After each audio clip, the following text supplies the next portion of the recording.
Boy, that's just loud in my ears this evening. Good evening, ladies and gentlemen, boys and girls from all around the world. Glad that you could join me here tonight. And I'm going to try to push my way through a good portion of this trial that started. It's the Wisconsin v. Mark Jensen, or better known as the antifreeze murder trial. But I'm going to watch this a little bit tonight. Hopefully, I can get through it because I think that I should be able to set my speed up to make it go really, really fast.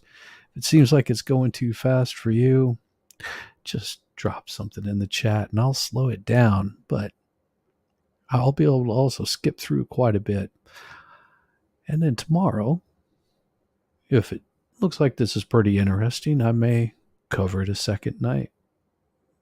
Well, you're welcome to join in the chat, give a shout out, and just kick back, enjoy, grab yourself a nice ice cold beverage or a warm beverage or something that's alcoholic, non-alcoholic, coffee, tea, or anything in between. Just stay away from the ethyl glycol and we'll all be doing good.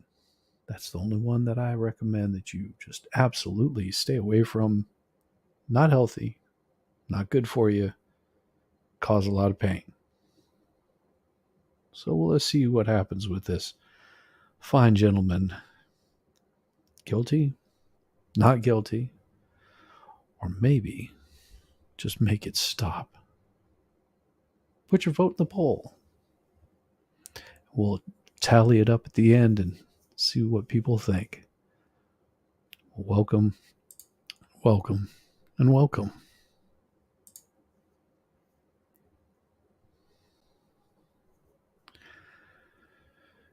As I slowly read this document, I may speak at some point in time, but I can't believe this is where it's left me.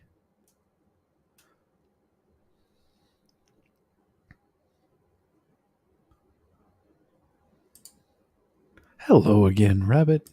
Nice to see you. Nice to see you. I'm hoping that my sound isn't completely boomered out. I think it starts out muted, but it'll pick up. We'll continue now. The appearances have been stated. We're still on the record. I wanted to thank the jury again for coming in on time, folks. We are going to start the trial then. We have to swear you in again, so if everybody could rise, raise your right hands. Good morning. Do you and each of you swear you will well and truly try the issue joined between the state of Wisconsin, the plaintiff, and Mark Jensen, the defendant, and unless discharged by the court, give a true verdict according to the law and the evidence given in court, so help you God? Thank you. You may be seated. Has been sworn in. At this time, ladies and gentlemen, I have to read what is called preliminary jury instructions. Cool.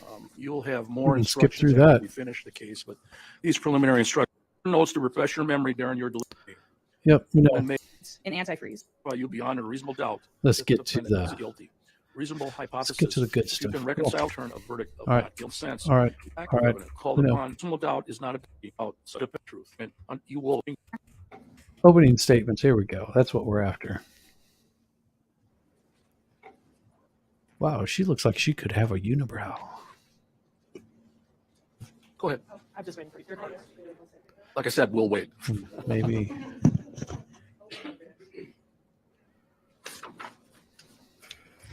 This is Julie Jensen. She's with her two sons, David, the older boy, and Douglas, the little boy. As you are aware by now, in this case, Mark Jensen, the defendant, stands accused of murdering his wife, Julie Jensen, in 1998 by poisoning her with ethylene glycol, the main ingredient in antifreeze. Ouch. Now, when you have a murder case such as this, you hear evidence in great detail about the person who was killed. So you're going to hear evidence about how Julie's body was discovered dead in her bed at her home. You'll hear detailed evidence about things like how her arm was positioned, the lividity of the blood in her body, how her face looked buried in the pillow. This guy looks like Lurch. You're going to hear about Julie's blood and what was in it, her stomach contents and her kidneys, and how they revealed the evidence of the ethylene glycol Da-da-da-dun. Da-da-da-dun. Da-da-da-dun. Da-da-da-dun. Da-da-da-dun. poisoning. And there's two things that you're going to hear in the evidence that you should know about ethylene glycol poisoning. A person should not have ethylene glycol in their system. I wonder why. Maybe because it'll kill you. The human body is made up of all sorts of things, but ethylene glycol is not one of them. So if ethylene glycol is found in a person, that is instant evidence of poisoning. And it has happened that some people have accidentally killed themselves with ethylene glycol, and some people have purposefully committed suicide by drinking ethylene glycol. But in this case, the evidence you're going to hear is that the defendant murdered his wife with ethylene glycol, that this was not Julie Jensen ingesting that substance to commit suicide. And that leads me to the other thing you should know about ethylene glycol. It's a drug that is not commonly tested for at autopsy. At autopsies, there are tests that are done for drugs, like prescription drugs or illegal street drugs. But ethylene glycol, such an unusual substance, is not typically tested for. And so a person doing an autopsy isn't necessarily going to find it unless they're looking for it. So you're going to hear that evidence about the ethylene glycol in Julie Jensen's blood and in her stomach, and other evidence of that poisoning in her system. You may even see some photos from the autopsy showing evidence from the inside of her body. So in this trial, you're going to hear Julie Jensen talked about in that way, that detached, impersonal evidence. But this is Julie Jensen. And in this murder case, even more. So that seems strange to me that they would say, we're going to show autopsy photos that proves there was ethylene glycol. But ethylene glycol is odorless, tasteless, and colorless. It could look like water. Interesting fact. More important than how her body was found and what was in her blood and her stomach, even more important than that is the evidence you will hear about Julie the person. You are going to hear from witness after witness, people who knew Julie in various aspects of her life, that her family and her children were everything to her. She even had a specialized license plate on her car, My 3Ds, that stood for her two children. That just sounds wrong. David and Douglas, and the father of her children, the third D, Daddy, that was for Mark Jensen. When Julie Jensen died, her oldest son, David, he was 8 years old. He was in third grade at Southport Elementary School. And you are going to hear from David's third grade teacher. Her name is Therese DeFazio. And she's a witness in this case because Julie Jensen was very involved in her son's life. She was actually a room mother in this third grade class. And so even though her youngest child, Douglas, he was only 3 years old, and she was a stay-at-home mom, it doesn't mean that she just stayed at home. Every Wednesday morning, starting in the beginning of that school year in 1998, Julie would volunteer in David's classroom to help out Ms. DeFazio. She would help the other students in the class and help Ms. DeFazio with various projects. And one thing that Julie Jensen and Ms. DeFazio had in common that you'll hear about in the evidence is that Ms. DeFazio had two sons too, two older sons. And so that was a topic of conversation between them because Julie Jensen was asking her for advice. What do you do with two sons? How do you raise your sons? She was looking towards the future, thinking about college for David, a very bright child.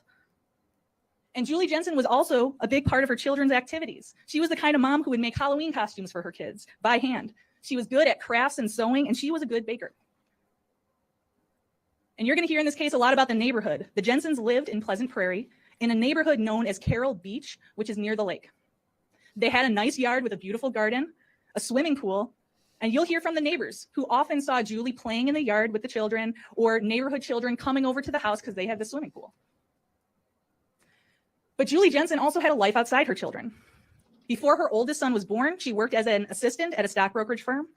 And even when she was a stay-at-home mom, she wasn't an isolated person. She was outgoing. She went out of her way to meet and get to know her neighbors. She made her neighbors her friends. And you're going to hear from a variety of neighbors who say that about Julie Jensen. She was also active in a neighborhood book club. You're going to hear about the book club. The month before Julie Jensen died in November of 1998, she hosted the book club and she invited the ladies in the book club into her home. Finally, she was an avid gardener. Gardening was really her passion, so she would be outside a lot working on the garden. In the week of her death, she called a neighbor just to discuss gardening, some seeds that the neighbor had or had grown. Julie Jensen was looking to purchase that in the future and was asking questions about it of her neighbor. The only real problem for Julie Jensen in the fall of 1998 was with her marriage. But before we talk about that time, the fall of 1998, I want to go back to 1990 and to 1991 in the months after David, her oldest, was born. Now, that's a big transition time in a marriage, the time before kids and the time after kids. And it caused some issues in the Jensen marriage. Julie felt that the defendant was not involved enough with David, not supportive enough. And she had returned to work part-time after David's birth. And that was a difficult transition too. And Julie Jensen during that time was suffering from some postpartum depression. And she went to a psychotherapist. She saw the psychotherapist for about a year. She was prescribed an antidepressant.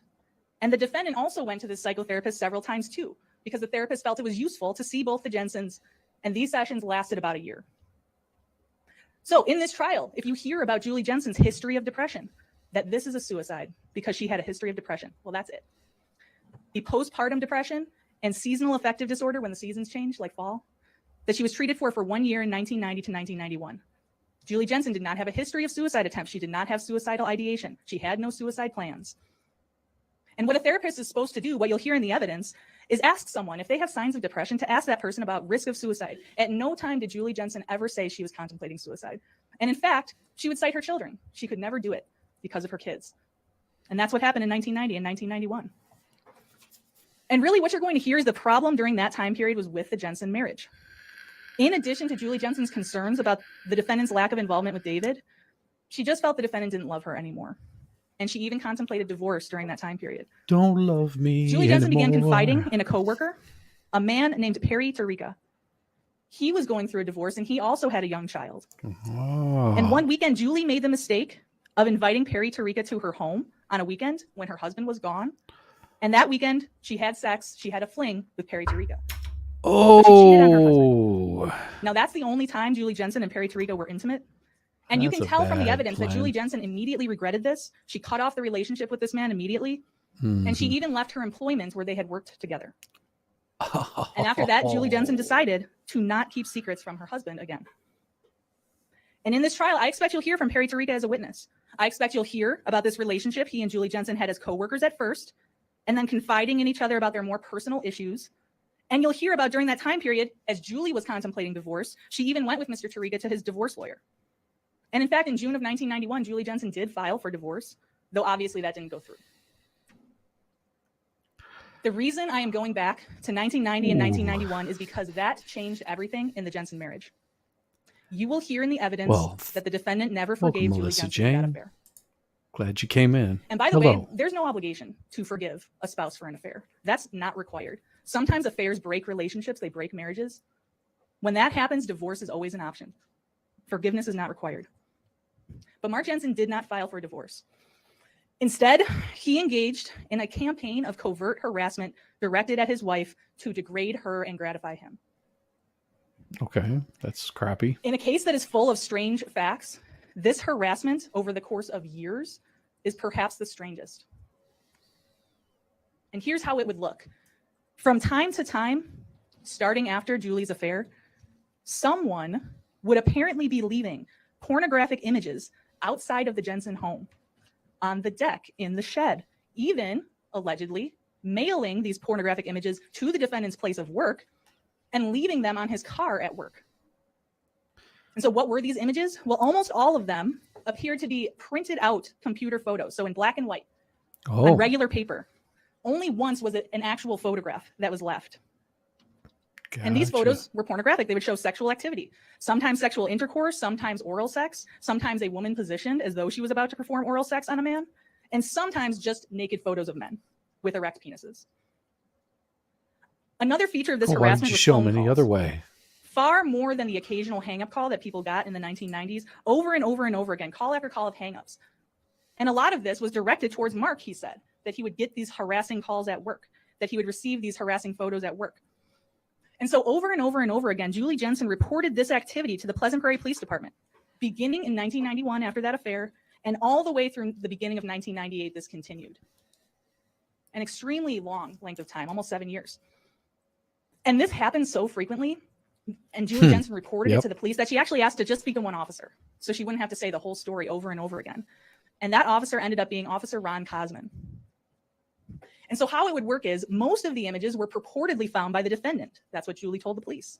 The defendant would come to her and present her with the images he had found at work or at home. And as the Jensens reported it to the police, they believed the culprit was Perry Tariqa, because it seemed as though the images were chosen to resemble Julie. And the frightening idea was presented that this man, Perry Tariqa, had secretly taken pictures of him and Julie when they had sex that long time ago. Oh, maybe. You never know. That he had had this fling with Julie, and now he was rubbing it in her face to humiliate her for years. And the police tried to investigate this. The police suggested to Julie that she keep a log of this activity. And you're going to see that she did. She kept a handwritten log. And it's actually stunning to see because it's so long. There's just page after page of this harassing activity. Because the defendant had said that these images were frequently left at his vehicle at work, the Pleasant Prairie Police Department suggested that the Jensens hire a private investigator. Maybe that person can stake out the car and see if they catch anybody. Or they suggested placing a video camera, videotape the car and see if anyone leaves anything.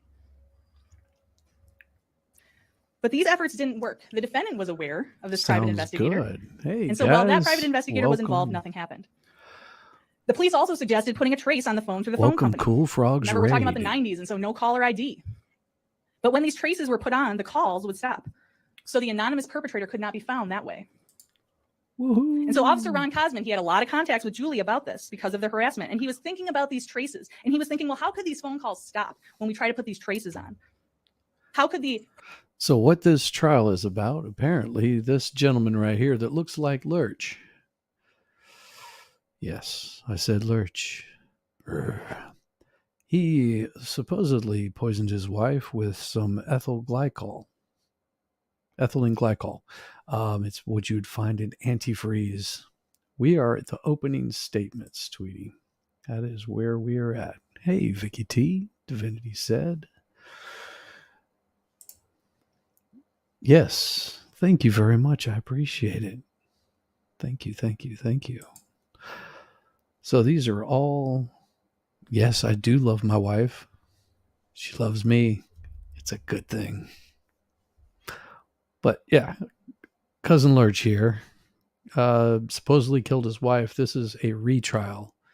I don't know what happened on the first portion of it, but this is day one. These are all the opening statements. We've got young lady here that could be Miss Unibrow. She's given her opening statements.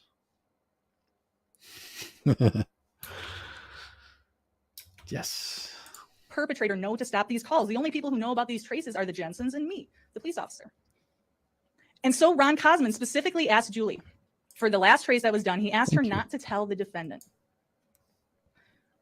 And so when the last trace is put on, and Officer Ron Cosman is checking in on that, and so he goes to Julie's house and he asks her if the calls had continued, and she said no. But Julie wasn't looking him in the eye. And so he asked her, did you tell the defendant this trace was going on? Blink twice if you're okay. And at that moment, Ron Cosman was frustrated with her, said, why'd you do that? And so Julie explained, remember, in her mind, this harassment is her fault. It's because of that affair. This degradation, what her husband is going through, what she's going through, it's her fault. And she said, well, after that affair, she just didn't want to keep things from the defendant. Didn't feel right not to tell him. So she told him. Okay. And it's true that the man that Julie Jensen had this affair with, he was a suspect too. But the thing is, he had never even lived in Wisconsin. And then even living in Illinois, he ended up moving away, far away, like you have to fly a plane. He ended up moving far away early on. And this harassment, again, went on for like 7 years. And so it just didn't make sense. He's coming back to Wisconsin to leave these pictures around the Jensen home. It's not even a drive away. To leave these pictures at Mark Jensen's place of work, it just doesn't make sense. So you're going to see in the evidence this log that Julie kept of this harassment. And Julie Jensen ended up dying. She died on December 3rd of 1998. But this virtually constant harassment that had been going on since 1991, it slows down after June of 1998. And then it comes to a total stop after August of 1998. And you're going to hear in the evidence in this period of time that that's when the defendant gets a girlfriend. That's when his affair starts. It's a hearing aid. Now, you're also going to hear about computer evidence. It's so he can hear what's being said in the court. It broadcasts it to him. That's what he's wearing. And most of the computer evidence relates to the murder itself, but some of it relates to this harassment. And one thing you'll hear is that the defendant, on his work computer, which was seized by the police, this is a 2002 computer. So years after the harassment, but it's still relevant for this reason. On this 2002 work computer, the defendant had an extensive collection of pornographic images. Judge, I object at this point. I'd ask for a sidebar. There you go. See, doesn't she look like she could have a unibrow? Take care of it right away. She trims it up really good.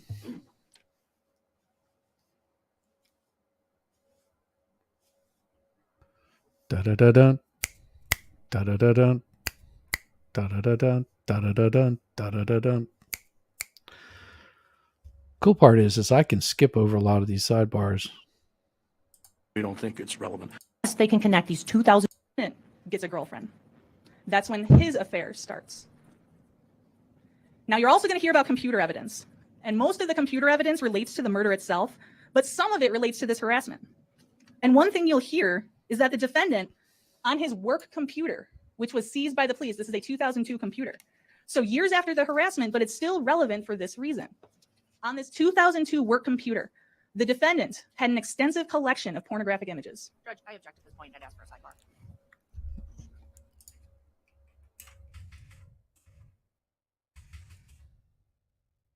I don't know how that's relevant or those images would be relevant. Your Honor, I'll just say this. I think it's outrageous that Ms. McNeil's opening statement was interrupted. Spit it out. by this.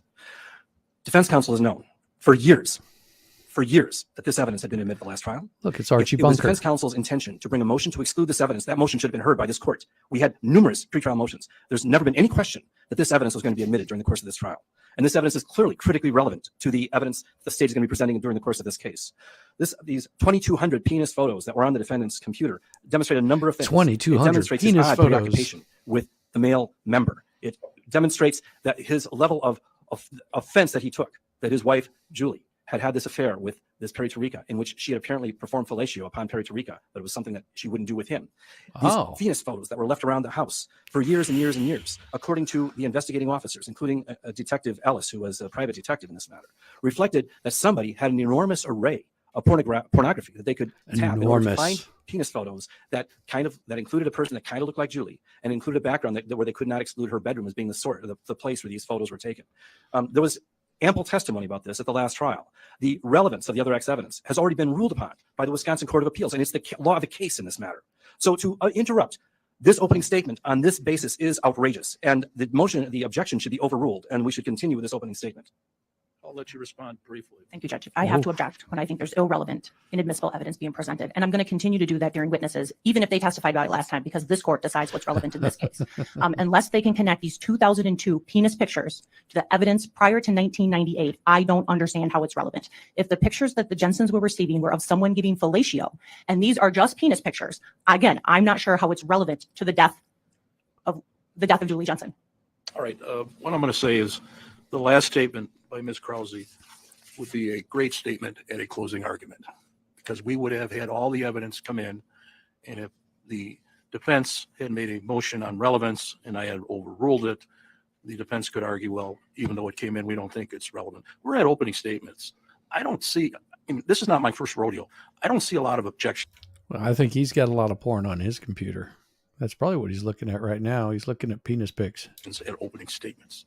And a lot of times, statements are made and then they come back to haunt the other party because that evidence was never presented. It never came in. So I just read to the jury, opening statements are not evidence. They're an opportunity to tell you what the evidence will show. And if the state wants to bring in this evidence, I'm not going to prejudge every little bit of statement that's being made now and rule whether it's relevant or not. We're going to be here for 3 years, not 5 weeks. 2,200 pictures of it's not a good objection. Yes. You have a right, but it's not a good objection. I want to note it for the record. Bring the jury back. Oh, he's not happy about that crap. You got a good objection, but not for the right reasons, you little bastard. He looks like a man that has penis pics on his computer.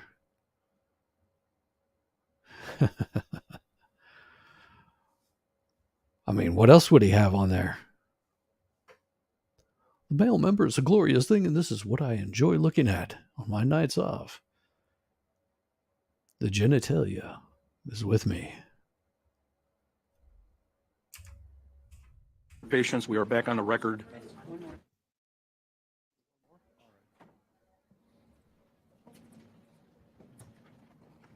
All right, we're back on the record on the Jensen matter. The jury has returned to the courtroom. The appearances are the same. Thank you for your patience. I'm going to overrule the objection, and the state can continue with their opening statement. Go ahead, Ms. Smith. So these 2002 images on the work computer, they're relevant because it shows that the defendant had an extensive collection of pornographic images that were categorized and were similar to the harassing images that were left around the Jensen residence over that period of time. And I describe those images for a reason, because they connect to these 2002 images found on the defendant's work computer. But that's in 2002. So let's talk about 1998. What you're going to see here is you're going to see an example of Julie's log, what she kept, what she hand wrote about this harassing activity. You'll see the date at the top there, January 19th of 1998, and what Julie Jensen described as new tactics live on the internet. And so she's describing this harassment that is apparently you just occurring want to now see those with a pictures, change of Vicky. tactics over the internet. And then what I want to show you next is what is noted on April 13th of 1998. Julie Jensen notes in this log an email that's part of the harassment. Here's the email. You'll see that it's from someone by the name of Turtle, that's a name in the email, to Mark Jensen. Oh, And then you'll see in the text of the email, consistent with the harassment, here's a few for Jay, so Julie, of me soft. Also a shot I took without her knowing it of a married girl in the office I'm currently doing at a nearby hotel. Attached to this email are three pornographic images of nude males, and then what looks like a surreptitious image taken of a topless woman in a hotel I room. don't know. And it's consistent with the harassment because here's this harasser suggesting essentially he's doing it to another woman, taking pictures of her secretly, which was the same implication given to Julie Jensen in the course of this harassment. And then also, again, of course, the pictures of a nude Inserted male. into evidence. This email is from M. Jensen at execpc.com to M. Jensen at execpc.com with the names changed. So the way you would see this email in 1998, it would just look like it's from an anonymous person named Turtle to Mark Jensen. But the way our computer analysts can see the email, our computer analysts can see who it's from. Oh, It's an email the defendant sent to himself, pretending under disguise to be, he's acting as the perpetrator of this harassment. So how do we know Mark Jensen is really the harasser? A variety of things, but this email proves it. Where else do we see the email? We see the same email address show up yes, on the did. Jensen home computer. This email address, mjensen at execpc.com, is in the Jensen home computer under the name Mark Jensen. So this harassing, degrading email that's noted in Julie's log was sent by Mark Jensen to Yes, Mark Jensen sir. under the guise of the harasser Looks like to a be lady. presented by the defendant Lady to looks like a Julie dude. as continued punishment for her affair. Now, years later, in the spring of 1998. So that's the evidence that you're going to hear, that the first time the Jensen marriage was on the rocks in the early 1990s, that Julie Jensen sought counseling and treatment. She was treated for depression. She seriously contemplated divorce and even filed for divorce in 1991. In contrast, Mark Jensen engaged in a years-long covert campaign to harass and punish his wife. So let's turn to what's happening in 1998 when the Jensen marriage was again crumbling. In 1998, Mark Jensen had moved jobs. He was now working as a stockbroker at a company called Stiefel Nicholas. The home base for that company was in St. Louis. And working in St. Louis as an assistant to the defendant's boss was a woman by the name of Kelly Labonte. In this case, Kelly Labonte is sometimes referred to as the motive, because the defendant began having an affair with her in around September of 1998. And this was a very serious relationship, because shortly after Julie Jensen's death, just in the weeks after, Kelly Labonte would come to Pleasant Prairie to visit. She would stay at the defendant's house. Oh. Soon thereafter, she moved to Wisconsin. She remained in a relationship with the defendant for years after Julie's death. She married him. She had a child with him. And they were together until about 2009 when they divorced. And part of this evidence, an important part of this evidence, the computer evidence, right here, you can see in this picture in the back here, that's the home computer. A picture of the Jensen home computer. Notice he's got his little box of tissues right there. In their home in 1998. And so because we're talking about 1998, we're talking about not a laptop or something mobile. We're talking about a desktop computer that has its own room in the Jensen residence. This isn't in a bedroom or a room that's occupied for people for other reasons. There's no TV. This is the computer room, essentially. Had a rifle in the back there, too. And what you're going to see is that on this computer, after it was seized by the police, the day of Julie's death, on this computer, the police found You know emails where it's between at. the defendant and Kelly Labonte. Now, these were work emails in the sense that what the defendant was doing is he was accessing his work emails from home, which now is pretty normal to do on your cell phone or on your laptop. But back then in 1998, with dial-up internet, that was pretty sophisticated. And you're going to hear the detective in that time frame didn't even fully understand it. How are these work emails on the home computer? But that's how they were accessed. And so the detective sees these work emails, but he sees they're not just emails between coworkers. These emails are full of sexual innuendo, and it's obvious that these people, during the fall of 1998, they were in a relationship. They were having an affair, because Kelly ended up getting married too in that time period. In fact, in one of these emails from October of 1998, the defendant refers to Kelly Labonte as his girlfriend. A lot And of they banging end the going on. emails frequently, almost all the time, with IDLY. I do love you. So within a few months after Julie Jensen's death, the police are aware of this affair, the motive. And the detective sits down with the defendant in April of 1999, so a few months after Julie's death. And as this investigation is continuing, the detective, who has seen these emails, asks the defendant about Kelly Labonte. And the defendant lies. He says, before Julie's death, they were just coworkers and friends. He had only seen her a few times. They weren't in a relationship. And even at that point, in the spring of 1999, he wouldn't describe them as dating. It's a lot of hemming and hawing about what he wanted to call them. And he certainly didn't want to admit to having this affair. Now, in this trial, I expect the undisputed evidence is going to show that the defendant was in the midst of an affair with Kelly Labonte when he killed his wife, Julie. Now, Julie was a perceptive person.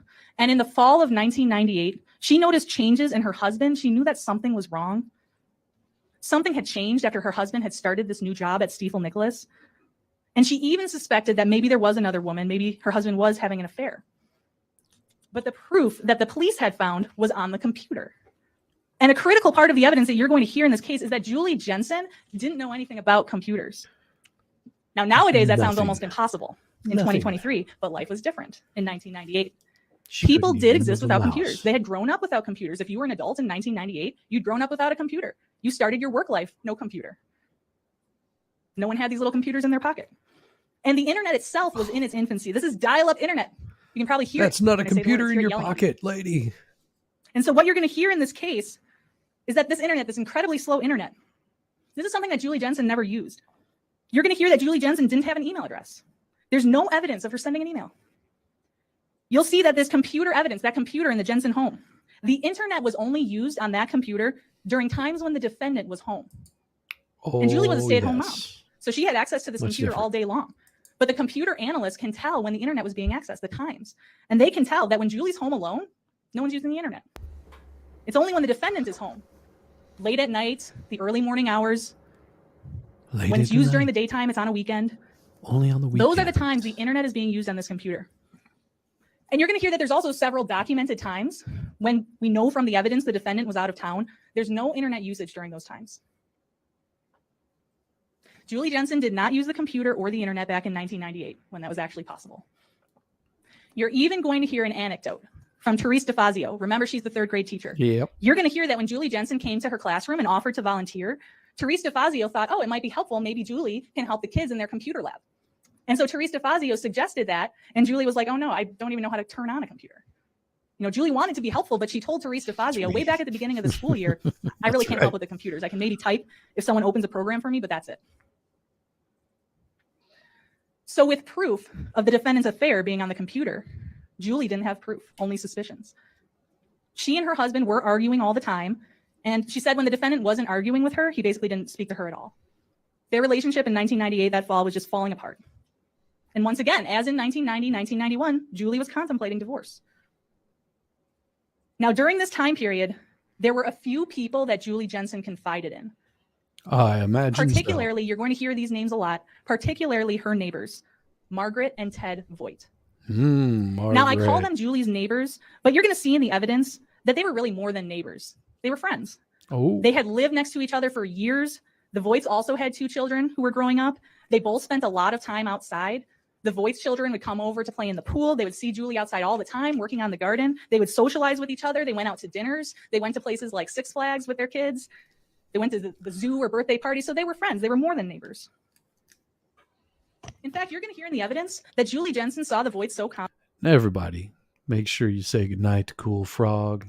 Give him the best wishes, and make sure that you hit like and subscribe to Cool Frog. Go check him out. Go check him out. He's the man. He's the man. He's the man. You have a good evening, Cool Frog, and we will see you again soon. Commonly, that was basically every day. Virtually every day, they'd see each other and chat with each other. So one day, about 5 or 6 weeks before Julie died, in about late October of 1998, Ted Voigt saw Julie Jensen in the front of her house. There was a bench there, and she was sitting there and she was crying. And Ted Voigt was getting ready for work that morning, but he saw his friend, his neighbor, crying. And so he went over to her. And this is the first of a series of conversations that Julie Jensen had with Ted Voigt about her concerns about her marriage and what was going on with the defendant. You'll hear about these conversations in detail in the evidence, but basically over the course of these 5 or 6 weeks before her death, Julie Jensen told Ted Voigt about the arguments with the defendant, how the defendant seemed changed, her worry that maybe the defendant was having an affair, and things that Julie had noticed with the defendant about the computer.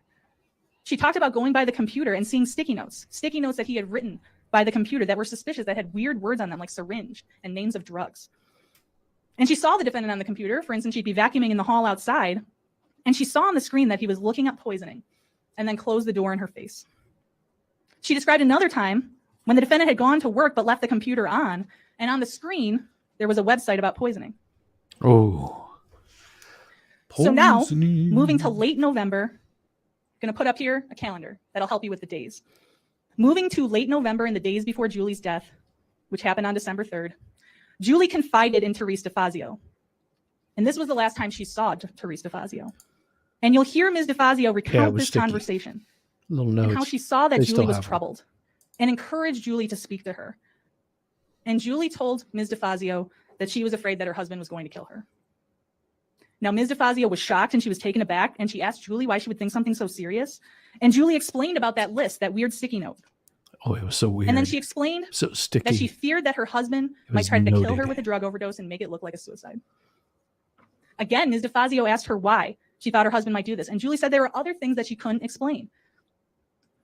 And Julie confided to Ms. DeFazio, the same as she had to Mr. Voigt, that it bothered her how every time she walked by that computer room and the defendant was in it, he would cover it or turn it off quickly so she couldn't see the screen. And then there's a third person, Hopefully not, the defendant's Crystal. That would be sister. bad. Laura Coster. During Julie's life, Julie and Laura Coster were good friends. So even though Laura Coster is the defendant's sister, Julie confided in her as a friend. Julie Jensen spoke to the defendant's sister about the same suspicious note, the one that listed the syringe on it, and she even told the defendant's sister. She told her in the fall of 1998 that she feared that the defendant might be planning to kill her. Then why wasn't the Now, this rifle sounds taken crazy. away? Why wasn't it Except hidden? for the fact that within a few weeks, within a few days of these conversations, Julie Jensen was dead. This sounds crazy. Crazy. And that's the problem. That's the dilemma that Julie Jensen was facing. She knew it sounded crazy, and she explained it to Ted Voigt and to Therese DeFazio, that if she acted on these fears, if she did what a person who feared for their life would do, take her kids and run and hide, if she did those things, the defendant would point at her and call her crazy. Well, Look at what my maybe she crazy was. wife did, running off with the kids, acting like I'm going to kill her. Yep. So here's what Ted Voigt said about Julie's dilemma. Ted Voigt said that her suspicions were that the defendant was trying to poison her, or he's trying to drive her nuts to take away the kids from her, because that's what the arguments that they used to have, that he was scaring her, that she was an unfit mother and he would take the kids away from her. Driving her nuts Therese with DeFazio his said penis. That Julie Pictures told of her she penis. stayed with her husband for the sake of the boys, whom she loved Lots of dearly, pictures. that she thought if she tried to leave her husband, he'd make up stories that she was unstable and that he'd get the kids. She didn't want to lose her boys. Tweety, no. 1998 was not an innocent time. Well, it might have been, depending on how old you were. 1998, I was very, very, very, very far, very, very, very far from innocent. Just saying. 98 was not an innocent time. No. Another thing Julie had told Ms. DeFazio, going back to that prior counseling in 1990 and 1991, she had told Therese DeFazio during that counseling, the defendant would always say things that were making her look like she was crazy. Remember, this is the man who for years tricked Julie into believing that her former lover was leaving debasing pornography all around when it was actually him. These days, we have a word for this. We call it gaslighting. So let's be clear. This isn't a case where it's either a homicide or a tragic suicide. It's either a homicide or a suicide plus. A suicide plus an evil plan to frame an innocent man. That way, the kids won't just lose their mom, they'll lose their dad too. There is one thing that is inescapably clear from the evidence. In spite of her fears that Julie expressed to multiple people before she died, Julie Jensen would not abandon her children. And so she stayed. And she stayed. Now, on Tuesday, December 1st, Julie Jensen went to see the family doctor, Dr. Borman. And during this visit, Julie told the doctor that she was miserable and depressed. So there it is. Julie Jensen talking about being depressed just days before her death. Again. But she also told Dr. Borman that she and the defendant were having marital problems. Well, She told him about the affair that she had and felt that the defendant never forgave her for. She told Probably Dr. not. Borman that she's concerned her marriage might be over, and she told him several times that her kids meant everything to her. She denied being suicidal and talks about not wanting to lose her kids. And so we can see the parallels here to 1990. And Dr. Borman ends up referring her for counseling and giving her samples of Paxil, an antidepressant. One thing that you're going to hear in the evidence is before this visit to the doctor, the defendant was urging Julie to go see a doctor. So maybe he was just being a caring husband for his depressed wife. But this December 1st visit to the doctor was not enough for Mark Jensen, because the next day he went to Dr. Borman alone. This is December 2nd. And he didn't go for himself, he went for Julie. And he told Dr. Borman that he was concerned. He'd gotten some information off the internet about the side effects of Paxil, and he was concerned that Julie might be having side effects, and he was concerned because she wasn't sleeping. Now, this was odd because Dr. Borman made no note about sleep disturbances the prior day, which is a common question, a question that gets asked all the time when dealing with depression. A symptom being sleep disturbance is a very common symptom. Without seeing Julie Jensen, without trying to call her or consult with her, Dr. Borman gave the defendant a prescription for Julie for Ambien, 10 Ambien sleeping pills. Jeez. So this was sometime during the morning of December 2nd, 1998. By the time of Julie's death, a bit over 24 hours later, 3 of those pills were gone. And it's too bad that Dr. Borman didn't try to give Julie a call, because something was wrong. The morning of December 2nd, when the defendant left the home, Julie called her friend Margaret Voigt. Now, Margaret Voigt, just like Ted Voigt, was Julie's friend. But unlike her husband, Margaret didn't really want to be involved in these troubles. She heard about all of them through her husband, but she didn't really want to get involved. So she knew about them, but hadn't spoken as much to Julie as her husband had. So Julie talks on the phone with Margaret Voigt that morning. And Margaret Voigt, who knew her well, who knew her for years, said Julie's voice sounded shaky and it sounded like she was drunk. Now, there's no reason for Margaret Voigt to know this, but ethylene glycol is an alcohol. And so one of the first stages of poisoning, the first stage of ethylene glycol poisoning, is a person will show signs of intoxication, like they're drunk. So Margaret asks Julie what's wrong, and Julie tells her, wow, this medication I took, I didn't know it would have such an effect on me. But Julie was happy because the defendant was now being so attentive to her. Julie said the defendant was being good to her. He took the kids to school, and he's going to go to the doctor for her. And Margaret offered help. She asked Julie if she needed help, but Julie said no. The defendant was being good to her. Margaret Voigt never spoke to Julie Jensen again. Now, these doctor visits are important because leading up to them, Julie Jensen had talked to Ted Voigt and described a strange experience where the defendant had very persistently tried to get her to drink some wine. And it just wasn't normal. These were people who had been together with each other for years. And the defendant didn't commonly offer Julie Jensen food and drink like that. She was the homemaker. That was her job. And so Julie described this unusual behavior from the defendant and how her not wanting to drink the wine had actually led to a huge fight between them. It was just another thing on the list of strange things that happened in the weeks before Julie's death. Now, the defendant had this ideal drug to enact his plan. Ethylene glycol has a sweet taste to it, and it's the kind of thing that won't be detected at autopsy. But he has to have a way to slip it to Julie, and being persistent and aggressive about it wasn't working. But now Julie's got this new medication, and he's taking care of her. And these effects from this ethylene glycol can be passed off as side effects of the new medication. And once Julie starts getting well and truly sick from this poison, the defendant now has Ambien to give her day and night to drug her senseless. And Julie did get truly sick. On Wednesday, December 2nd, she was supposed to go to Ms. DeFazio's class. She went there every Wednesday. She was very prompt. And so when Ms. DeFazio noted she was missing, Ms. DeFazio went to her son, David, who presented her with a note that said Julie couldn't come in because she was sick. Now, there are 3 stages of ethylene glycol poisoning. Someone who consumes enough ethylene glycol at once can die in stage 1. But if they reach stage 2, which is 12 to 24 hours after ingestion, the person's body becomes acidotic because the body breaks down the ethylene glycol into the poisons. I'm not a doctor. And one of them is called oxalic acid. This causes breathing problems, heavy, rapid breathing, and it can cause heart arrhythmia. A person can go into a coma in this stage and die. If a person does make it to stage 3 of ethylene glycol poisoning, which can happen 24 to 72 hours after ingestion, that's the kidney phase. You see at the autopsy crystals in someone's kidney when they reach this phase. So the doctors can tell these crystals are from that acid created by ethylene glycol poisoning, and they disrupt kidney function. A person who reaches stage 3 of ethylene glycol poisoning, they die a slow and a painful death. Oh, great. At approximately 4:30 p.m. on December 3rd of 1998, the police responded to the Jensen residence for a pulseless, non-breathing female. Julie Jensen was dead in her bed. The crystals in Julie Jensen's kidneys found after her autopsy show that she had reached stage 3 of ethylene glycol poisoning before she died. I don't think that there's going to be any dispute in the evidence that Julie Jensen was desperately ill leading up to her death. It's consistent with the medical evidence, and the defendant himself acknowledged it. He said she was breathing funny. She had a hard time breathing. She got up and she fell and she hit her head. The morning of her death, she could hardly sit up in bed. She was groggy, almost incoherent.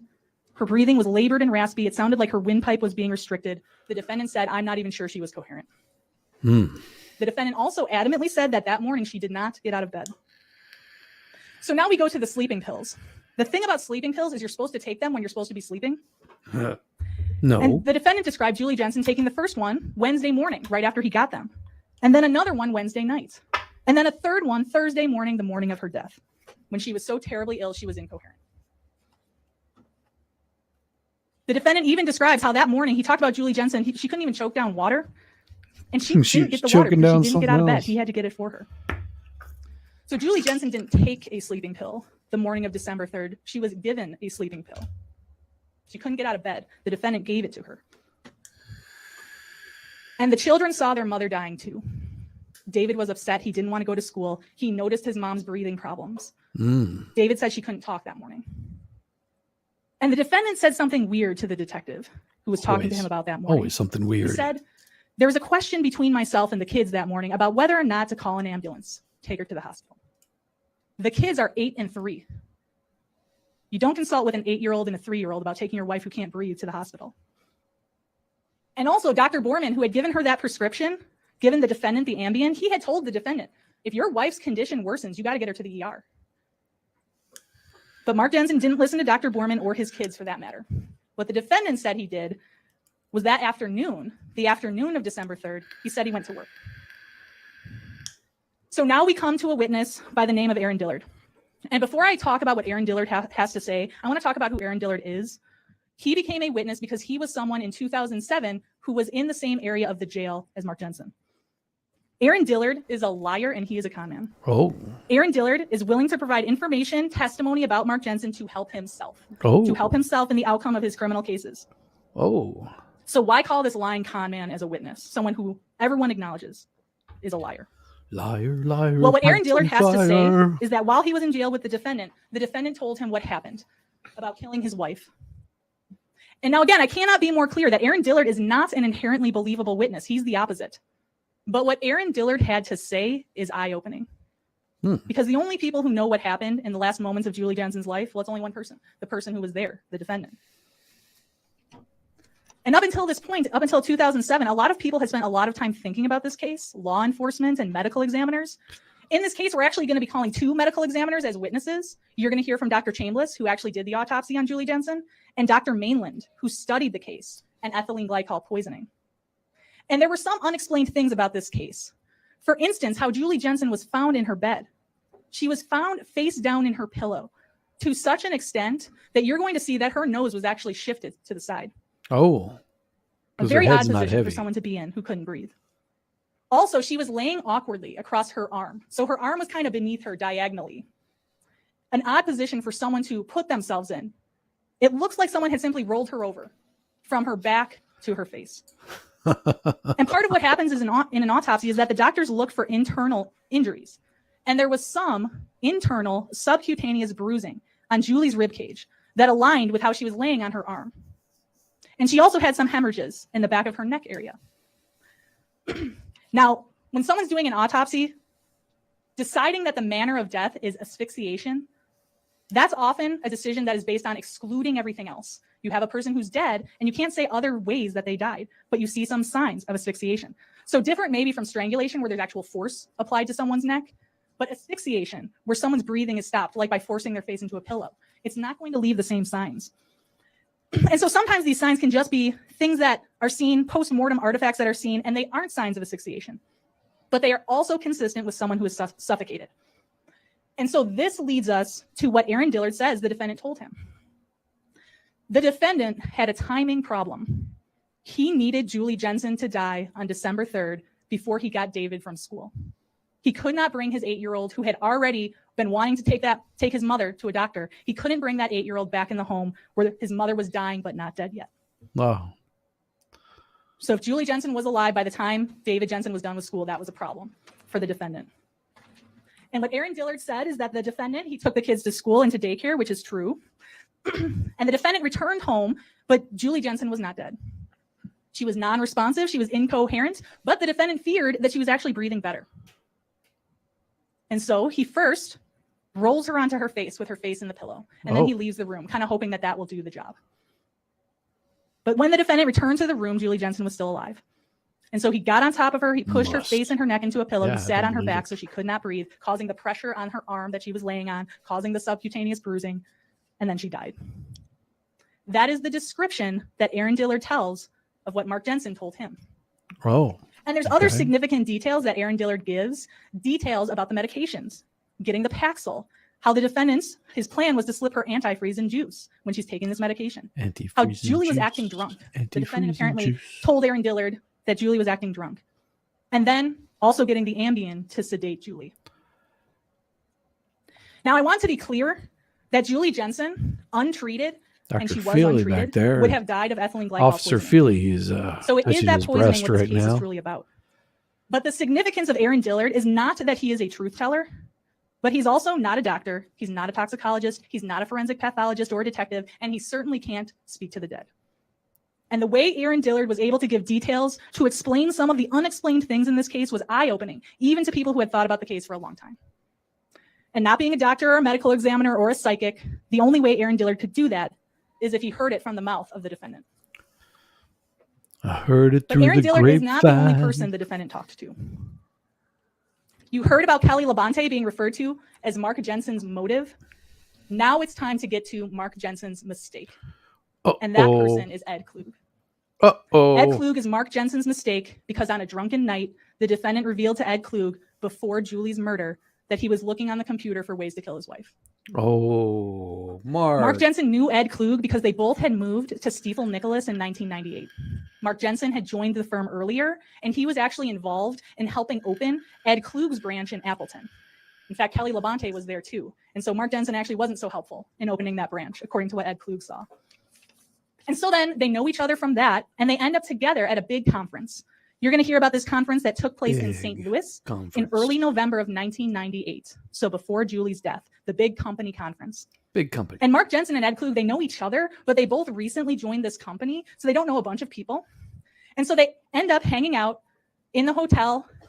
And at first they are with a bunch of people drinking, but then the hotel clears out. It's basically even past bar close time. And they've been drinking together and talking, and they engage in some wife bashing, so to speak. And so during this conversation, when Mark Jensen had been drinking, the defendant told Ed Klug That's pretty good. that if you want to get rid of your wife, that you could go to websites that would tell you how to poison your wife, how to kill her, and it wouldn't be detectable. You could use things like Benadryl and antifreeze, things that couldn't be detected. And the way Ed Klug describes it is that Mark Jensen was telling him about a substance that would crystallize someone from the inside out, which is what ethylene glycol does. Ed Klug said Mark Jensen was telling him how he was doing this on the computer and how he was going to kill his wife. So Ed Klug is a big problem for the defendant in this case. And so I think you're likely to hear in the evidence a lot of efforts to attack Ed Klug. A lot. That maybe he's someone who just wants the limelight, just wants to insert himself into a big case. He wants to insert But what you're going to something. hear is that Ed Klug actually never came forward with this information to the police or prosecutors. We had to go to him because one of his coworkers suggested, you go talk to Ed Klug. He has some things to say about Mark Jensen. Does he now? So not someone who's seeking the limelight. And also, I expect you'll hear as a witness from Joanne Klug. Because it might be said that, well, if Ed Klug didn't report this information right away, in fact, not until 2007, then how do we even know it actually happened? Well, it might And not this is have. where Joanne Klug comes in. Joanne. Joanne is Ed's ex-wife now. They were I married wonder back in why. 1998 and actually until years later, but they're not married now. And their marriage was not in great shape in 1998, hence the wife bashing. The wife So bashing, that huh? night at the conference, Joanne was checking in on her husband. And that night, after this conversation happened, there's a variety of phone calls between Ed Klug and Joanne Klug. Just men. Don't bash your wife. Smash. Just like that like button. Smash. Rub it. And Joanne Klug will come in here and tell you that that very night, Ed Klug told her, hey, remember Mark Jensen, my coworker, Mark Jensen? He said he's looking for ways to kill his wife, including with antifreeze. So we know right after the fact that Ed Klug, in surprise and shock, Only problem with that is that would be hearsay coming from the wife. told somebody about this conversation. He told his wife then, now his ex-wife. So when the defendant is contemplating this murder, after he was drinking with his guard down, the defendant told Ed Klug about this internet research on websites. And the computer evidence in this case tells you that's exactly what the defendant was doing. Remember that Jensen home computer I showed you the picture of? That was seized by the police and examined by experts from the Wisconsin Department of Justice. And you're going to hear a lot of evidence about this computer because of how important that is. But to try to boil it down for you, what you'll see in this computer evidence Don't boil down is a computer. the research into websites about poisoning, and then specifically ethylene glycol poisoning. But what about the penises? Now, that research was being done in 1998 in the infancy of the internet. And what's fascinating is that in this computer that was analyzed by the Department of Justice, you can sometimes even see what those websites look like in 1998. The computer saved that information. Oh my gosh. And there's no Googling even at that time. For a search engine, you're going to see Yahoo. Yeah. And you can see this information. It was able to be recovered, even though the user of the computer, the defendant, deleted the internet history. So nowadays, people live and work on computers every day. People are cognizant of privacy. There's things like private browsers and VPNs. But that back then, it was quite an unusual thing to delete the internet history. No, it wasn't. And that's what this user, this sophisticated user of the computer, did repeatedly. We're only able to see this internet history because of the analysis by the professionals. If a user were simply to open this computer, if it could still turn on even after 1998, and just try to look at the internet history, you wouldn't see anything. And I already told you about Julie's inability to use a computer, and the defendant was quite the opposite. You're going to hear from the defendant's coworker, a man named Dave Naring, who was his friend from work. And he's going to tell you that during this time period, the defendant was very skilled at the computer. He was on the computer all the time at work. Remember, we don't see a single email from Julie Jensen. In contrast, we see a bunch of emails involving the defendant. Looking at We can male also numbers. compare the internet history we see on this home computer with things that we know were going on in the defendant's life. For example, the defendant imagined going on a Windstar cruise with his girlfriend, Kelly Labonte. The internet history shows a visit to the Windstar cruise website. Ooh, The defendant, in an email, he's offering to buy Kelly Labonte some clothes from Patagonia. clothes. On the home computer, we see that online shopping at Patagonia. The defendant is thinking about ways to kill his wife. We see those searches on the home computer. Initially, for a wider variety of ways to kill someone, like pipe bombs. There's even a website accessed with a story about a man trying to kill his wife, his ex-wife, with a pipe bomb. Or we see research on the Anarchist Cookbook, websites that have to do with like messing with the wiring of a pool to electrocute someone. Oh, Now that's the early research. And then we see the research for poisons. And Yes. finally, for ethylene glycol poisoning. And again, this aligns with the emails that we have between the defendant and his girlfriend, his future wife, Kelly Labonte. They start talking about the possibility of a future together, how they're going to deal with their significant others in October of 1998. oh God, if anybody ever saw my internet browsing history, they would think that was an absolutely horrible person. But I'm just more morbid. So bringing this up isn't really going to do a whole lot of good, especially if you've got anybody on that jury that has looked up some of the weird stuff that, you know, some people might find a little bit odd and strange. But this guy, I don't know. I don't know. It seems to me like he's a lurch. And we start seeing this research on the computer about killing and poisoning. Now, interestingly, we don't see research about divorce or child custody or child support. We don't see internet activity that overlaps with Julie's interests, what was going on in her life. We don't see Well, that's because she couldn't use the computer. Isn't that what she just said? internet activity at all when the defendant isn't there. From the evidence, we know that the person doing this internet research, this hidden, deleted internet research, that's the person who killed Julie Jensen. And we know from the evidence that that person was not Julie. It was the defendant. Remember how desperately ill Julie was the morning of her death. She was incoherent. She was struggling to breathe. She did not get out of bed. She couldn't walk. She couldn't talk. She was on her 3rd Ambien pill in about 24 hours. Her Exactly. 8-year-old knew that she needed to go to the hospital. The defendant was there. As Julie lay dying, did he take her to the hospital or call 911 like his son wanted or like Dr. Borman told him?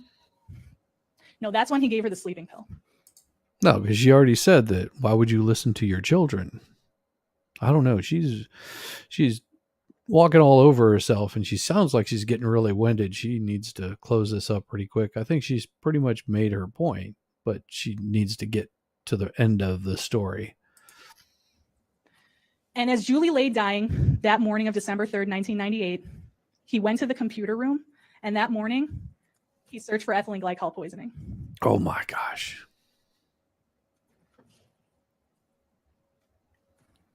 You can see the search term on the bottom of the screen here. I mean, it is always possible that he thought she was poisoned by ethylene glycol, and he's just checking it out to see why. Oh, yes, it does. This is Julie Jensen. She didn't kill herself. She didn't frame her husband to make it look like a homicide. She didn't abandon her kids and try to take away their father too. She lived for her kids, and she died because the defendant murdered her. Oh, there we go. Thank you. We're going to take a short break before the defense does their opening. Cool. We will take a Relax, short please don't break, talk about and it. we Okay. will move on to the next people here. See, this is the good part about watching it late. You can skip over all of the silly stuff. So here we go. Oh.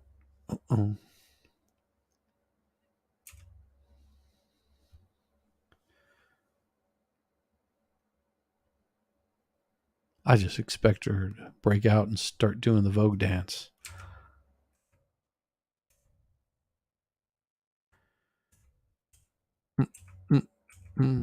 We're all Back in the courtroom. All We're right, all we are looking back at on the record those on Mark pictures. Jensen's case. The appearances are all the same. The jury's back in the courtroom.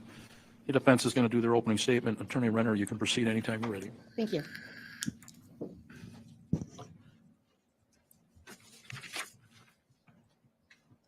On December 3rd, 1998, Mark Jensen found his wife in their bedroom, motionless. You He know, called they 911. have to. How else When are they going to paramedics and find the a police manly arrived, man? They found a distraught mess of a man in Mark Jensen. His eyes were red from the tears streaming down his face. There was snot bubbling up from his grief. He had trouble standing while talking to the police and to the paramedics, trying to explain what was going on. And he directed them to the back bedroom. Bubbling Prior snot, tears. To 1998, to December 3rd, 1998, the Jensen family was just like any other family. They had good days. They had bad days. Especially whenever she was off, just to The give a Jensens little, were a middle-class you know. family. They loved their boys, and they worked hard to build what they had. Julie Jensen was a smart, educated woman. The kind of woman who, despite the fact that her higher education was in nursing, was able to self-study and gain her Series 7 stock brokerage license. Oh, that's Mark a smart Jensen lady. was a successful stockbroker. They had 2 sons. But like any other family, the Jensens had their problems.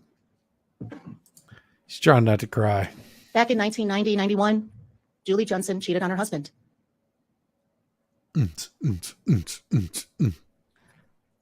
She ultimately did file a divorce proceeding, but in the end, she stayed. She stayed with Mark Jensen and her boys in their home.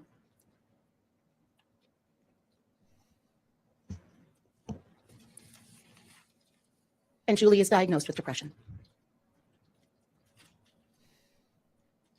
In the following years, you heard about these pornographic pictures left around the home, a constant reminder of the infidelity. Yet, at the time, everyone believed those to be sent by Mr. Tarika, who's the person that Miss Jensen had the affair with. On advice of police, Mr. Jensen hired a private investigator to get to the bottom of these photos. Oh, so he did hire a And private I believe you're going to investigator. hear, and the evidence will show that Mr. Jensen was not leaving these photos around to be found, to be harassing.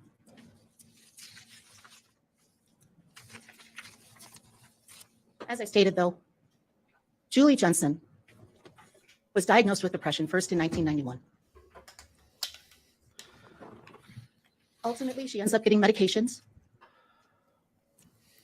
She goes to therapy. But here's the thing, mental illnesses don't just go away. You're going to hear multiple witnesses talk about things that Julie Jensen said to them.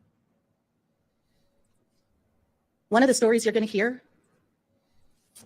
is that there was a day when Julie Jensen was caring for her children at home, as well as other children in her home.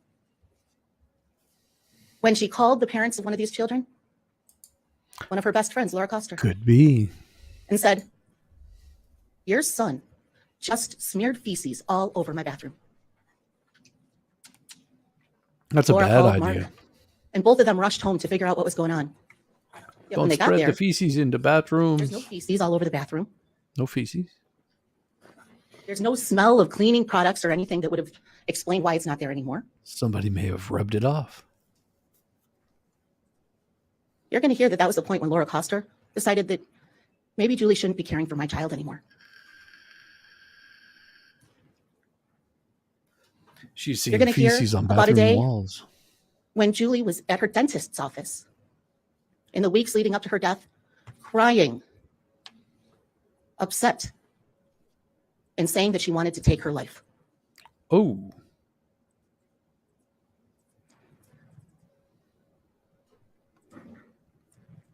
And you're going to hear from multiple witnesses about things that Julie told them that were inconsistent with things she told other people. She told some people that Mark was forcing her to get a job since her youngest was about to start school. oh, don't do that. She told others that Mark steadfastly refused to let her get a job even though she wanted to go out and work. So which one was it? Get a job or don't get a job? You're going to hear statements that Julie made to neighbors, Could be. to acquaintances. But the people in her family, she never told any of them about any worries about Mark. And every time that someone asked her, "Hey, let me help you leave," she declined that help each and every time.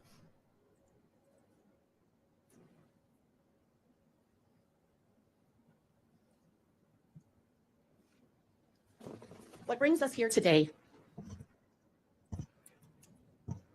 is Julie Jensen's suicide. The suicide of a woman who was in declining mental health, who was seeing Suicide of her a family woman. doctor, a family practice doctor, for prescriptions for her mental illness, for her depression, not a psychiatrist. And as you listen to the evidence, at the very end of this trial, you're going to be asked to answer one question. Just Did one. the state prove to you beyond a reasonable doubt that Mr. Jensen caused Julie's death? Or did they prove to you that Mark Jensen wasn't a great husband and was kind of a jerk? Because those are two very different things. Well, but you could still. After Julie still Jensen's be- death, an autopsy was performed. Dr. Chambliss can't determine a cause of death based on the autopsy, but based on crystals in the kidneys, ethylene glycol poisoning is suspected by the Kenosha medical examiner. Dr. Long is hired by the prosecution and concludes that ethylene glycol was the cause of Julie Jensen's death. And he claimed it was a homicide based on faulty math and faulty facts. Faulty Dr. doctor. Mainland, another of the state's witnesses, Dr. Mainliner. is in agreement with the cause of death being ethylene glycol poisoning, right up until the liar, the snitch, the con man and cheat, Aaron Dillard, who has everything to gain by helping out the DA's office, and who has access in the jail to every single one of the documents that Mark Jensen had in his cell pertaining to his case, comes forward. Oh, yeah. And then in Going for it. 2007, Dr. Mainland, based on the statement of this con man, this liar, this cheat, says, oh, actually, cause of death is suffocation. Oh, After almost a decade just a decade? of saying it was ethylene glycol, the statement of one liar, who you heard from the state in their opening statement is a liar, and who had all of the documents he needed to create a convincing story right there in Mr. Jensen's cell. Everything changes. Now, one of the witnesses you're going to hear from is Dr. Lindsay Thomas. Dr. Thomas is a medical examiner who has done thousands of autopsies. Not just one or two. She will tell you exactly why this theory of strangulation is flawed. Objection, Your Honor. There's no theory of strangulation that's been described by the state or anybody else. Yes, it has. I'm going to overrule it. Again, folks, this is opening statement. It's not evidence, and the attorneys are just basically telling you what they might prove. So again, it's not evidence. You don't have any notes. Go ahead, Ms. Ritter. Or There you go. smothering, I suppose, is a better word for what the state is claiming. Dr. Thomas will be able to tell you exactly why that is not supported by the scientific evidence, by what was found in the autopsy. And you're also going to hear from Dr. Stacy She's Hale. got a tick with her bottom lip. Now, Dr. Stacy Hale is a medical toxicologist. One of the things you'll learn about is the difference between medical toxicologists and forensic toxicologists. Medical toxicologists deal with the living.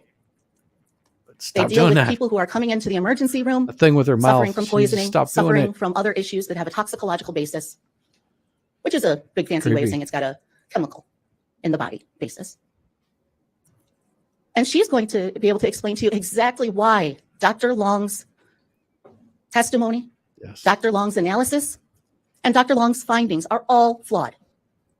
Flawed because of bad math and not supported by the physical evidence. Tick, tick, tick, tick, tick, tick, tick, tick, tick, tick. When you're listening to the evidence in this case, one of the things that the judge will tell you, and already has told you, is that it's up to you as the jury to weigh the credibility, the believability of the witnesses that are put before you. So who are these witnesses? Jail snitches like Aaron Dillard, known con man, liar, and cheat? Jail snitches who have everything to gain Everything. and nothing to lose Nothing. by coming forward with evidence in this case that they discovered not from conversations with Mr. Jensen, but by reviewing the materials that they found in Mr. Jensen's cells. Oh, amazing. How's that work? Witnesses whose stories just don't add up. Stories about a late night conversation Time keeps on ticking, ticking, ticking at a hotel into the future. that isn't supported by anyone else that was there. People who had every opportunity to listen to that conversation. And again, you're going to hear evidence about these flawed witnesses and what kind of people they are. Oh, The type of people you can believe, yeah. or the believe type it. of people that gossip Gossip? and who you can't trust Don't trust when them. they state things. Witnesses who only come forward almost a decade after Julie Jensen. Nice. And reliance on statements of Julie Jensen herself, who the What? evidence is going to show is an unreliable narrator. She tells people on one hand that she wants to work and her husband won't let her, and tells people on the other hand that she doesn't want to work, she doesn't want to do this, but her husband is making her. Well, get them off your hands. Julie Jensen, who is mentally ill and suicidal based on her own statements at the dentist's office. Julie Jensen, who refused to leave despite telling people that she was afraid for her life. Julie Jensen, who had access to the family finances, Ooh, who had her own car, own car and had a husband who worked all day. all day. And Julie Jensen, who is not computer illiterate. Call her JJ You're for going to short. hear that Julie Jensen was in charge of the family's finances. Oh, And she didn't just write down in her checkbook what she spent in the balances. No, she used a program on the computer called Quicken, oh, what's that? a program that required her to go on the computer. And years later, the same thing that they'll use at FTX to manage their books.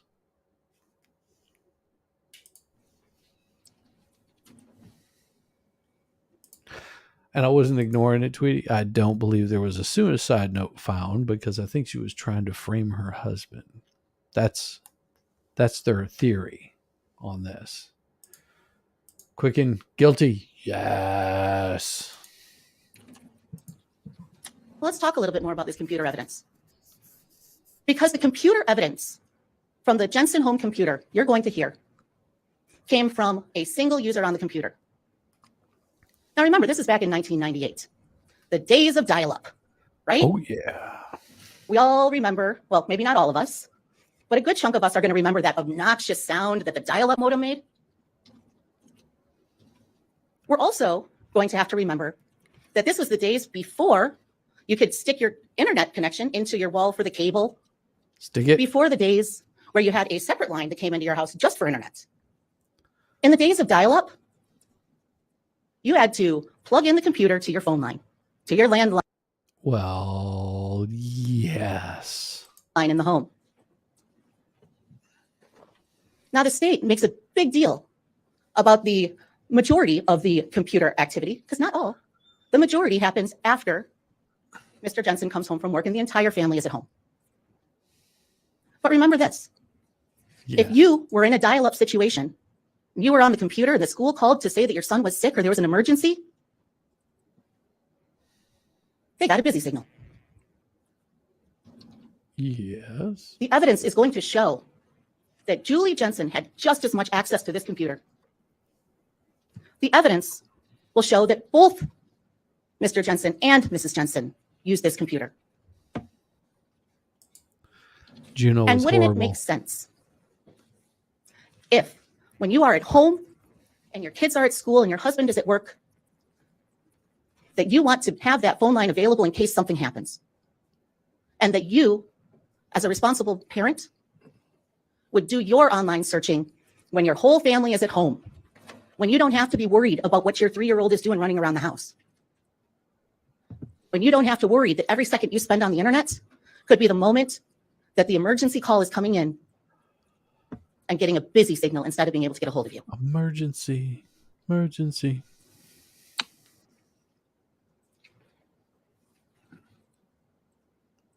And as far as the searches on December 3rd, the morning, if you look closely at that search, you're going to see that they started around 9:40 in the morning. And you're going to hear testimony from Ted Voigt that Mark Jensen left the home at 9:15 that morning Oh. to bring his kids to school. Bringing And you're going to hear, and this is probably pretty gross to think about, but in Julie Jensen's stomach contents, there was food. Oh. I thought she was described going to say as something peppers and else. potatoes.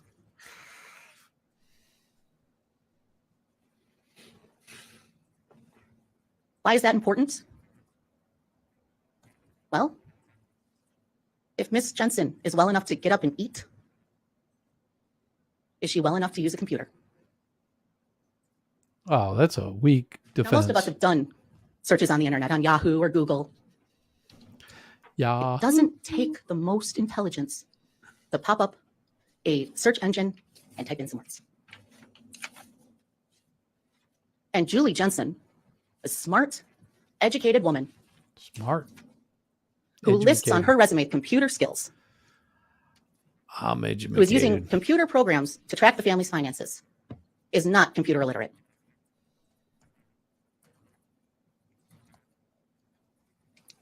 What Julie Jensen was a mentally ill woman. She's mental. She was a mother who suffered from depression,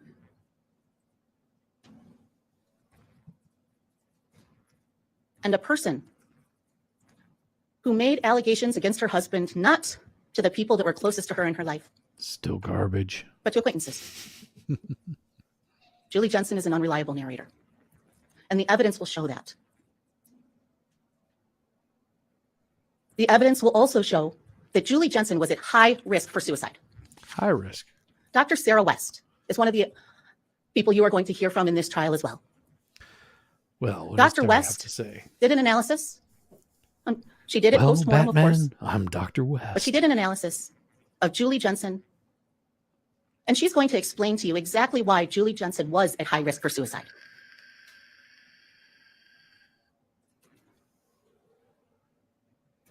Now, one of the things that you hear often in courts and when we're talking about the jury trial system is innocent until proven guilty. Mr. Jensen is innocent of his wife's death. Until they prove him guilty. As you analyze the evidence, again, the one question that you have to answer is, did the state prove to you beyond a reasonable doubt Well, that Mr. Jensen caused his wife's death? Here's the thing, the answer to that is no, because he didn't cause her death. Julie Jensen took her own life. The evidence will show as much.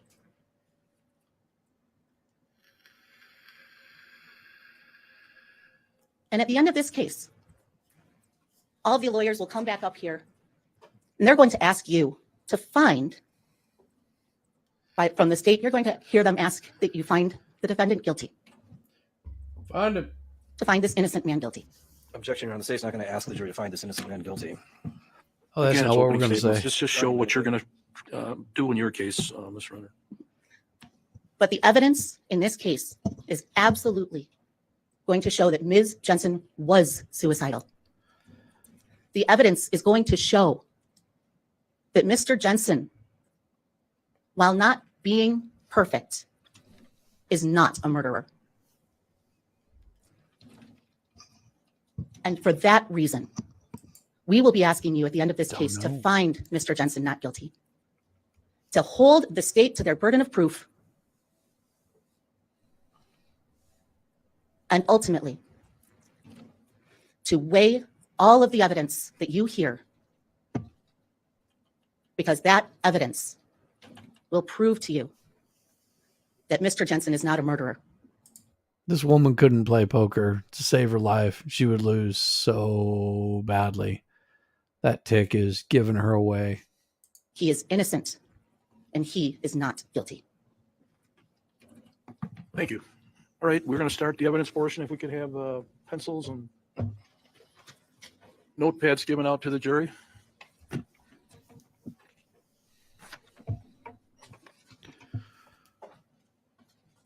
This guy reminds me of somebody.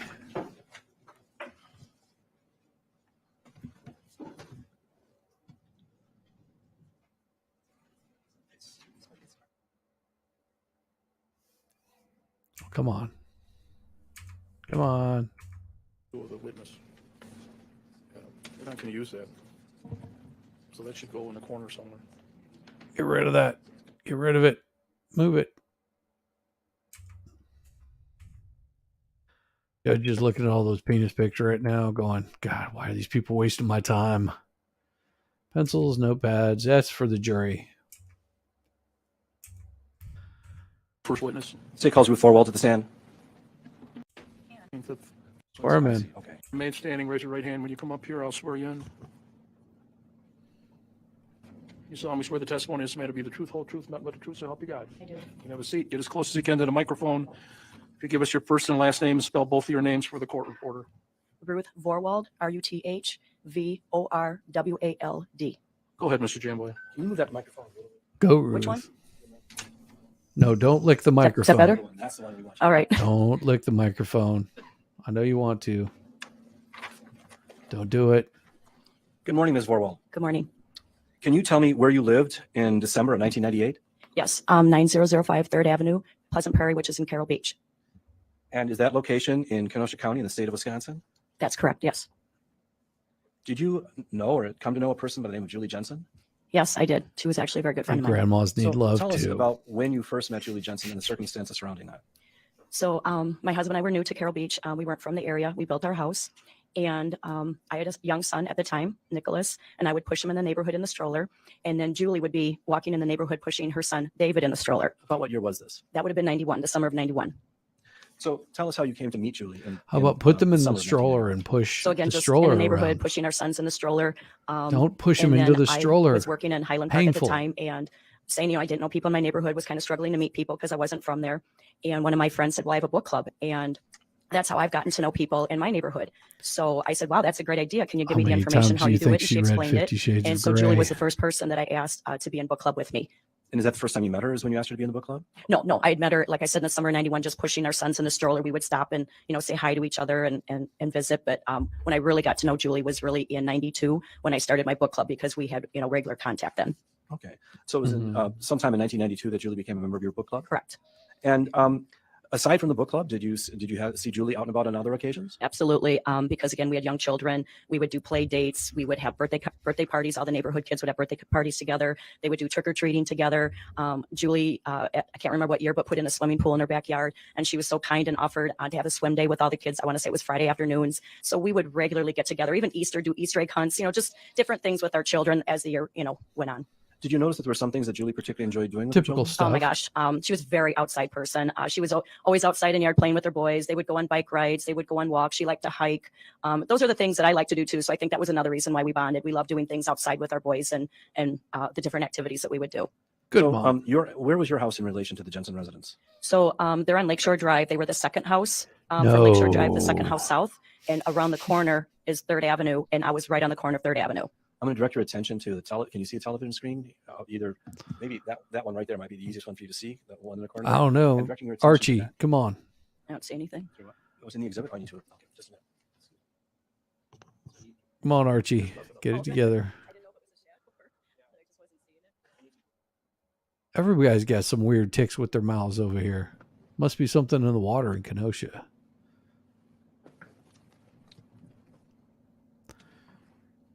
She's looking up penis pics too.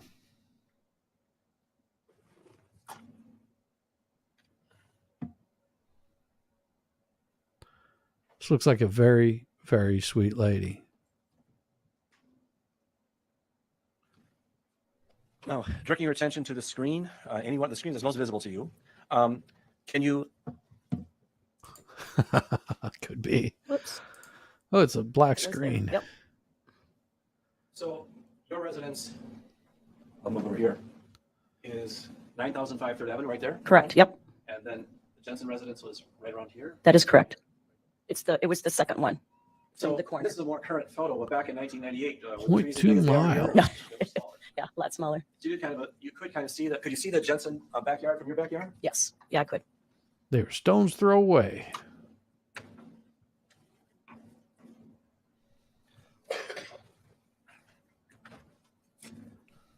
Now, you indicated that one of the things that Julie loved to do was ride her bicycles with the children. And Yes. I'm directing your attention to Exhibit 2. Well, she liked to ride things besides bicycles. So is this man a jilted lover? Just another chain in her belt?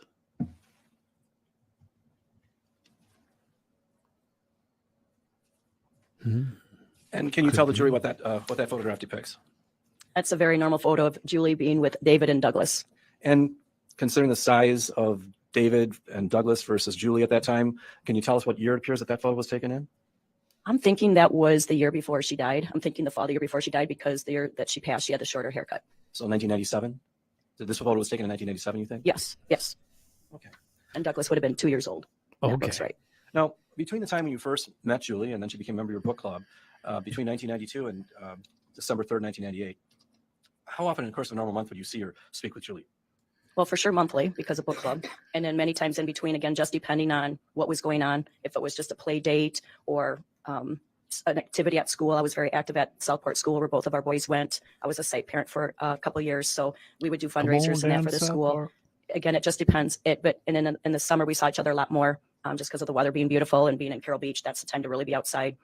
So you saw her often. Oh, yeah. Yeah. And did you feel as though you got to know Julie quite well? I consider her one of my best friends. Did you see her in 1998?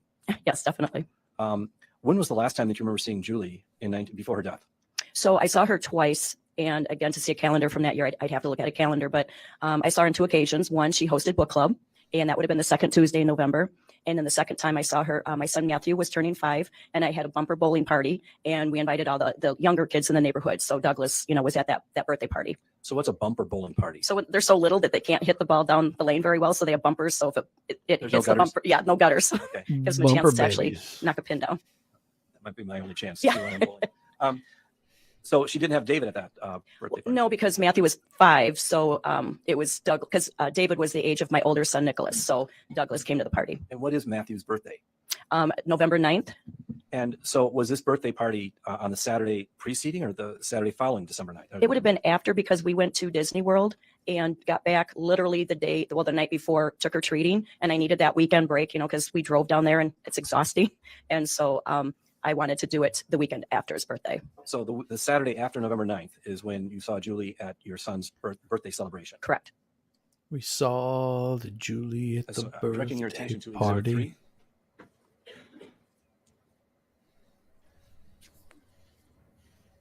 Can you identify the photograph on the screen? So that's Julie on the left with her son, Douglas. And then Carrie Ashley is on the right with her son, Joey. And that photograph was taken on the Saturday following November 9th, 1998. Correct. Now, did you spend much time Totally visiting wearing Julie? the Did you mom see her at the birthday jeans party or talk to there. her? Oh, yeah. We talked to everybody, especially when the kids were bowling. I mean, we had to help the kids bowl a little bit, but after bowling, we did the lunch and gave them money to do the little video game things that kids like to play. So, yeah, it was about 3 hours. So did Julie, was Julie active at the Oh, party? absolutely. Yep. Tell us about your recollections of Julie at the party, if you can. I mean, any normal mom with an active 3-year-old boy, just Well, I will helping him bet and playing and assisting him when he that needed help with the although ball. she may And look like a grandma, I mean, she was I a bet very back hands-on in mom. So if I needed help, she was 1998, helping hand out plates when that we she did the was pretty cake, things like smoking. that. And well, tell us what you saw Julie interact with her children. Oh, always. What kind of a mother was Julie? She was a very hands-on, very loving mom. She was a stay-at-home mom.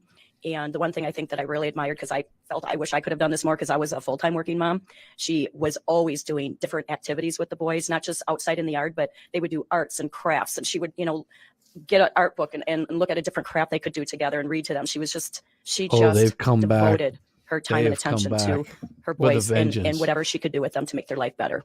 Those Directing jeans your that attention to ride Exhibit all the 4. way up over the belly button. Can you identify the photograph that's were been big marked in as the Exhibit 4 that's 60s. displayed on the screen here? At some Yeah, that's point Julie in with the her two boys, David 70s. and Douglas. And is that a Best fair part about the representation of Julie as you 70s remember was her? Oh, the absolutely. low-cut And bell-bottom can you tell us jeans I on believe the that ladies. photo, what year that photo appeared to have been taken in? That had was to have been young, the fall but of, I was not blind. again, I can't remember the year she passed. Was it 98? Yes. Yeah, that would have been the fall, because again, her hairstyle, that was the style she had then. And Douglas was 3. So that would have definitely, and based on the jackets, that would have been that fall. She had the Princess Diana haircut. Actually, that was Exhibit 4, I think I just showed you. Now, fast forward to December 3rd, 1998. What can you tell us about what you remember about that day? Well, my sister was visiting from out of town, What's your sister's name? Sharon Krause. And do you know why? Do you remember why your sister was visiting you from out of town? She, her husband and son, she said I had an activity or something, and she was just wanting to come see my house, spend a night with me, spend some time. So she came that Tuesday, December 2nd, and then December 3rd, we got the boys off to school, and she finished her coffee, and I like to walk every morning. So we left the house shortly after 9 and went for a walk, because it's so pretty to walk in Carroll Beach. And then I wanted to point out the homes of my friends, ladies in my book club and my friends. So we walked on Lakeshore Drive, which is, of course, the prettiest way to walk anyway in Carroll Beach. And we were not even a mile from my house into the walk, and I saw Mark driving in his vehicle heading north towards his home. And what time was that? That would have been about 9:25, 9:30 at the latest. Directing your attention to Exhibit 5, the photograph that's displayed on the screen, Exhibit 5. There it is. Now, can you see it well enough from where you're seated? Would it help you move closer? Or? No, it's fine. Okay. Now, and where is your residence in that photo? Is that It's up. near the top of the photo? Yeah, it's near the top of the photo. And it was in that straightaway. It was before in Carroll Beach, it takes a curve. So in that straightaway area, towards the middle part, lower 3/4 of the photo.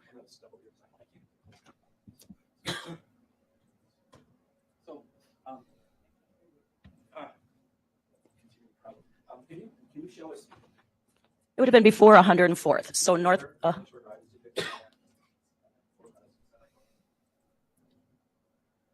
looking at the photo. Is the road, Lake Michigan is to your right, correct? Yeah, it's the street right along Lake Michigan. It's not the highlighted street. It's the street just to the left of Lake Michigan. Correct. Okay. And you said it was, now where were you when you saw Mark Jensen driving northbound on Lakeshore Drive? Again, I'm trying to see the actual street numbers, but I'm on 90th, and it would have been maybe 10 blocks from there. 10 blocks. Good Lord. That's a Again, lot. it wasn't all that far into the walk. So this is your residence here, Yes, and then this is Lakeshore Drive? yes. And it was in that straightaway area before you can see where it curves, a little curve. It was before that curve. I'm moving the cursor down. Tell me to stop when you, back to the, where, It's been right around there. right around here. Yep. That's where you saw Mark Jensen? Correct. Oh, And why tell were us you what happened over when there? you saw Mark Jensen. I waved. And he waved They back. waved back. And then you continued your walk. I mean, I did make a comment to my sister that was odd to see him in the middle of the morning on the south side of Carroll Beach with him working in Racine and the boys going to, the Southport school. So Well, maybe I- he was worried first about thing I his said to my wife. sister, that's odd. So, and Racine, for the benefit of those who maybe aren't Because them oriented women north, are south, Racine is actually north of nosy, Kenosha, north of and that location. paying Correct. attention to He was coming everything from the that south goes and heading on. north when you saw Right. him. at There's no night. grocery stores. There's no gas stations. There's nothing there. It's just some residences. There's a lot more now these days. But yeah, there was really nothing there. And that was somewhere around 9:25 to 9:30 in the morning. Correct. Now, what's the next thing you remember happening on December 3rd, 1998? So in the afternoon, I was home and I heard a siren. Then I heard another siren, then another siren, a couple more sirens. And I'm like, what is going on? And I was waiting for Carrie Ashley to drop something off at my house, and she hadn't stopped yet. She was late. And the sirens were stopping right in front of her house and Julie's house. Their houses face each other, and their driveways face The each other. sirens were stopping. And I looked at my sister. I go, I need to walk over there and see what's going on because it's unusual for Carrie to not have stopped. And there's all these sirens. So she said, I think you're right. I'll walk with you. So And about what time was that? that I can't remember. I want to say, I don't believe my boys were home from school yet. So I think it was before school was let out. But So what happened next then? so we walk over there. And again, we saw there was a fire truck. There was a fire rescue vehicle, police cars. I think there was an ambulance, but a lot of activity. So And what happened then? What, if anything, did you do after observing all of this? And where were you when you observed all of this? so I was across the street standing in Carrie Ashley's yard. And I was Chatting it concerned up, because hanging I thought, out. I don't know why, but in my mind, I'm thinking fire because the fire truck's right out front. And in my mind, I'm No. thinking, wow, did they have a fire? My house is just right around the corner. Do they need to temporarily come into my house? Can I help? I'm a friend. So I walked up to a police officer and I just basically said, is there any way I can help? I'm Julie's friend. If there's any kind of a fire, she can come to my house and, they're willing to stay there. Just let me know if there's anything I can He's do. like, oh, there's And he no looked at me and fire said, I'm here. sorry she didn't make it. And I'm like, what? And he goes, yeah, I'm sorry she didn't make it. And I'm like, Well, how does he know? Oh, come on now. you don't expect to hear that. No. That's the last thing you expect to hear. That's when a you're thinking you're going over to see a horrible, friend. horrible acting. Well, the secretary might have been driving Gina? something. She might have It was been just there, shocking. but How her old was head Julie? was not 40, showing. And how old were you at that time? 36. And it just broke my heart. I mean, I was a young mother with two young boys. She was a young mother with two young boys. And it's like, how is this possible? How is she dead at 40 years old, a healthy woman dead? And all I could think of is her poor boys not having their mother. And I again, your mind is going in one direction and you hear something else. And it's just shocking. So after hearing this terrible news, what did you do then? So I went back home because there's nothing else to do. And then after being home for a while, then I walked back over. I tried to get my composure because obviously I was devastated and upset. So we walked back over. When you say we walked, who My else? sister walked over with me. Devastated. And about what time was it that you came back the second time? It was not evening, but it was dusk. And what happened when you came back the second time? So, I saw different neighbors. Nobody was talking to each other. It was a very somber, very upsetting situation. I mean, Hey, you nobody was always be talking to anybody. It somber. was just Someone awful. dies, you Ted don't Voigt wanna- walked over, then he left, Very- walked back home. Jim Carrey came out, stood 5 feet away. Again, nobody was talking Death to is anybody. not And a pleasant thing. I was standing on the end of Carrie Ashley's driveway, facing the house, and Mark was standing there. And Mark and I made eye contact. And Mark walked across the street to me. And I just looked at him. I said, my God, Mark, what happened? And he looks at me and he had a cigarette in his hand and he took a drag of his cigarette, put his head back. She's gone. And I'm like, what do you mean? What happened? And his gave me an explanation about she wasn't feeling good. She was on a prescribed medicine. She wasn't sleeping at night. She hadn't slept for 2-3 nights. Can't remember how many he said, but he said a couple nights. So he wanted to get her some sleeping pills. So he got her some sleeping pills so she could sleep. And he felt that the combination of the two medicines caused this to happen. What was Mark's demeanor or emotional state as he was just telling you these things? what was weird is I'm literally devastated. And I will say that everybody reacts to death in a different way. Everybody. I might act differently in my wife's death than she would act in mine. She might do a little dance, a little jag, going, oh, the old man is gone. Just kidding. But everybody reacts differently. You can't really judge for the jury to hear this. Yes, everybody's going to react differently. Maybe he's just trying to process all of it. He may be in complete shock. You don't know. You don't know what's going on in someone's head. Is he guilty? I don't know. Could be. Did he do something to force this to happen? I don't know. Let's watch. And he talked like it was just a conversation, just no feeling, no emotion, just kind of matter of fact. What he said to me kind of sounded rehearsed. To me, it was very bizarre. Your Honor, she's conveying her impressions. There's nothing Yeah. wrong with her conveying her impressions. We'll continue. Go ahead, but just move on to something else. Come on. Now, you said you'd seen Julie a number of times in the final months of her life, Correct. and you knew her as a very close friend. Yes. Did you ever see any signs that Julie would consider suicide? Objection, speculation. That is. Opening was pretty to the point what Ms. Renner said to this jury. Correct. So, I mean, this issue is wide open. So go ahead, Mr. Jamboy. Did you ever see any evidence that Julie Jensen was depressed or that she was contemplating suicide? No, never. Julie loved her sons. She lived for her sons. She adored her boys. She would never, ever do anything like that. As you're sitting You here don't today, know is there any someone's doubt in your heart. mind as to how Julie Jensen died? No, And it wasn't suicide. it was not a suicide. Objection, move to strike. We're going to strike Yes. that answer.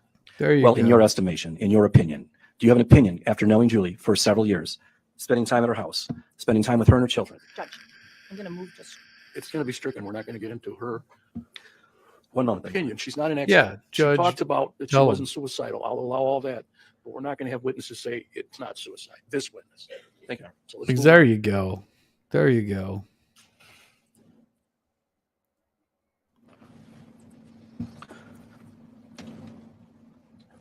After Julie's death, which occurred on a Thursday, is that right? I thought it was a Wednesday, but again, that was 26 years ago, Whoa. 24 years. 24 years ago. My math is right. Yeah, but Did you attend she looked Julie's much wake? better Yes. 26 years ago. Do you remember when and where the wake was? What day of the week it was? The wake, I'm trying to think. I don't know if it was I don't know the day of the week. This is really bad questioning on the prosecutor's part, because right now she can remember all of the other things, but she can't remember some of the most important things. This is really bad questioning. I really don't. So it was within days of her death. Oh, absolutely. Yeah. Yes. It wasn't a long time. It was just within a few days. Correct. And when you went to the wake, did you go alone or did you go with some other people? No, I went with, I believe I went with Carrie Ashley. And what happened? Can you tell us about what you remember about the wake? Yeah. So, the line was, decently long. It was an open casket and I was in line, I want to say at least 20 minutes. And because of Mark's demeanor, Because the it's day all she about died, you, I was sweetheart. watching him All because about I you. thought again his demeanor when she died was indifferent. So I was watching him, see how he was behaving. And he was literally standing 5 feet from her casket, laughing and joking with a group of men the entire time. And again, I thought in my What else mind, is he supposed to that's do? extremely odd. He just lost his wife, the mother of his children, and he's acting like he's at a cocktail party. It was upsetting. Did you attend Julie's funeral? Everybody I did not reacts because after I differently. witnessed that, I was beyond upset, and I'm like, I'm not going to go. I'm not going to watch that behavior.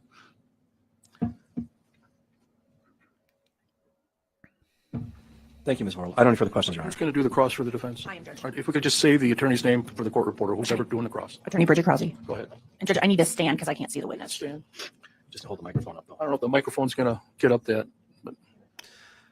Oh, come on, get it up there. I can slide over too. Sure.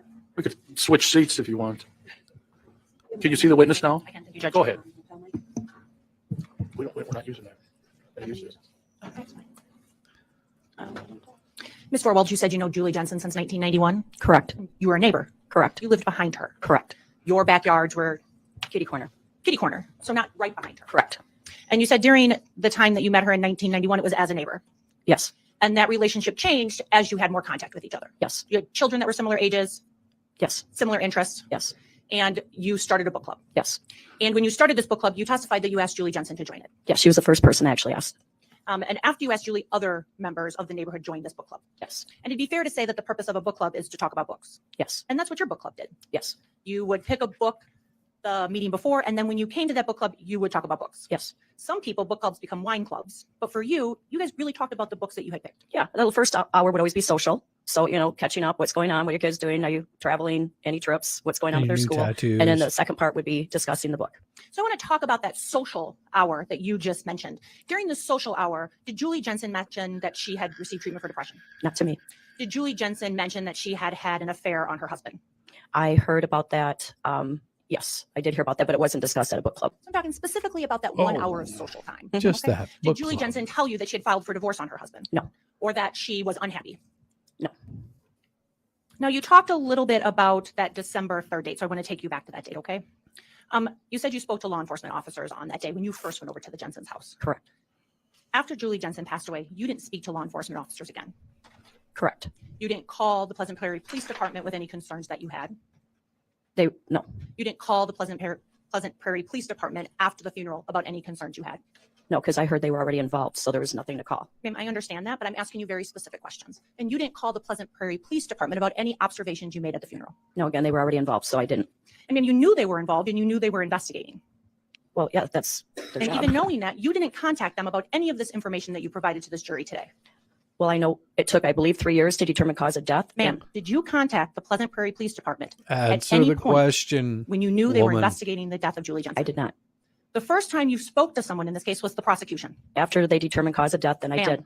The first time you spoke to someone in this case was the prosecution. Objection, Your Honor. I object to the attorney interrupting the witness's answer. I agree. Let her finish. She the wasn't answer. answering the Object, question. I'll make a ruling. Judge, I don't want to keep moving to strike because she's not actually answering the question. I mean, I can do that, but it doesn't make any sense. But I don't want you interrupting witnesses either. That's fine. So are we on the same page? Absolutely. Thank you. Go ahead.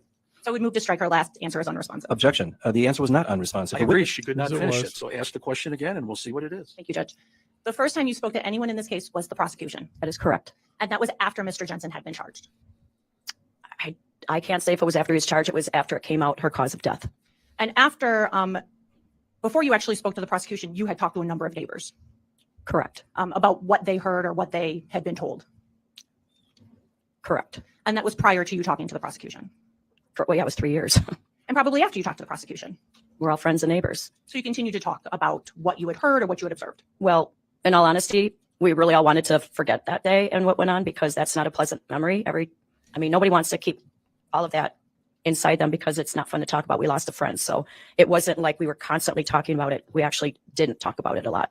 So Yep. after 2002, you didn't talk to any of your friends or neighbors about Julie Jensen's death. If it would have been very rarely that we would have talked about it. So you did talk about it. Again, sure. Sure. I want to talk to you a little bit about the funeral. Mhm. You said that you were in line for about 20 minutes. The wake. Thank you. The wake, the visitation. Yes. You were in line for The approximately wake. 20 minutes. Correct. And while you were in line, you saw Mr. Jensen. Yes. And he was standing in like the receiving line that the family members standing at the end of the casket. Yeah, he was on the other side of her casket, like I said, about 5 feet away. And generally when people go through a receiving line, they stop and talk to the family and then they either leave or they stay for the service. Normally, yes. And he was at the end of that line, or he was at the end of the line that viewed Julie Jensen. I think he was the first person. But he was, like I said, literally about 5 feet away. That was a terrible question. That's not what I meant. I didn't mean he was at the end of the person line. I meant he was at the end of after viewing Miss Jensen, he was after that. Correct. And he would be talking to people.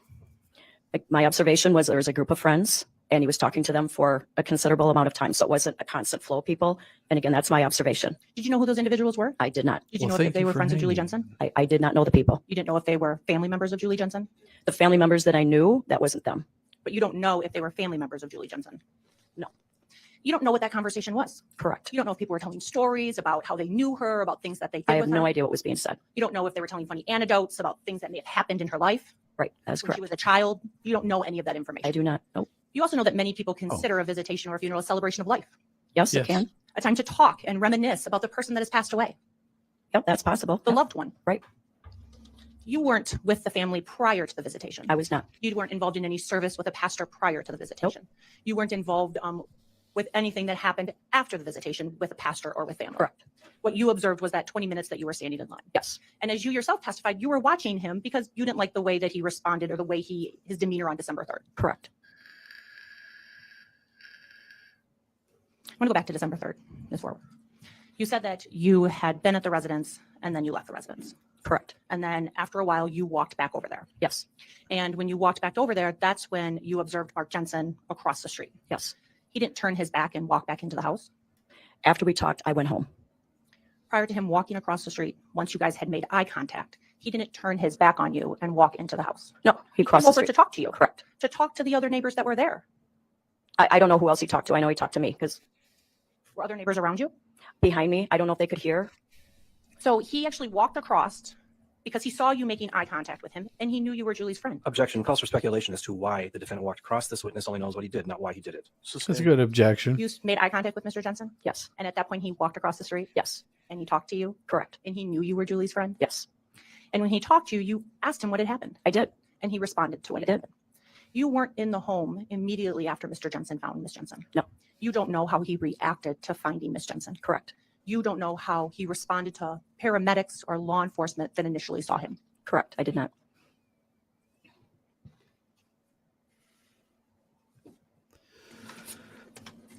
Oof. You testified about a couple of photos that we saw up Yep. on the screen. Yes. One was of Julie Jensen on a bike with the Mhm. boys. Yep. And the other one was them with a view of the lake. Correct. You didn't take those pictures. No, I took the one of the bowling party. You weren't the one on that bike ride with them. I was not. You weren't the one in viewing the lake with them. No. When you saw these bike rides, Mr. Jensen was also involved. He's probably one that took the photo. Probably the one that took the photo. Oh, Because amazing. he was also actively involved with his boys. Right. Actively involved with his family. Yes.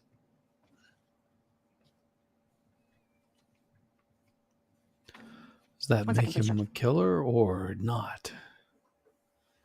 Nothing Would further. he Thank you, be ma'am. the Any killer? redirect, Mr. Jamboy?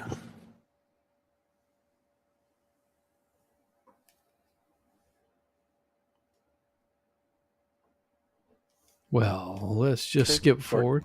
I will hold you to that. Still call Sharon Krause. And how long is this witness going to take? Short. Oh, they dismissed hold you to that that. one I'll be because very they short. didn't need him I anymore. guarantee what she'll do. 37, Your Honor. Thank you.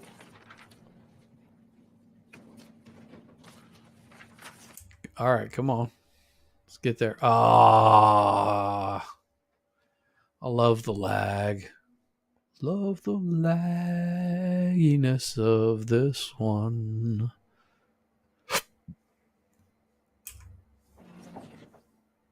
Gosh, she looks just like the last one. Except her hair is a little more blonde. Before you have a seat, okay? You solemnly swear the testimony is matter, be the truth, whole truth, nothing but the truth, so help you God. The witness said, I do. Try to get as close as you can to the microphone. Spell your first and last name for the court reporter. Sharon Krause. And spell it, please. Yes, SharonKrause. Thank you. Go ahead, Mr. Jamwood. Good morning, Ms. Krause. Can you tell the jury, do you know Ruth Thorwald? Yes, I do. She's my sister. And you remember visiting your sister on December 2nd and December 3rd, 1998? Yes, Do you remember where you were? So can you witness tell us what you can verifying remember a about the morning of witness. December 3rd, 1998? sure.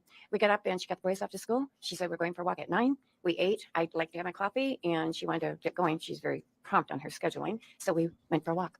And do you remember what, if anything, you saw while you were on your walk with your sister? We were walking on Lakeshore Drive past Mark and Julie Jensen's home. And we got maybe half a mile away. And she said, oh, here comes Mark. That's weird. And about what time was it that you and she saw Mark? 9:30, approximately. Okay. And do you remember anything else about December 3rd, 1998, when you were visiting with your sister? I was downstairs. We were going to go have dinner. Ruth was upstairs getting ready. I saw flashing lights behind her house. I went to the stairway, yelled up. I said, Ruth, there's something going on behind your house. There's a lot of red lights. She came down. What happened next? We took a walk over, and because she said, that's Mark and Julie Jensen's house. And so we walked over there, and there was a police officer standing there. She asked him apparently what happened, but I didn't hear what he said. And then she started crying. And Mark Jensen, she said, here comes Mark. And he So do you remember how much time elapsed between the point where she heard, where she started crying and the point where you saw Mark come across? It was very soon after. So Bad tell us question. what you can remember what happened about Mark coming across. He came and approached Ruth. I was standing on her side, and she said, what happened, Mark? And tell us how Mark responded. He took a puff on his cigarette. He blew it in the air. He looked at her and said, she's gone. And she said, what do you mean? She's gone. and he said she hadn't been feeling well. And That's a she different hadn't been story. sleeping, and he called the doctor and got her sleeping pills. And what was your impression of Mark's demeanor as he was providing this information? There was no emotion. He was like he had known exactly what he was going to say. I had a bad feeling. Thank you. Okay. Cross-examination. We don't need You guys- anything And for just to be about clear, your Ms. Krause, feeling. you and I are not related. My name's Bridget Krause. No, we're not. You said that you saw Mark Jensen's car about 9:30 a.m. Correct. And that was as you were walking with your sister. Correct. You didn't follow that car. No, You didn't see where that car went. he was heading the opposite direction towards his home. So you guys were heading southbound and he was Correct. heading northbound. Correct. So you didn't actually see whether he stopped at his home. No, Ma'am, you'd never met Mark Jensen before. No. You didn't know his general demeanor. no. Didn't know his general style of No. talk. There No. are people that are pretty matter-of-fact talkers. Okay. Would that be fair to say? Have you ever met someone like that in your life? Mhm. And you didn't have it. She said, Can you say Oh, yes? Just so the yes. court reports? Sorry. Thank Yes. you. And as you just said, you had never met him prior to that time that he walked over to talk to your sister. No, I have not. And just so that I understand your testimony, you heard the sirens and then told your sister about it. I saw the lights, red lights flashing behind her house. Red Oh. lights flashing behind your sister's house. Yes, correct. Red Then you told your lights sister. flashing. Yes. And you two walked over there. Correct. And once you walked over there, your sister had some type of conversation with like a police officer or law Correct. enforcement. Correct. Yes. And then after your sister had that conversation with law enforcement, shortly thereafter is when Mr. Jensen came over and spoke to your sister. Yes. And it'd be fair to say that you weren't in the Jensen house at the time Mr. Jensen found his wife. No. You don't know how his demeanor was at that point. No. You don't know how he reacted. No. You weren't in the Jensen house when EMTs arrived and told Mr. Jensen that his wife was gone. No. You don't know how he reacted. No. I have no further questions. Thank you, ma'am. Any redirect? There you go. Easy. Get Have them you, in, get them in the out. course of your lifetime, That was been in the vicinity of somebody who had just easy. suffered a terrible, horrible loss? Yes. And have you noticed the manner in which those people tended to respond? Yes. Sad. Dreadful. Questioning what happened. A They strong emotional response? Very strong. Yep. everybody I've reacts experienced it. different. Did you see any evidence of that in Mark Jensen? No.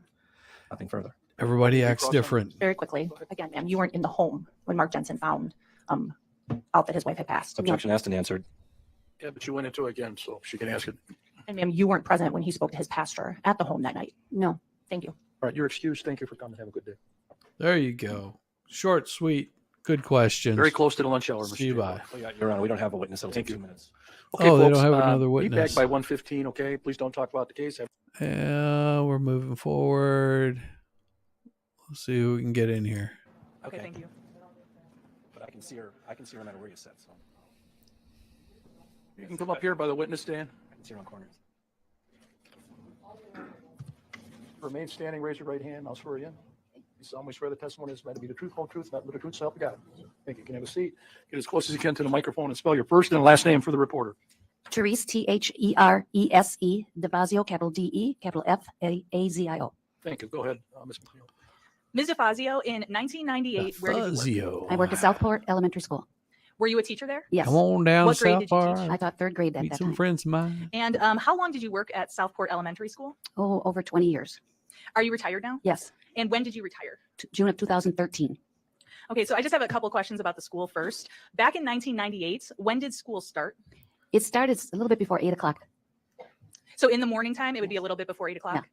And you know what time school would end typically? It's around between 2:30 and 2:45, I think, at that time. So if there weren't after school activities, that's when the students would generally be let out. Yes. And then in terms of the beginning of the school year, when did school start at the beginning of the school year? Well, that year, Labor Day was late. So we had to start before Labor Day. Labor Day was the 7th of September. So we started, I believe it was September 1st, and we had an open house the night before. I'm not positive of those dates, but I'm pretty sure that's it. So early September. Yeah. And so back in 1998, before the start of the school year, was there an open house? Yes, the night before school started. At that open house, did you meet a person by the name of Julie Jensen? Yes, Julie Jensen was there. Her son was in my class, David, and she came up to me and volunteered to be a room mother. And I had a couple room mothers that year. Oh, yeah. And you said her room child was mother. named David Jensen? Yes, it was. And so how old are third graders? About 8, or it could, some of them could be a little bit closer to 9, but he was 8 at the time. So 8 turning into 9 is third grade? Right. And so when you met Julie I'm Jensen not feeling any at that convincing open here. house, did she volunteer to be a room mother? Yes, she wanted to help me out, so I asked her what kind of skills or things she'd be interested in to help with. My first question to her was, can you come and work in the computer lab with me? Because at that time, that was a brand new thing to have computers in school. And she says, oh, no, I can't do that. So then I questioned her some more about what she could do. And she helped me out then later on in the tutoring kids in the classroom. Okay, so let me go back to that So conversation. right now then. they're trying so to is that say, something that you oh, she generally do doesn't with room know mothers, figure out the computers ways at they can help all. you? Oh, I because can't do you computer don't know people lab. right then. Their first time coming to meet you too. So you have to find out what their interests are and She was real happy to come and help me. She just couldn't, Sorry she to says, help me in the see computer lab unless I if could have I'm somebody boring open you. up the program for her. She says, and I could type. But it's okay. All right. Did she say anything You're about turning on welcome a to computer? Oh, she said, I can't stay even as turn on the long as computer. you like. Yeah, and she said, hang my son as David long helps as you me. like. He turns, we got a new IBM at home, she said, and I have to ask David to come and teach me. And later on in the year, I found out more about how little she knew. And did she describe any ability to type? Yes, she could type. She says, but I only type 35 words a minute. And I said, oh, that's how many I do. That's how I remembered it, because we both we're slow typers. And now, when you're talking to Julie Jensen about being a room mother, did you have any idea whether she had done this in the past for other grades for David, or did you not know? At that point, when I met her, I did not know. And did you find out more information about that later? No, I didn't. So you're interviewing her to see what she might be helpful with. Right. Now, as you met Julie Jensen, can you just describe for us your impression of her, how she looked physically? When I met her, she's a petite woman, blonde hair, and very sweet person, very gentle person. She's soft-spoken. And so did Julie Jensen, in fact, work in your room as a room mother that year? Yes, she did. She came in at about 9 o'clock. She was always on time. At 9 o'clock, she would be there and stay until 11, because then she had to go and pick up her 3-year-old Dougie at the time. Doug is David's younger brother, at daycare, or it's like a preschool daycare.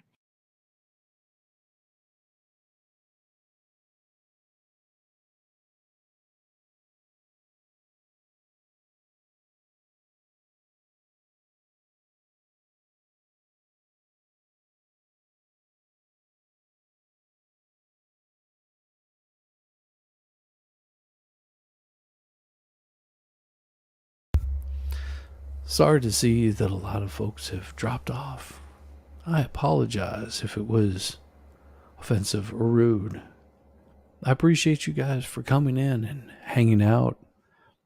I'm going to try to push my way through the rest of this. I've got the speed up as high as I can possibly go, trying to move through this trial really quick so I can get caught up for next week. And I thank you. Thank you very much for coming in and enjoying hanging out. Thank you very much. And she would work with me from 9 until 10:30. At 10:30, our music teacher would come in and teach, so that would give us time to go to do some things in what we call the side room to the classroom, and she could help me do some more things, and that's basically what she helped me with. Now, was this on a set day of the week? Yeah, every Wednesday. So Wednesdays, 9 to 11? Mm-hmm. Yes. Now, was Julie generally on time? Oh, she was always punctual. So when she didn't show up one Wednesday, I had to ask how she was doing. Her son told me. So before December of 1998, did she show up every Wednesday? Yes, every single Wednesday. And can you just tell us thanks, your Rabbit. interactions with her over these weeks working with the students? What did you observe? She was very good with the kids with math and listened to kids read. She was very, very good at all of that. And then at 10:30, we would go into the side room and she'd help me with either doing some filing or correcting some papers, cutting out things like that. And she was very efficient. And did she help out students who were not her son? Oh, yes, yes. Any student who needed help when they came in. Now, in terms of David, how would you describe him as a student? He was an excellent student, and he had straight A's. He was just really smart. And he also was kind of shy at that age. He was a little bit shy. So on these Wednesdays, once it got to be 10:30, how would your class change? They would stay in the room, and we'd go to this side room, which had a glass wall that we could see through to the classroom. While the music teacher would be teaching, she was in there with me. And while we were correcting papers and things, she'd ask me questions about raising sons, because I had 2 sons. Mine were much older, but they were in high school and college. But she liked to talk about, the boys, like I would with my friends when I was raising my kids. You share knowledge and information about how to raise sons. And so you and Julie are not in the classroom anymore. You're off to the side. Right. And so that gives you time to talk about other topics, not in the class. Is that correct? That's correct. It's good to see and you, so Rabbit. you're describing one of these Glad you're conversations hanging about out. talking about raising boys. Is that Yes. correct? And so did Julie have any specific questions about that you can recall? I don't recall the specific questions. It's mostly about, getting them into sports, music, things like that. College for the future. How do you save up for college? Things like that. Otherwise, I don't remember anything else. And did she seem to be thinking about? I will just say that our poll is finished out as he's as guilty as all get out at 66%. Make the pain stop. Please give me the dopamine and just end my life. Not guilty. Came in at 11%. That's amazing. David's future education? Yes, she wanted to, but I don't recall details about that. And is that when you talked about college? Yes, we mentioned college, yeah. because one of my sons was in college. Now, at some point, did Ms. Jensen talk to you about recognizing your name? Yes, one time she was kind of hesitant to ask me, but she says, "Do you have a brother-in-law that his name Paul DeFazio?" And I says, "Yes, that's my brother-in-law." And so why did she bring that up based on what she said? Basically, she was curious because we had the same last name. And then I says, "Well, yes, Paul is a psychotherapist." And she said, "Oh, I'm going to see him for marriage counseling." That's So she not a talked about bad having idea. seen what she learned was your brother-in-law. Right. And what did she say that she saw him for? For marriage counseling. She said that she sheepishly told me that she had an affair. She says with like a one-night stand sort of thing. She says that she regretted it right as soon as she had done it. But she talked to her husband about it and said she wanted a divorce, or he wanted a divorce. I don't remember who wanted a divorce, but they were thinking about divorce. And she said, Well, let me just say, I have never cheated on my wife, and my wife, as far as I know, because I don't know everything about her, has never cheated on me. I would assume that she hasn't. But had that question come up, I'm sure that there would be a discussion about compatibility.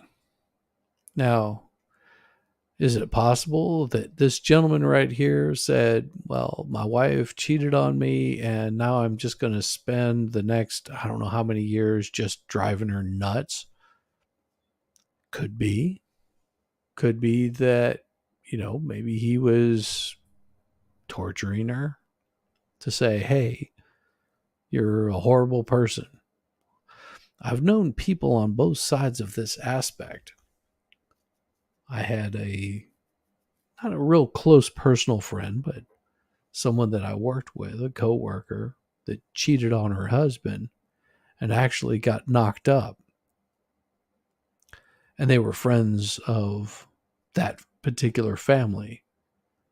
And the wife, because they were two separate married couples, ended up,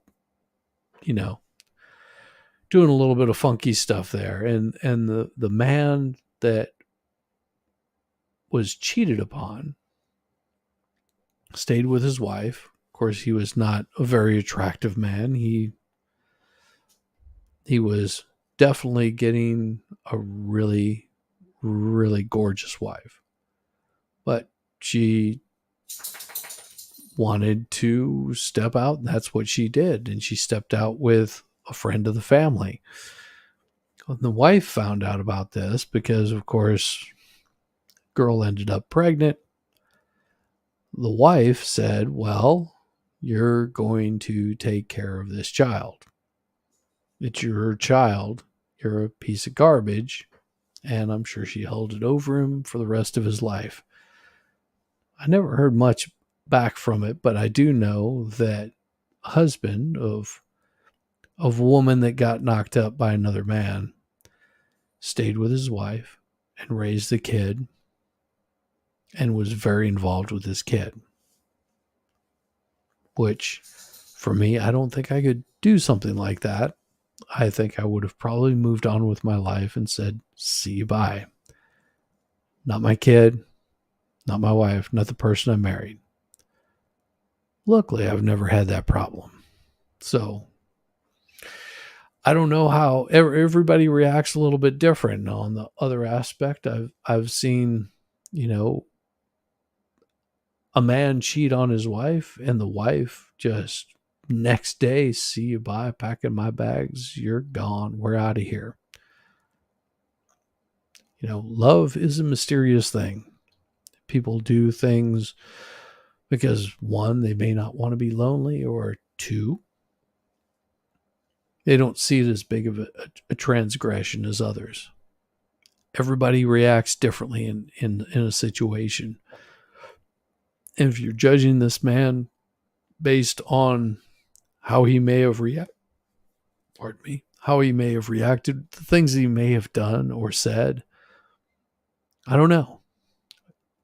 Did he kill his wife? Or was she just that distraught that she offed herself and wanted to blame her husband? Maybe he was being a complete bastard towards her and she was doing it as out of spite, not realizing that it would actually take her life. thinking that it would make her really sick. Who knows? We don't know, but the jury is going to get to hear all of the evidence, and that's what's so good, beautiful about our legal system. Well, let's try marriage counseling first. So that's why they're trying to save their marriage through marriage counseling. Now, this is a topic that is fairly sensitive, talking to someone about an affair in marriage counseling. So was that surprising to you, given your relationship with Julie Jensen at that time? Well, I've been seeing her every Wednesday since September, and parents usually do confide in me and things. They really feel that the teacher is somebody they can trust, usually, and so they can talk to us about family life or anything.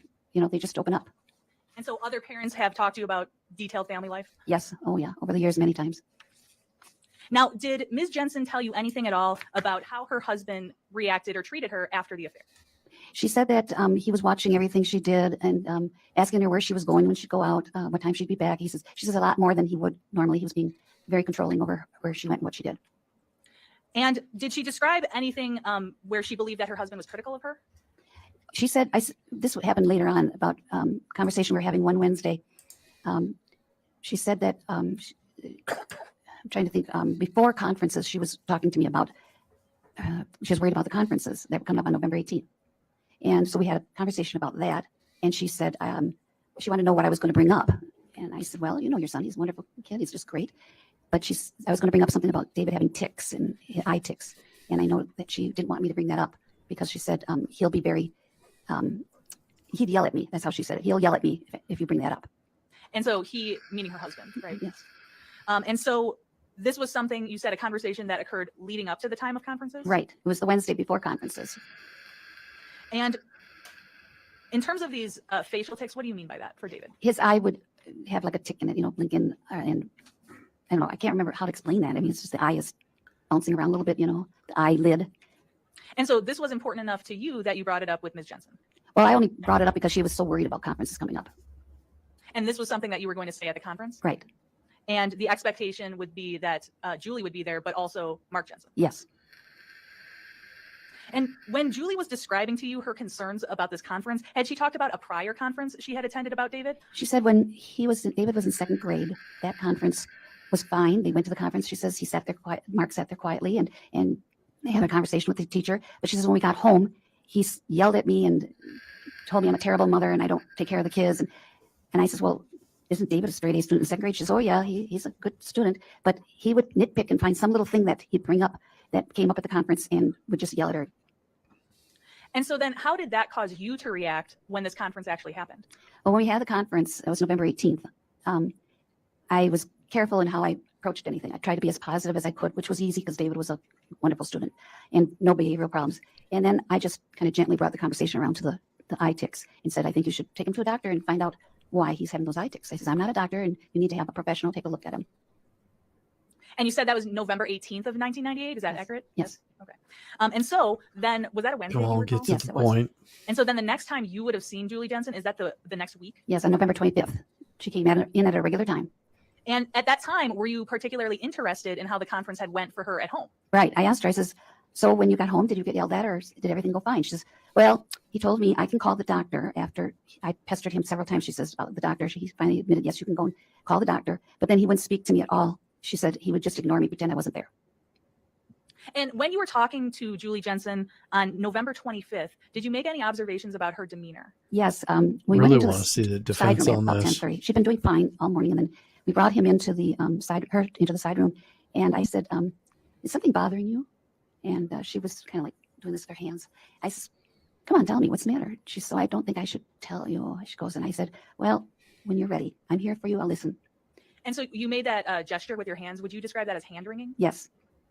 And so then at that point, she hesitated to tell you anything? She was hesitating. But then after I said to her that when you're ready to talk to me, that's fine. If you want me, I'm here. And she thought for a few seconds and she says, well, I'd like to tell you something. I think my husband was going to kill me last weekend. And I looked at her Oh, surprised. I wonder This is why. something you hear from a parent. And I said, I repeated, I said, you said what? And she said that he was going to kill me. I said, you know what? We better have this conversation down in privacy in the teacher's lounge because I didn't know if anybody could hear us from the side room. So we proceeded down to the lounge in the teacher's lounge to talk about it. Just more privately. Yes. All right. So when you got to the teacher's lounge, describe that conversation for us. Well, she said that she found some notes next to she was cleaning the house, and she cleaned in his room and his desk area there. And she found some notes there. It had like a grocery list. It had things like, she said, it had drugs, syringes. I think it even said needles, on like a grocery list. And I said, "You're sure that those are his notes?" She said, "Yes." So Now, if I can follow up on that, mhm. did she describe how she came across this list? It was sitting right next to his computer, and she was cleaning the room.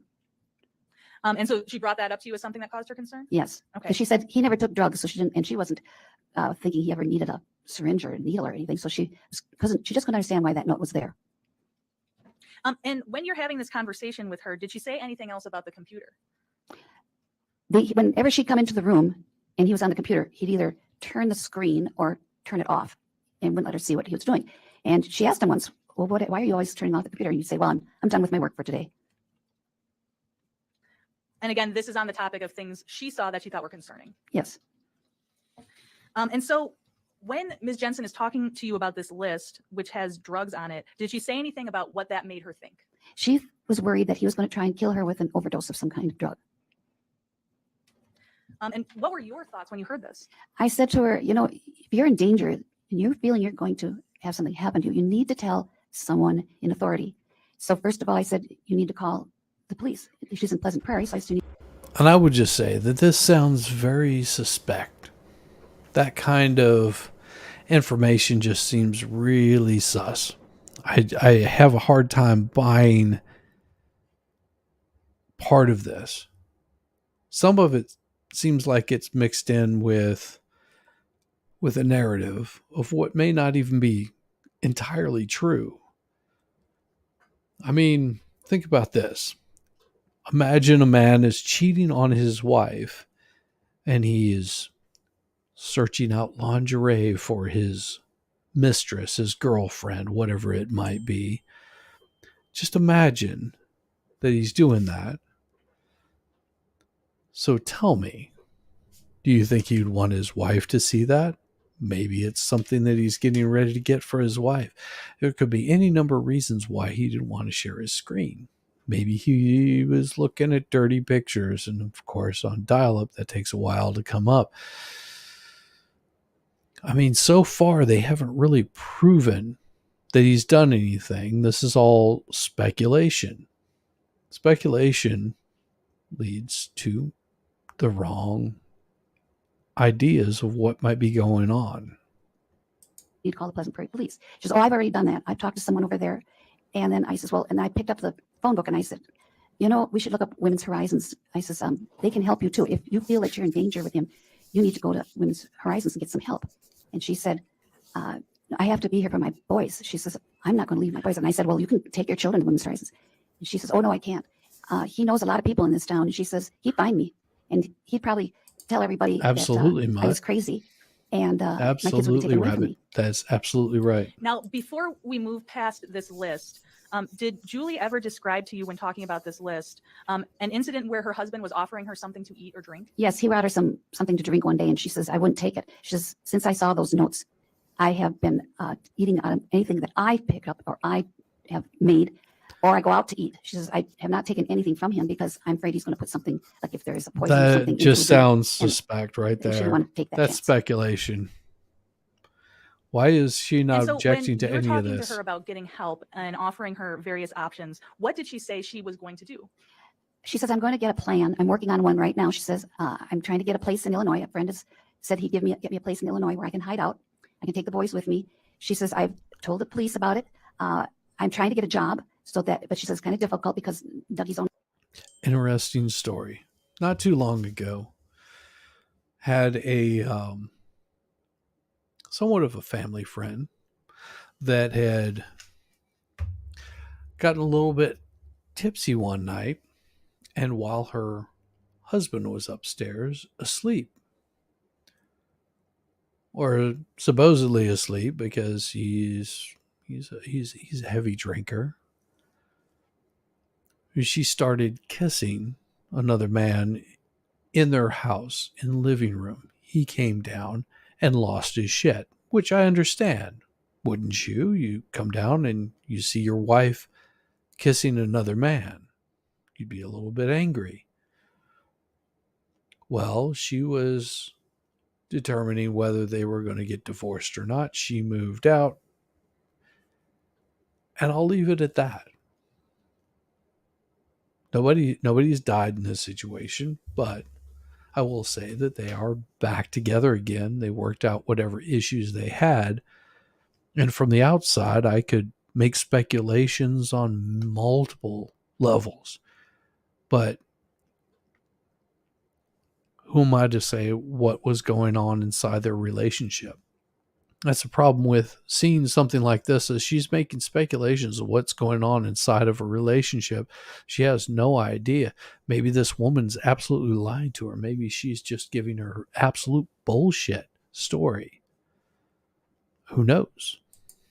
Just turning 3, and she wanted to get him into at Southport we had a special classroom for preschool, and he could be a peer helper for children who had special needs in that classroom.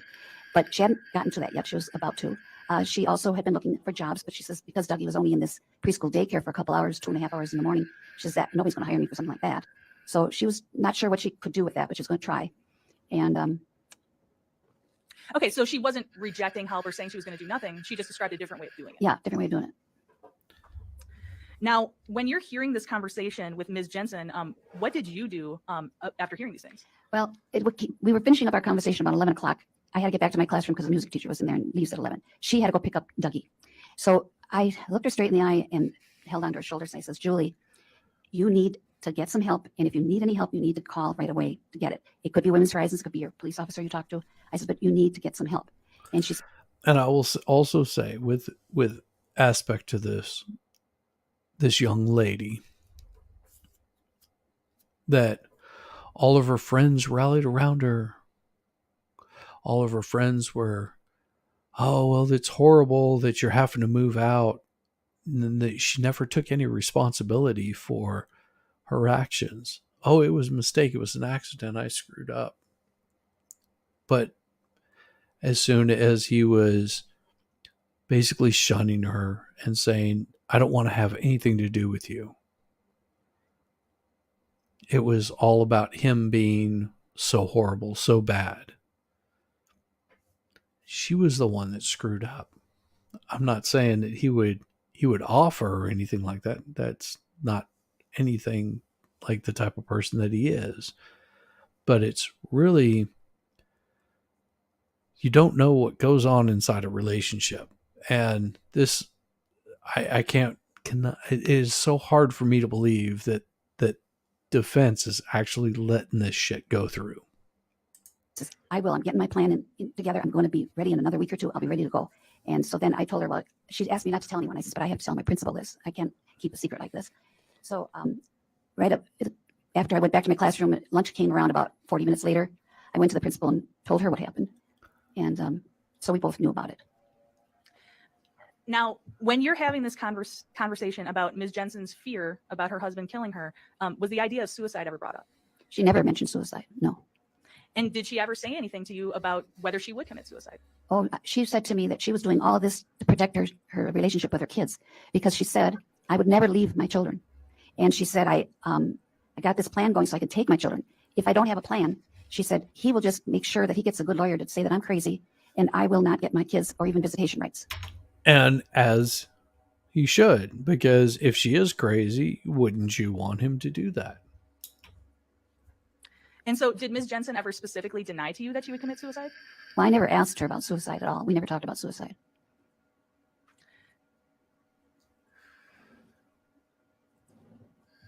Now, to go back to the discussion about counseling that Ms. Jensen had told you about, did she ever say anything about what her husband had said about her in counseling?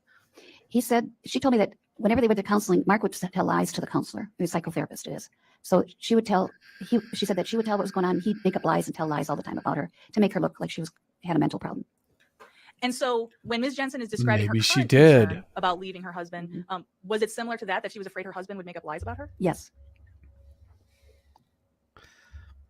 Why are you not objecting? This is all absolute BS. Now, did Ms. Jensen specifically say to you regarding the concerns about her husband making her overdose? Did she ever say to you that she was concerned that he would make it look like a suicide?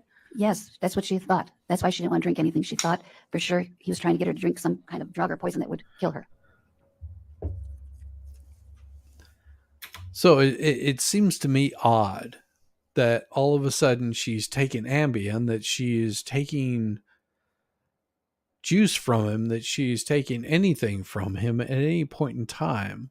It just something's not quite adding up here. And I don't know anything about this case. I'm just looking at it from a jury's perspective, and something's just not adding up with all of this. I think that the prosecution's doing a really crappy job of making their case. And I'm not saying that the defense is much better, but something just is not adding up here. And did Ms. Jensen express concern about if she looked crazy, her children being taken away? Yes, if he made a good argument about her being crazy, he was also going to go pursue that she'd never see her kids again. He would make sure that she couldn't even be come to visit the kids, because he was going to make her look like she wasn't capable of being with the children. Well, and I will say, I'll bring this up full screen here. My mother is absolutely batshit crazy. Not just a little bit, but I mean, massive, batshit crazy. She can go from one topic to another without even, it's hard to describe. My father got to experience that level of craziness. And during the divorce, it was absolutely brutal.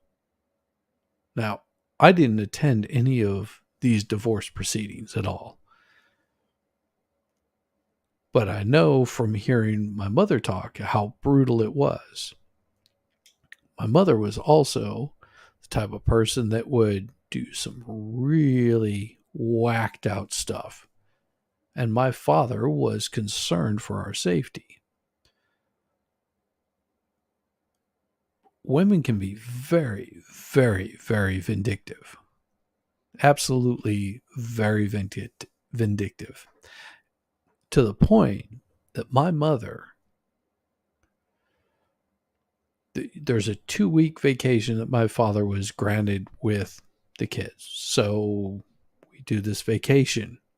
When we come home, almost the entire house is packed up. Almost everything has been sold off that couldn't fit inside of a U-Haul trailer. And before he could get his next visitation, she had a U-Haul trailer packed up, and we were halfway to New Mexico. Now, I was too young to understand what all of this was about or what actually was going on, other than it was an adventure. It was something different. I bought into that stuff, hook, line, and sinker. It wasn't until I got much older that I saw how much manipulation that this woman would do. Ergo, many years later, whenever she tried pulling that same thing on me, I saw through it. I called her on it, and I didn't speak to her after that. I still have not spoken to her. Love my mother. She brought me up really well on some really good values, and she did some really good things. She's not a bad person. She's just a little cuckoo in the head. And I had to separate myself from that kind of craziness to know that I don't ever want to be in that position again. A lot of people will say, oh, you marry your mother or you marry your father. Trust me, I didn't marry my mother. I decided a long time ago that I would set my standards much higher That's why my relationship is dear to my heart and makes me happy, because I have a woman that actually loves and cares for me, and I actually love and care for her. I've been around the block a time or two,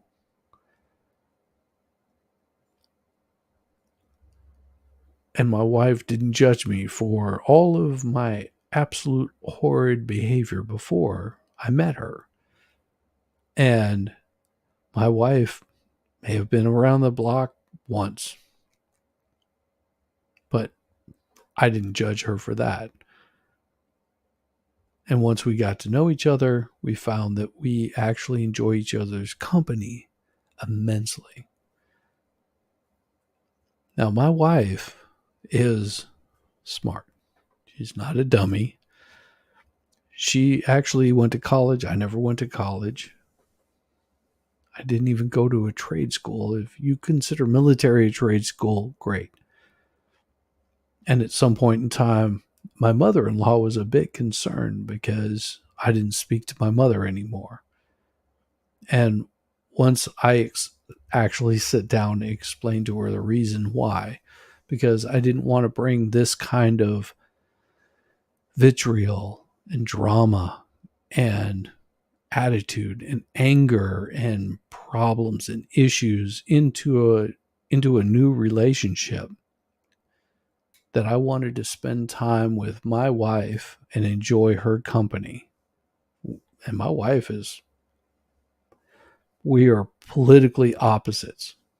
And we can get in some arguments about politics or religion, or, well, actually we agree on religion, but we get in arguments, and we pretty much know, we're not going to touch that.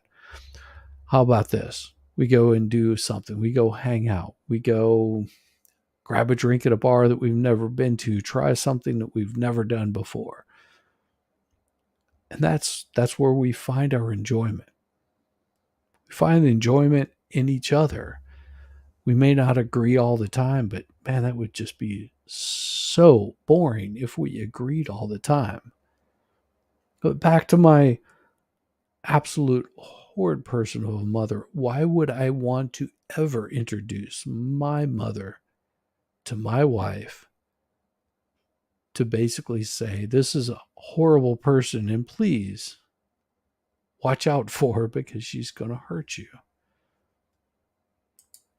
And that's glorious. That is absolutely the best thing right there. My wife and I enjoy each other's company. If something were to happen to my wife, I would be absolutely devastated. I mean, not to the point that I would do something to hurt myself, but it would be very just devastating, because she's the person that I speak to, that I confide in, that I argue with, that challenges my mind, that gives me some of the best enjoyment. And to bring someone that just is completely destructive to all of that I have with my wife, it makes no sense. I would not want to bring that kind of person into my sphere. I keep those people away from me as much as possible. People that have these attitudes of, it's so hard to describe. I mean, the best description is at one point in time, my mother was part of the Bible school, the teaching or whatever of in the church. And I actually wasn't in the class. And one of my friends comes up to me afterwards and was like, does your mother not like you? And I was like, what are you talking about? We're just like, well, she had this very interesting thing to say, that she never wanted to have children, that she would have taken them out if she could. She's fine with teenagers, but children just drive her nuts. It's like, your mother had nothing good to say about you at all. I was like, well, that's a little odd, but okay. It didn't hit me until I was a little older and was like, oh, yeah, my mother did not want to have children. It was a way of keeping men around her, basically to take care of her. We were just the byproduct of that. We were a tool to be used. Once you realize that, you realize that she's a very volatile person, and you do not want to be around somebody that is that volatile at all. You remove them from your life, you move on with your life, you find meaning and purpose, you find people that you can associate with, that you can share experiences with, and it becomes so much different. It becomes actually lethargic to the point of why would I introduce that kind of evil into my life? And I have a feeling that with in this case right here, I don't know if this guy offed his wife. There's a 50% chance that he did.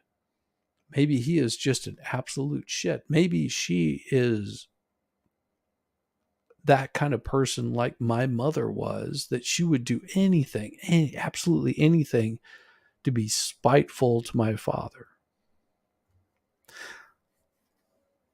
Right before my parents got divorced, my mother set the house on fire, called the fire department, and drove us to our grandparents. And then came back and got in a fist fight with my father.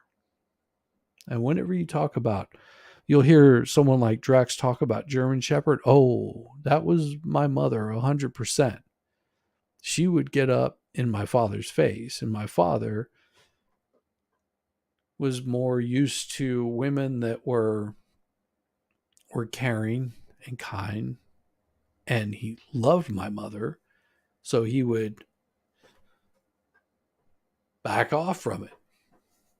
And she punched him in the nose, broke his nose, and was just taking swings at him. She was violent and aggressive. And one of the reasons that my older brother left home, he left the state. He wanted to be having nothing to do with this person because she was so vicious. And unfortunately, me and my brother died at a very young age. And me being even a younger age, I was never able to ask him about this kind of attitude. I had to find out about this many, many years later, what kind of person that my mother was. And don't get me wrong, I absolutely loved my mother. She was my mother, just like I love my father. But whenever you've got bad things, it's that bad juju thing. You get that bad juju in your life, and it'll drag you down with it. It does not care. It'll drag you down. Bad people will drag you down. Do not let those bad people ever drag you down. If people are doing that to you, get out of that situation. Same way with this lovely, lovely young lady. We'll go back to her. How about that? I'll get off my soapbox because I can do that sometimes. My apologies. Now, did she say anything about whether she would ever leave her children? She said she'd never leave her kids. That's why she didn't want to go to Women's Horizons in the first place. Even though I told her that the children could go with her, she said, it's not safe. He will find me there. I have to go someplace where I can really hide out.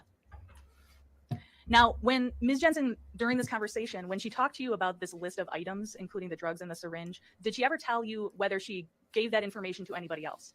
Yes. Sustained. Judge, this is a statement of Ms. Jensen and whether she gave the information to somebody else. Well, this witness doesn't know. Well, You call that other witness then. So Ms. DeFazio, I am asking you whether Ms. Jensen ever said anything to you about giving this list to someone else. Yes, she said she gave it, put it in an envelope and gave it to our neighbor. And I don't know which neighbor. She didn't tell me. She said neighbor. A neighbor.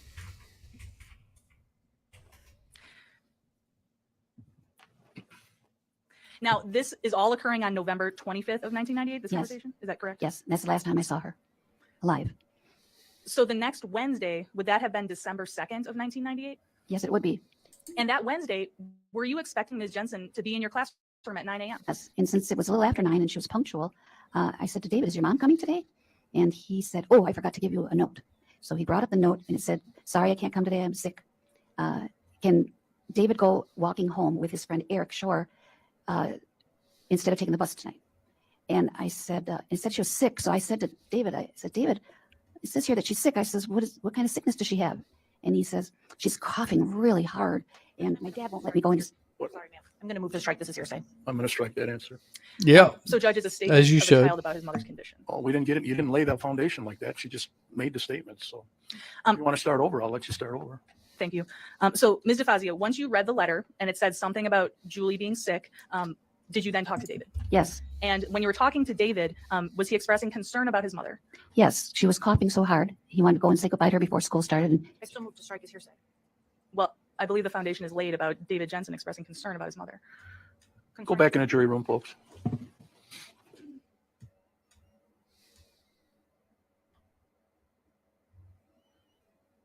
Oh, there we go. Let's skip forward. because of, liability, making sure the children are safe. So there has to be a note if a student is not going to their own home. Right. And for David, the note was to go to his friend Eric Shore's house. That's correct. Now, is this something that happened on every Wednesday? That No. David? No, he never went with anyone else before. Okay, so that was an unusual part of the note as well. Yes.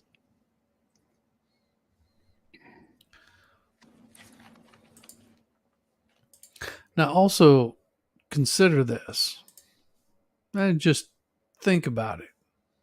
Just a brief consideration. Julia Roberts made a movie. And remember, in that movie, Julia Roberts was abused by a man, and she had to escape the man, and she did everything she could to escape the man because he was abusive. Now, just think if maybe she was the abusive woman in this situation. He doesn't have to prove that she was, but they have to prove that he was the abuser. Was he? Maybe he was. Now, I just have a few other questions about things that Julie said to you before that you learned that she died. Did Julie ever say to you whether she had expressed her concerns about Mark Jensen wanting to kill her to anybody else? She told a police officer. She said it was a friend of hers. Objection, Judge. This is Julie's statement, right? Right. All right, go ahead. She said she told Lori, or I think her name is Laura, her sister-in-law. And her sister-in-law told her that All hearsay.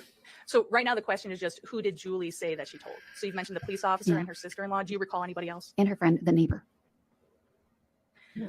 Now, finally, going back to this affair that Julie had, did she ever say anything about how her husband reacted to it?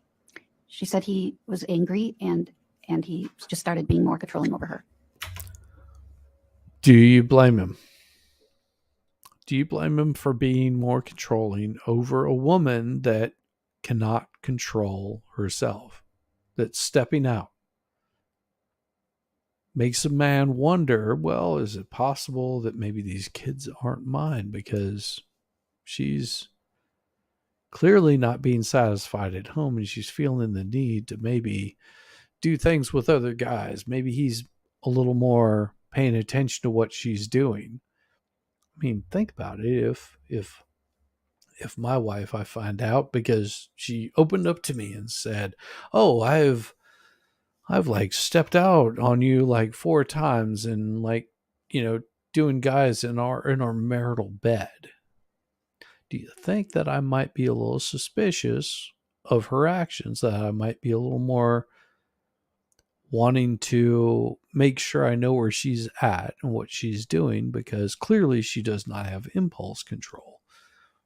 I'm not saying that my wife is like that. I'm just saying that can you understand from his point of view that there's a possibility he might want to be a little more controlling of where she's going, what she's doing, who she's seeing? He might be a little more attentive to what's going on. Me personally, if I found out that my wife was doing something like that, that would be the end of it. I would pack up everything that I own, and there would be a divorce filed, and we would be gone in a heartbeat. We would say, see you later, sayonara, bye-bye. Move on with my life, you move on with yours. You have clearly different objectives in your life than I do mine. But alas, everybody acts differently in every situation. I know where she's going, what she's doing. Did she feel that he had ever forgiven her for the affair? No. I don't know if she said anything about that. No. Now, regarding that point, would it refresh your recollection to look at a prior statement that you made? No, I don't think so. So if you looked at something you said in the past, that would not refresh your recollection? No, because that was 25 years ago. It's, it's written down that if I said he didn't forgive her, then that's true, but I have no recollection about that. Okay, so regarding your lack of recollection on that issue, Good I'm going to call. show you what is a statement from a prior hearing. Okay. Jack, she just testified that it wouldn't refresh her memory. I agree. She just There said it's you not gonna go. help her. So There you go.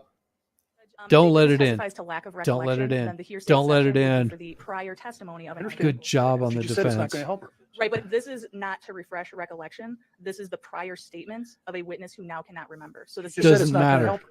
So Let's this, move There on. you go. Judge, don't let it in. Don't let it in. Don't let it in. now, Ms. DeFazio, this is what we've been talking about. Good is December job. 2nd Good of job. 1998. I will say that that was a really good job by the defense and a really good job by the judge. The judge was like, she already said it isn't going to help her. You can't introduce that crap. If she says it's not going to help her, and the judge is like, she's already said it's not going to help her. You're just wanting to bring in a statement that was brought in years ago. Doesn't matter. Can't allow it. Awesome. I love it. I love it. I love it. I love it. Good job, judge. I like this judge. And so, did anything in terms of the next couple of days, did you learn that Julie Jensen had died? Yes, I found out on December 4th, a Friday, right before school started. And do you recall how you found out?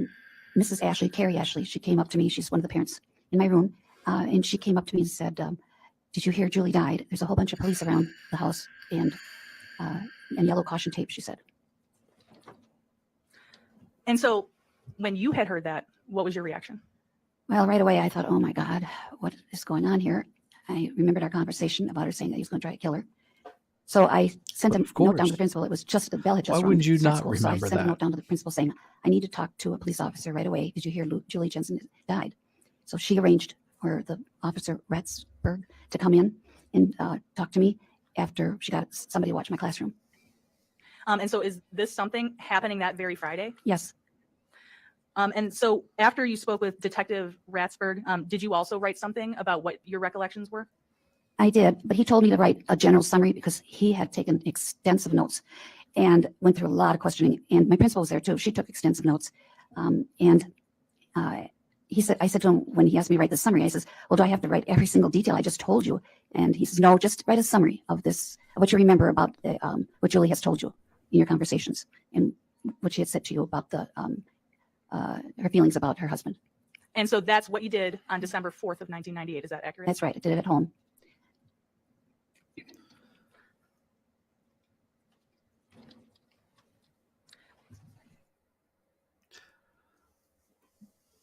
They probably have no further so, Judge, questions. is it possible to take a break at this moment? How There's an long, issue when you take up outside the presence of the jury, Your how Honor. long do we need a break? 5 minutes. Yeah, 5 they're minutes? going to try to Heard 'em, get folks. that 5 minutes, we'll be information back. back in. We'll Objection. take a little break. This is admissible as prior testimony under 908.045, subparagraph 1 of the Wisconsin statutes. No. And then, Your Honor, with respect to the issue of the statement that the child made to Ms. DeFazio, it is admissible as an excited utterance. I understand the court can rule against us on No. that point, although we did lay the groundwork under the broad No. broad allowance that the courts have developed in the state of Wisconsin and actually across the country about the admission of prior statements by child witnesses. But it's also the Wisconsin Supreme Court and State v. Dorsey said the court should consider the admissibility of children's statements under the residual hearsay exception as well, because there's an intrinsic trustworthiness of small children on such issues. So when you look at the statement that David Jensen made to this witness on the morning of December 2nd, 1998, when she indicated he was expressing concern about his mother's health, and he had provided her this statement, this note that Ms. Jensen had provided to her son. That is sufficient under the excited utterance standard, but it's also sufficient under the residual exception hearsay, which the Wisconsin Supreme Court has strongly endorsed courts should consider when considering the admissibility of child witnesses. Make a good, I'll give you one chance to a respond. good defense. I think the problem with David Jensen's specific statement is that Ms. DeFazio doesn't say anything about him being excited. In fact, what she testified to is she was surprised that Julie wasn't there at 9 o'clock. So she went to David and said, hey, your mom's not here. What's going on? And he said, oh, I forgot to give you this note. That doesn't sound excited. Well, I ruled it wasn't excited Correct. utterance.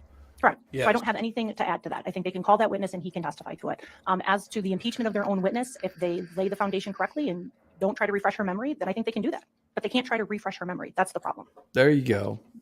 Well, the problem I have is what this witness said under oath, that it's not going to help her. So we're not going to go in that area. So if you want to try to get it in some other way, you can.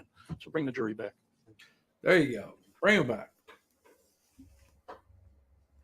I really like this judge. This judge is pretty straightforward.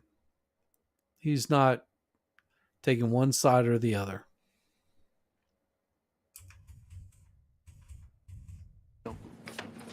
So, Ms. DeFazio, you expressed that you did not recall Julie Jensen making any statement about whether her husband had forgiven her for this affair. Is that accurate? Yes. Now, Ms. DeFazio, you have also testified at a prior hearing on these same topics. Is that accurate? Yes. All right, so I would direct the court and counsel's attention to the January 10th, 2008 transcript. I'm referring to page 156. All right, I have to get there. There's only about 1,500 documents on this case. Oh, So this is January 10th, Crushed. 2008. What page? Is there a number? Because each one should be numbered. So this would be document 26-5. Is that what you're looking for? Each one has a number. What was the date of the filing? So the transcript itself is from January 10th of 2008. Let me see if I can find the document number. Yeah, each one has a document number.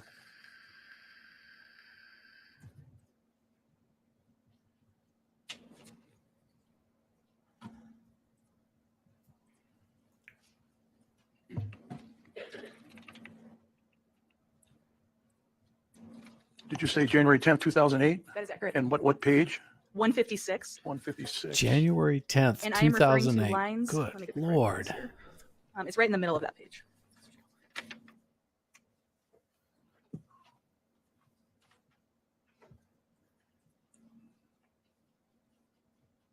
So can everyone see what I'm referring to?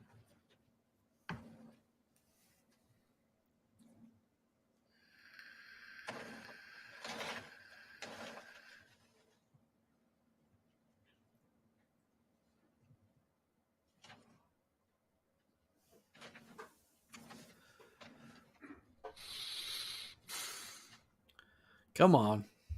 Get there. Ms. DeFazio was asked the question, did she ever make any statement to you about how he never forgave her for that affair? The answer was, quote, oh yes, she said he never forgave her for that. He felt that was a terrible, terrible thing she had done. He would never, ever forgive her, unquote. How is that even relevant? Yeah, they had to find a way to get that in. Oh, come on. This prosecution really busting ass to try to make a case against this guy. And so I'm just moving that portion of the transcript into evidence. Can you mark it as an exhibit or? Yes, please. I mean, how is somebody who is eventually going to look at this case in the future? Yeah, come on. Busting her ass on it. Come on. I feel sorry for that court reporter. She just looks like she wants to slit her throat. Just ear to ear, please make this stop.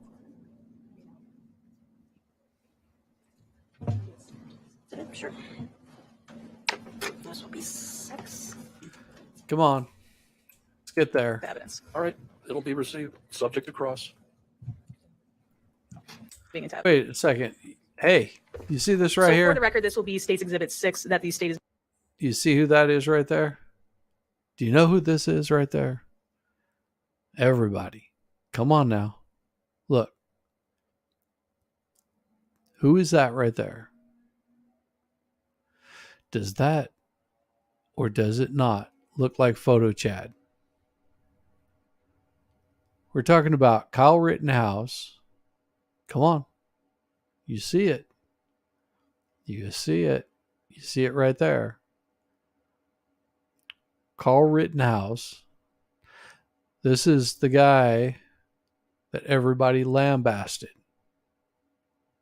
It's amazing that he's in this hearing, but I guess he's back in Kenosha. Is moving into evidence. All right, it'll be received, subject to cross. I Good have no job further for questions. him. Cross-examination. Thank you, Judge. Mr. Fazio, I want to talk to you about some of the statements that you said you had discussed with Julie Jensen. Okay. You said that Julie Jensen said her husband knew a lot of people. Yes, And you knew that Mr. Jensen was a businessman. yes, Did you know he was a stockbroker? yes, And he lived in Kenosha yes. and worked in Racine. I didn't know where his office was. You just knew the type of work that he did. Yes, You also knew that Miss Jensen knew a lot of people. I didn't Did know. you know she grew up in Kenosha? Yes, I did know she grew up in Kenosha. Went to school in Kenosha? We didn't ever talk about her schooling. And she did talk, though, about knowing some law enforcement in Pleasant Prairie. Yes, mhm, And one of the people she talked about was a friend. yes. And she described this friend, Detective Ronald Cosman. I don't know if she told me the name of the officer. I can't remember that. She just might have said, I have a friend who works at the Pleasant Prairie Police That's right. Department. And did she make it sound like that was the friend she was talking to when she told you that she had talked to a friend at the police department? She said that was one person she had told. She called him a friend, and I think she called her neighbor a friend. Thank you. You also testified that she said Mark was controlling Yes, and that he became controlling after the affair. yes, And one of the ways that she was controlling, or that Mark was controlling, is he didn't want her to get a job. that's correct. She told you she wanted to get a job, Yes, but Mark wouldn't let her get a job. right. She said another way that he was controlling was Douglas being in daycare. She didn't want, she said that Mark did not want Douglas in a longer daycare than he already was in. And he was like in a morning daycare. Right. And Mark didn't want any Okay. longer daycare for Douglas. That's what she said. And she said that she actually wanted to put him in like a day-long school program. It's a special needs program where he'd be the model for the other children who are unable to do things. And that was kind of through the school district. Right. Special So she wanted to needs. put Douglas in that type of program. Yes. She hadn't done it yet, but she was going to. Ooh. One of the other things she talked to you about was that she didn't know how to use the computer. Yes. Did Ms. Jensen tell you that they've had a home computer since 1995? No, she Oh. told me that she just got a new IBM computer when She said- school started. So when school started, they had just gotten a new IBM computer. That's what she said. Did she tell you that she had previously worked with stockbrokers No, and did trading with stockbrokers? no. No. Another thing she told you is that when she would come into the home computer room, Mr. Jensen would cover up the screen Yes, or turn it away or turn it off so she couldn't see it. that's correct. And when she asked him why he was doing that, he's like, I'm done with work for the day. Yes. That's what she told you. Well, I'm done with what I was working on. Okay, so I'm done with what I was working on for the day. Okay. Yeah. She never said that he yelled at her when she came into the computer room. Oh, come on. Come on. Don't lie. No, I don't think she used the word yell at that time. She also never told you that he'd just leave the computer on so she could randomly come upon whatever was on the screen. No, she didn't say that he left it on. He would either turn it off or turn it away. Right. So do you think maybe he was either looking at dirty pictures, he was really downloading those, or is it possible that maybe he didn't want to share information that her being a stockbroker could be inferred as something? You also talked to Miss Jensen about looking at computer history. Yes. And she said she didn't want to do that. She didn't know how to do it. She didn't know how to do that. Mhm. And that's the information you got from her. Yes. Okay. You never had a conversation with Mr. Jensen about any of your concerns. No, I did not. You never had a conversation with Mr. Jensen outside of the parent-teacher conference. That's correct. So I want to talk to you a little bit about the source of the information that you kind of got as related to the Jensens. The source of Ms. Jensen not being able to use the computer was she told you that she couldn't. Yes, and her son also told me that. In the He said David told her, there's a day in school where we were talking Objection, about hearsay. things in the computer, And David said, he was talking out of turn, which is, I say children should wait their turn. But he blurted out, oh, mom doesn't know how to use a computer. I'm teaching her how. She doesn't even know how to turn it on. So David was basically saying that he was teaching her how to use it. Yes, And this Uh-huh. was in that school year. right. And we had a discussion since the other students heard him say that. I said, I turned to the students, I said, well, do you have parents that don't know how to use a computer also? And they all raised their hands or said yes, because at that time, having a home computer was a new idea. And you weren't aware that the Jensens had actually had a home computer since 1995. No, Oh, And you weren't aware that Julie Jensen used a Quicken program on a computer to balance their checkbook. no, I do not. She never talked to you about that. No. Never gave you that Oh, information. No, of I did course get that not. information. Pardon me. Your relationship with Julie Jensen started in September of 1998. Well, the open house was August 31st or something. So it was end of August and September. Yeah, Right before school started. Right. You had never met her prior to that. Right. Never had conversations with her prior to that. correct. The other thing that Ms. Jensen talked to you about was that she recognized your last name, DeFazio. Yes, And she asked you if you knew Paul DeFazio. yes, And you did know Paul DeFazio. Yeah. He's your brother-in-law. Correct. You know him to be a psychotherapist. that's correct. And what she told you was that she saw him as it related to marriage counseling. Yes, She never said she saw him as it related to depression. no, She also said that she was unhappy Amazing. with the counseling with your brother-in-law. I don't recall her saying she was unhappy with it, just that it wasn't helping them. She was unhappy because Mark Jensen, I think you testified on direct, So notice what she just said. She said that they met with him and it wasn't helping him. That's very important, but I don't know if the jury caught it because they needed to focus in on it because they're so damn interested in making their points and they're not paying attention to those little subtle details on the backside. was making lies up. Oh, okay, yeah, you're right. Mhm. And one of the things she was worried about was that Mark Jensen was going to make her look crazy. Yes. And that was like in 1991. Oh, I didn't know what year it was that she said that. I thought it was recently that she'd been going to counseling with Paul. So she didn't tell you that the counseling she had with your brother-in-law was 7 years earlier. She said it was related to the affair she was having, but I didn't know what year the affair was. And it'd be fair to say, Mr. Fazio, that your husband's also a psychotherapist. That's correct. At any point, did you counsel her about like the professionalism of psychotherapists and their ability to really understand what's going on in a relationship? I'm objecting to the relevance of this. Where Oh, are we they're going with bringing the it. Pirelli? The only question I was going to ask her on that. We'll let you ask the one question. Thank you. Ma'am, did you ever counsel her on psychotherapists and their ability to really understand what's going on? No, I didn't counsel her on that. That was a lie. During the conversation, I think you said this conversation was on November 25th, Yes. and that was the conversation that you had about DeFazio and brother-in-law and all of No, that. the DeFazio she mentioned to me back in October or September. It was earlier on. That's when she had mentioned that she had seen or was seeing your brother-in-law. Right, because now she'd been with me a few weeks then, and I think it was like probably the end of September she brought that up to ask me.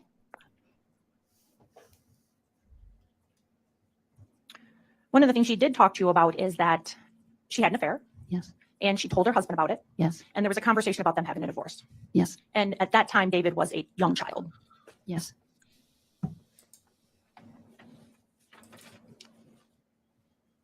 Ms. Jensen didn't tell you that she had previously been treated for depression. No, we never talk about depression. And in November, during these conversations, she actually never told you about seeing a family doctor about depression. I'm objecting. It doesn't align with the time frame that I'll be more specific. Go ahead, rephrase the Nothing. question. After Mom. August 31st of 1998, Ms. Jensen did not tell you that she had been seeing her medical doctor and discussed concerns about depression. Not that I recall, no.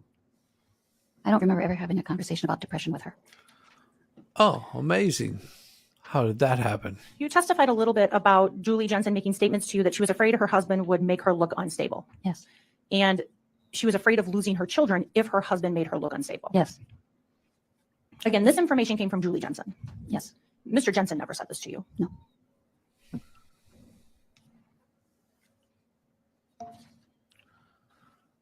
Okay. Hearsay. I Bullshit. want to talk a little bit about David Jensen. He was in your class the entire year. Yes, He was a good student, excellent student. no behavioral problems. None. He did his work, Yes. didn't get in trouble. Nope. What you would talk about is like a exemplary student. I had a lot of exemplary students that year. That's great. And he's one of them. Yeah. Well, but at students some are point you always thought that- exemplary. And it seemed that it was like if there was a test or he was under stress. Whenever there's a test coming up, definitely I saw the tics more often than any other time. And at some point you talked to Julie about the eye tics. Okay. Yes, And did she, prior to the conference, did she ever say she had a conversation with her husband about the eye tics? I don't think she did. Did she ever say whether they had talked to the family doctor about it? No. And what she told you, though, is that she was concerned about you bringing it up at the conference That's correct. because of something that happened at a second grade conference for David, When she got home, something had happened, yes, that he got upset. based upon something that was said at the second grade conference. Correct. Did you ever talk to the second grade teacher about issues that David might No, have? I did not. You also continued to teach David Jensen after Miss Jensen passed away. Yes. And at some point in early 1999, just a month or two after Miss Jensen passed away, David Jensen's tics started to diminish. Yes, And by the end of the school year, they were very slight. correct. Would it be fair to say that it was a sharp contrast between what you saw between September and November of 1998? I wouldn't say a sharp, no. It was something gradual. I meant the difference between the end of the school year and the beginning of the school year. Was there a contrast there? Could you tell the difference? A slight difference, yes. And do you know Oh, whether he only was ever slight. treated for those tics medically? After that conference, we never talked about the tics again, except to This say woman that is a Mark horrible gave her witness. permission to call the doctor She's and getting to get an appointment so they could hammered. discuss the tics. But David Hammered. Jensen continued to be in your classroom. Yes. You would have continued to have conversations with Mark Jensen about his child. I never called the home to talk to Mark. He never came to school except for the conference. But if you had seen the tics continue, I didn't have really much of a chance because that was the last time I saw her was November 25th. I meant after Miss Jensen's death, you would have continued to teach and have contact with Mr. Jensen. He never contacted me after that. The only time was at the wake. I talked to him. Oh, And my question is, you don't know if David Jensen ever received medical treatment for the tics. No, because the conversation was not ever brought up again because I didn't see Mr. Jensen. Okay, thank you. So I'm going to talk about this conversation at the conference. Mr. Jensen was present. Yes, Miss Jensen was present. yes, And you were really careful about how you brought up that tic conversation. correct. And Oh, that's not because yes. of what you saw in front of you, but what you heard from Miss Jensen. That's right. And when you brought it up, Mr. Jensen responded, we'll have him go to the doctor. He didn't say that. I had to pull it out of him. When we were at the conference, he was very silent and didn't converse with me at all. When I was, usually when you have parent-teacher conference, there's a two-way street and you're talking to both parents. He did not respond at all. So then when the tick question came up, or problem came up, I looked at him to see what his response was. And he still just sat there. And then I finally, after we're almost at the end of the conference, I looked at him straight in the eye and I said, so are you going to take him to a doctor about the ticks? And he didn't move at first. He just sat there. And then I asked him again and he shook his head yes very slightly. And that's all he said. He didn't seem upset. He was just very calm and quiet the whole conference. And when I mean he didn't seem upset, when you brought up tics of his son, he didn't yell at you. No, he didn't say a angry, word. didn't get angry with you. No. And sometimes you can tell when someone's angry, even if they don't say a word, maybe by the look on their face. Mhm. Or is that a yes? Yes. Or their face might get like red or flush. Yes. Those aren't things you observed on Mr. Jensen. No, he just was sitting there quietly the whole time. And you don't have any knowledge of any conversations, except for what Ms. Jensen told you, about any conversations between Mr. Jensen and Ms. Jensen about their children's tics or David's tics. Just at that conference at the end. so it's really amazing to me that she's got this idea of him being a certain way. You have to understand that this was back in 1998. This kid is an adult now.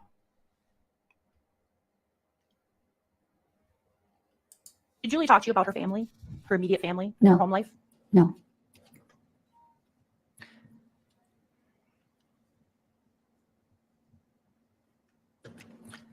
On December 2nd, you realized Julie Jensen had not come to school at the 9 o'clock that she generally shows up at. Right. And at that point, you went up to speak to David. No, he called him up to my desk. So you said, David Jensen, please come up here. Yeah. And you asked him why his mom wasn't there. Right. And at some point after that, he produced this note. Oh, I forgot to give you a note. And it was with the note that you found out why Julie Jensen wasn't going to be there. Right. And you recognized the handwriting of Julie Jensen. Well, it was printed in, usually in his, they had assignment notebooks at that time.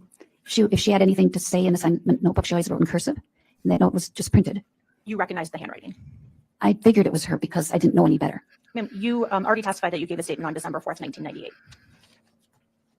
Correct? Yes. You spoke to Detective Ratsburg, Yes, I spoke to Oh, Dr. and you testified on direct that you, after speaking to Detective Ratsburg, he asked you to write up a summary of what you remembered. Right. And one of the things you did write in your summary was about Julie Jensen's handwriting. He had asked me if I thought it was her handwriting. And what you told him, or what you wrote in your own summary, Mhm. not what you told Detective Ratsburg and he put in his notes, but what you wrote in your own summary when you had time to sit down and think about it, was Julie's handwriting looked normal. By that, I mean it didn't look different in any way. And I was referring to Ma'am. My question is that what you wrote? Yes. May I explain though what I thought normal meant? No, I didn't ask that, but I might. Oh. But if you could just wait a second, please. Judge, I'm objecting to that. The witness has said she's going to tell the whole truth, and she's trying to do that. Well, she did answer the question, though. She Well, I answered the believe she didn't think question. she's answered it. She No, I don't. doesn't Well, then need you to have redirect, right? elaborate on it. We still have that. Exactly. All right. So Go, make a note for Judge. yourself. Ask a question. Ma'am, you also testified on August 30th of 2007. Oh, If that's the correct date. I The don't first know. time you testified in this prosecution case. just Okay, is that got the date? Yes. hammered And on on page that 4, shit. line 18. I don't know if you noticed that, but the prosecution just got hammered on that because they wanted to object. And he's saying, you've got a chance to redirect the God blessed question. Why don't we stop wasting time here? Let her get her through her questions, and then you can redirect. God, this judge is good. I like him. I don't know the document number, Judge. Is it marked as an exhibit? It's not because I'm just going to cross her on it. All right. Let me, any idea when it was filed? Come on, pull it up. August 30th, 2007. Counsel, did you say August 30th? August 30th of what year? Is it 07? 2007, Judge. 2007. Good Lord.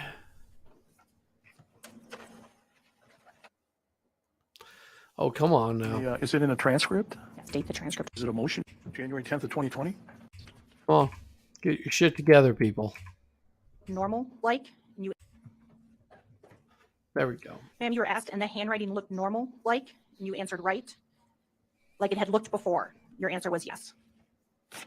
Okay, I don't remember, but normal to me meant I thought if she was sick, when I'm sick, I don't write as clearly and nicely as I would if I'm sick. It didn't look shaky to you? Right. She was coherent in the note? The note looked like it was easily to be read, very simple. Gave directions on where she wanted her son to go after school? Yeah, if she wrote it. And what child she wanted her son to go home with? Correct. And after you received the note, you Jensen, No, didn't call her on the phone? no, didn't have time. Because you wasn't concerned. And that's the thing. If you're not concerned about something, you're not going to reach out and communicate to somebody because you're not concerned. It doesn't ring any alarm bells. It rings alarm bells whenever you, and I'm just using this as an example, you show up to someone's house and you're delivering a pizza and they write on the inside of the pizza box, "Help me." That's not normal behavior. And they say, "Oh, this is the wrong pizza." They hand it back to you. You're going to go, "Okay, I'm pretty sure it's the right pizza." It's just like, "No, look at it. It's the wrong pizza." You open it up, you see the note, you realize that that's not normal behavior. But this was completely normal behavior. It was no different than her saying, everything's cool. My kid's not feeling well or whatever. And I understand where the defense is going with this. And the prosecution's just absolutely probably losing their shit all over this particular one. This is why they're doing a retrial, because they didn't make a really good case.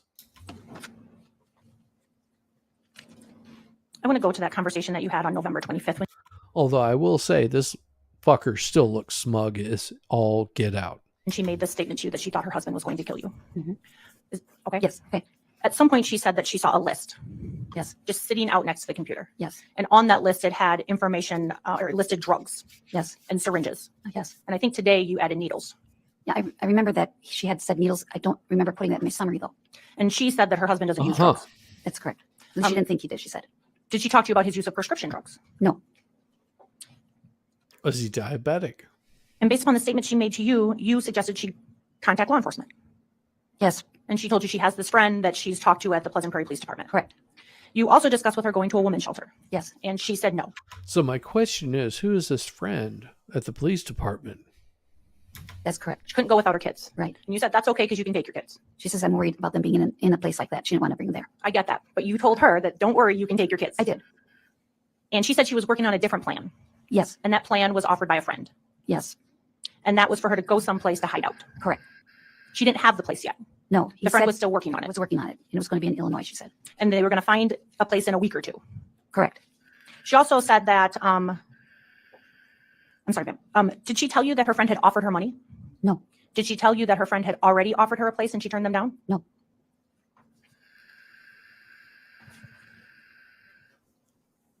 Come on.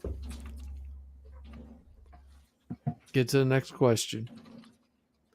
This list that she said she found, I think you described it like a grocery list, Yes, things to buy. correct. And she said she found it in the computer room. That's right, next to the computer. She didn't tell you the name of any drugs listed on it. No, she didn't. She didn't tell you the list had aspirin written on it. No. She also didn't tell you that the list had razors on it. No, I don't think so. Did she tell you that it had lists of last names on it? No.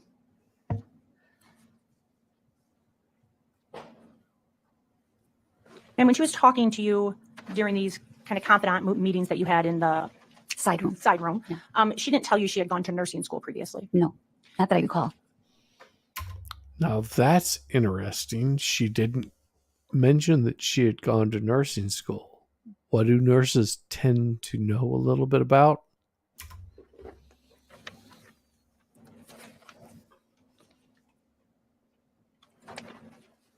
Judge, can I have one moment? We talked to you about on November 20. I just want to touch base on one of the concerns that Julie talked to you about on November 25th. She said that she was really worried Mark Jensen was going to have her seen as crazy Yes, and unstable yes, and as if she had mental problems. correct. Now, is it possible that she was unstable and had mental problems? See, they're putting questionable doubt into this. Like I said, I've never heard of this person before. I don't know anything about this particular case. And I'm looking at it as if I was a juror.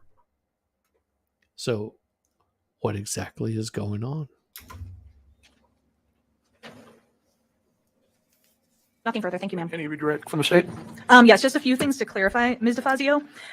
When Ms. Jensen was describing for you this plan that she was developing, was that a plan in contrast to running away to a women's shelter? Come on, Yes, Unibrow. And so did it sound to you that it was more orderly or organized? that's what she had said. I wanted to be more. Now, if she was running off to a woman's shelter, what was it? Behind Enemy Lines. That was the movie with Julia Roberts. Look it up. Because I think that came out about the same time. Orderly, so I can make sure the children are going to be okay with everything. And also, it looks less crazy, right, than running away all of a sudden to have a plan. Objection, speculation. Overruled. Go ahead. Let's finish up. So you may answer that question. Yes, she thought that if she had a plan, it would be a more stable thing to do instead of like running off, because then that would look like she's just thinking in the moment and not thinking about the future. Now, did Ms. Jensen express fear to you that Mark Jensen would find her in a woman's shelter? Yes, Are you familiar at all with Mark Jensen's handwriting? no, Now, it sounded like you wished to explain yourself when you were questioned about whether what your description of Ms. Jensen's handwriting or the handwriting you saw And right here is where they need to object. on December 2nd in that note. So just please explain yourself on that. Well, when I said normal in my summary notes, I meant it wasn't shaky, because it could, when someone's sick, as much as she was coughing so hard, when you're coughing, you're going to jerk with your handwriting. Thought maybe I didn't see anything jerky like that. I noticed it was printed, and she normally wrote in cursive in the assignment notebook. But Oh, wait a second now. So she's saying that it was printed. Was it that she wrote it printed? Or was it that she printed it out off of the computer? That's a valid question. I figured it was a note from home. I assumed it was from Julie. It could have been Mark that wrote it. I don't know. So just as you sit here today and you're recollecting that note, you cannot say that you believe Julie Jensen wrote that note. You know, I can't be sure. Now, in the course of knowing Ms. Jensen, did you ever see her use a computer? No. And when you were asked on cross-examination about this conversation with Ms. Jensen about computer history, who brought up the idea of computer history? I did. I said at that time, the Macintosh had what they called cache, C-A-C-H-E, I think it's spelled. And it's like today on your computer, you have one of the tabs that says history. You can go back and look in to see where you've been if it isn't deleted. And so I suggested to her, if she was worried about him being on the computer and she didn't know where he was going, she could look up the cache. I said that word at that time. Always, ladies and gentlemen, remove the cache from your computer as you exit out. Because you never know what they're going to say against you in a court of law. Maybe that's what she was doing. Maybe she was deleting her cache and she didn't know about it. And now she felt it was a way to eliminate tracks that she was doing. So is that a possibility? She did not know how to do it, and was not familiar with IBMs. IBMs and Macintosh were completely different from each other at that time. They weren't that the same like they are now. You can go to any computer and they're pretty much the same. But at that time they were different. And so I did not know how to tell her to go into the history at all. Okay, so you bring up this idea. That's wrong. She's wrong. If you know about computers, you can do it from any computer, and it's no different than IBM, Macintosh, which later became Apple. There's no difference in clearing the cache. And Ms. Jensen's response is confusion. Right. She did not know what to do. Now, one other thing about Douglas, can you describe for us what this program Ms. Jensen wanted him to do at the school? We have a preschool program at that time at Southport where 3 and 4-year-olds could be in a classroom with special needs children. You had to apply for it, explain how your child was, if you wanted your child to be a mentor to the children who had special needs. It was a kind of a new idea at that time to bring 2 kinds of children together into a classroom at the age of 3. Dougie was not 3 at that moment. He was about to be 3. And so she was going to try and get him in once he would be turning 3. So this is not daycare. No, it's not a daycare. It is an actual preschool classroom type of situation. And so Ms. Jensen, did she express to you that she wanted to do this with Dougie? Yes. She thought if she only went in with the 2.5 hours that they give you at a preschool, at that time you didn't go for a whole morning or a whole afternoon. You went for like 2.5 hours. And she had to leave by 11 when we were talking that day to get home or get to the school to pick him up. I don't know the name of the school he was at, forgot. But she said, that's not enough hours. Nobody will hire me for 2.5 hours. She said, so to get a good job, she needed him to be in a situation where he'd be all day. And then she wouldn't have to worry about. I just want to say, for all of you fine people out there, hit the like and subscribe. Rub it, gently massage it into existence. All you have to do is hit the little bell, and it will tell you to come join me on this wild adventure of absolute stupidity that I like to do. About going after 2.5 hours to pick him up. And so Ms. Jensen's idea was not more daycare, it was this program. Correct. And did she ever express to you what her husband thought about Dougie being in this program? She said that he did not want Dougie to be in a school that long the day. That long, it was too much. I have no further questions. Thank you. Recross? Very quickly. Ms. DeFazio, what Ms. Jensen told you was that her husband did not want her to get a job, Yes. and he did not want her to put Douglas in anything longer than what he was already in. Yes. Thank you. That's it? That's it. Thank you. You're That's excused. it. Thank you. That's short, sweet. All right, so let's see if they've got anything to say with the jury outside. David Jensen's best friend in the 3rd grade in Mrs. DeFazio's class. And the reason I wanted to take this up outside the presence of the jury because there's an issue has come up about the admissibility of David's statements to various people in and around the first part of December. And so I wanted to explain the state's theory of the admissibility of David's statements before I put Eric Schur on the stand. So he is here to testify. Eric Schur is here to testify, yes. Oh, come on. David Jensen, to our knowledge, is not here. This statement, this conversation between Eric Schur and David Jensen occurred, according to Eric Schur, either on the morning of December 2nd or the morning of December 3rd. But according to Mrs. Schur, she believed the conversation occurred on the morning of December 3rd. And the conversation was something like this.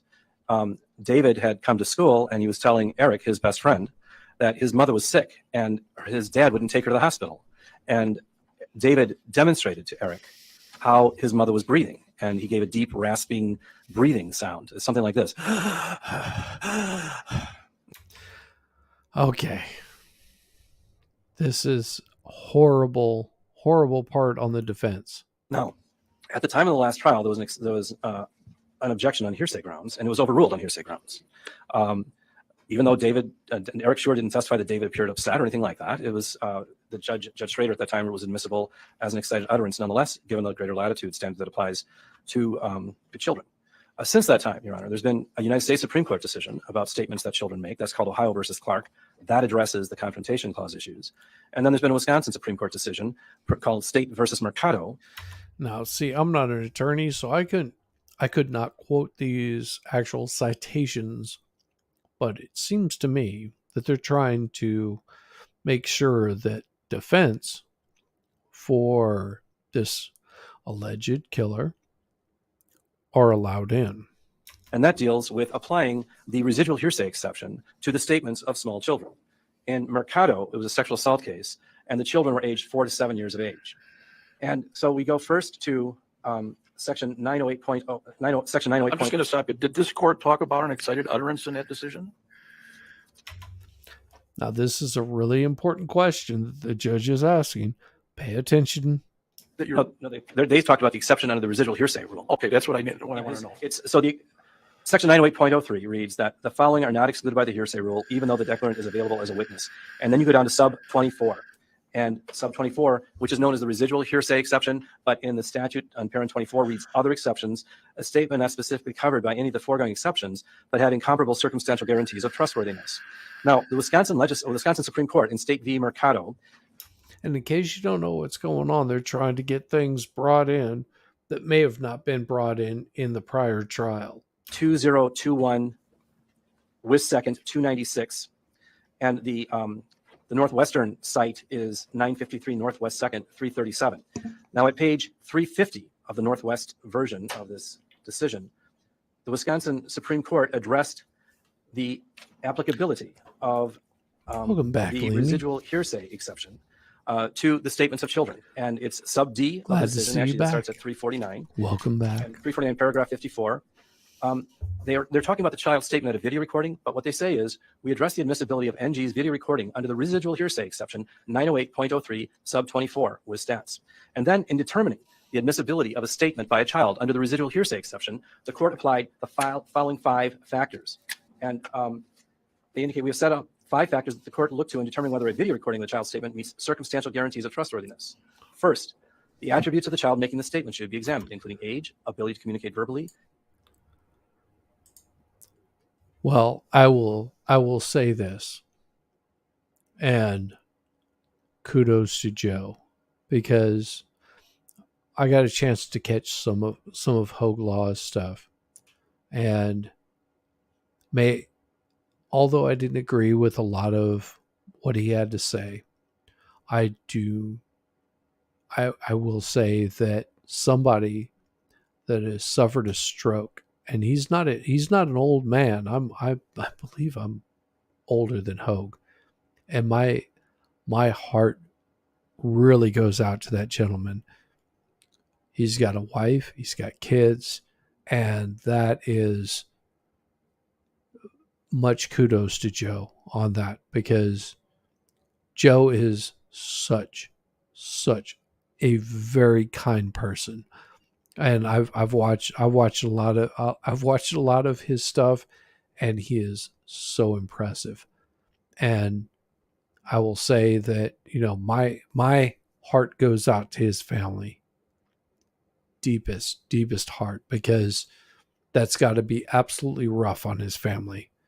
So if you get a chance, I don't have a link to it, but go support the family if you can, because that has got to be absolutely rough on that family, him being the sole breadwinner.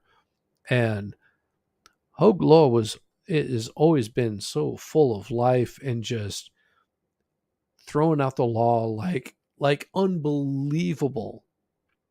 And so, my hearts and thought go out to him and his family sincerely. So, yes, I'm older than him, like quite a bit older, and definitely if Joe is out there speaking about Hogue, I am sure that is sincerely the best. No, absolutely do not worry about it, because I will say that, and yes, definitely donate to Hogue Law. If you can, it would mean so much to them. Even just send, if you're religious, send out your prayers to them, send out your thoughts, send out your heart, because someone that age that is in their prime doing the best kind of work, I will say that absolutely go support Hogue Law. His wife, I believe, has set up a GoFundMe, and you can go find Good Logic, and he will have that stuff linked up. I believe he's in contact with Law and Lumber. All of those guys, really seriously, go out and support them if you can. If you can't do it, that's just send out your thoughts and your prayers for them. Seriously. I will continue on. Thank you very much. Chat, you're awesome. To comprehend the statements or questions to others, to know the difference between truth and falsehood, and any fear of punishment, retribution, such as close familial relationship with the defendant, expressed by the child, which might affect the child's method of articulation or motivation to tell the truth. Second, the court should examine the person to whom the statement was made, focusing on the person's relationship with the child, whether that relationship might have an impact upon the statement's trustworthiness, and any motivation of the recipient of the statement to fabricate or distort its contents.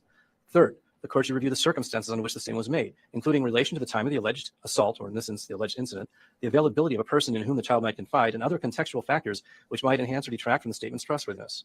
Fourth, the content of the statement itself should be examined, particularly noting any sign of deceit or falsity, and where the statement reveals a knowledge of matters not ordinarily attributable to children of a similar age. Finally, other corroborating evidence, such as physical evidence of assault or statements made to others, and opportunity or motive of the defendant, should be examined for consistency with the assertions made in the statement. Now, when you consider those 5 factors within this context, I believe that, first of all, David Jensen's statement to Eric Shore is admissible as an excited utterance, as that term has been traditionally applied in Wisconsin courts to statements by child witnesses since approximately 1895 in the case of State v. Prober, but culminating in State v. Mercado. But secondly, it meets the criteria for admissibility under the residual hearsay exception.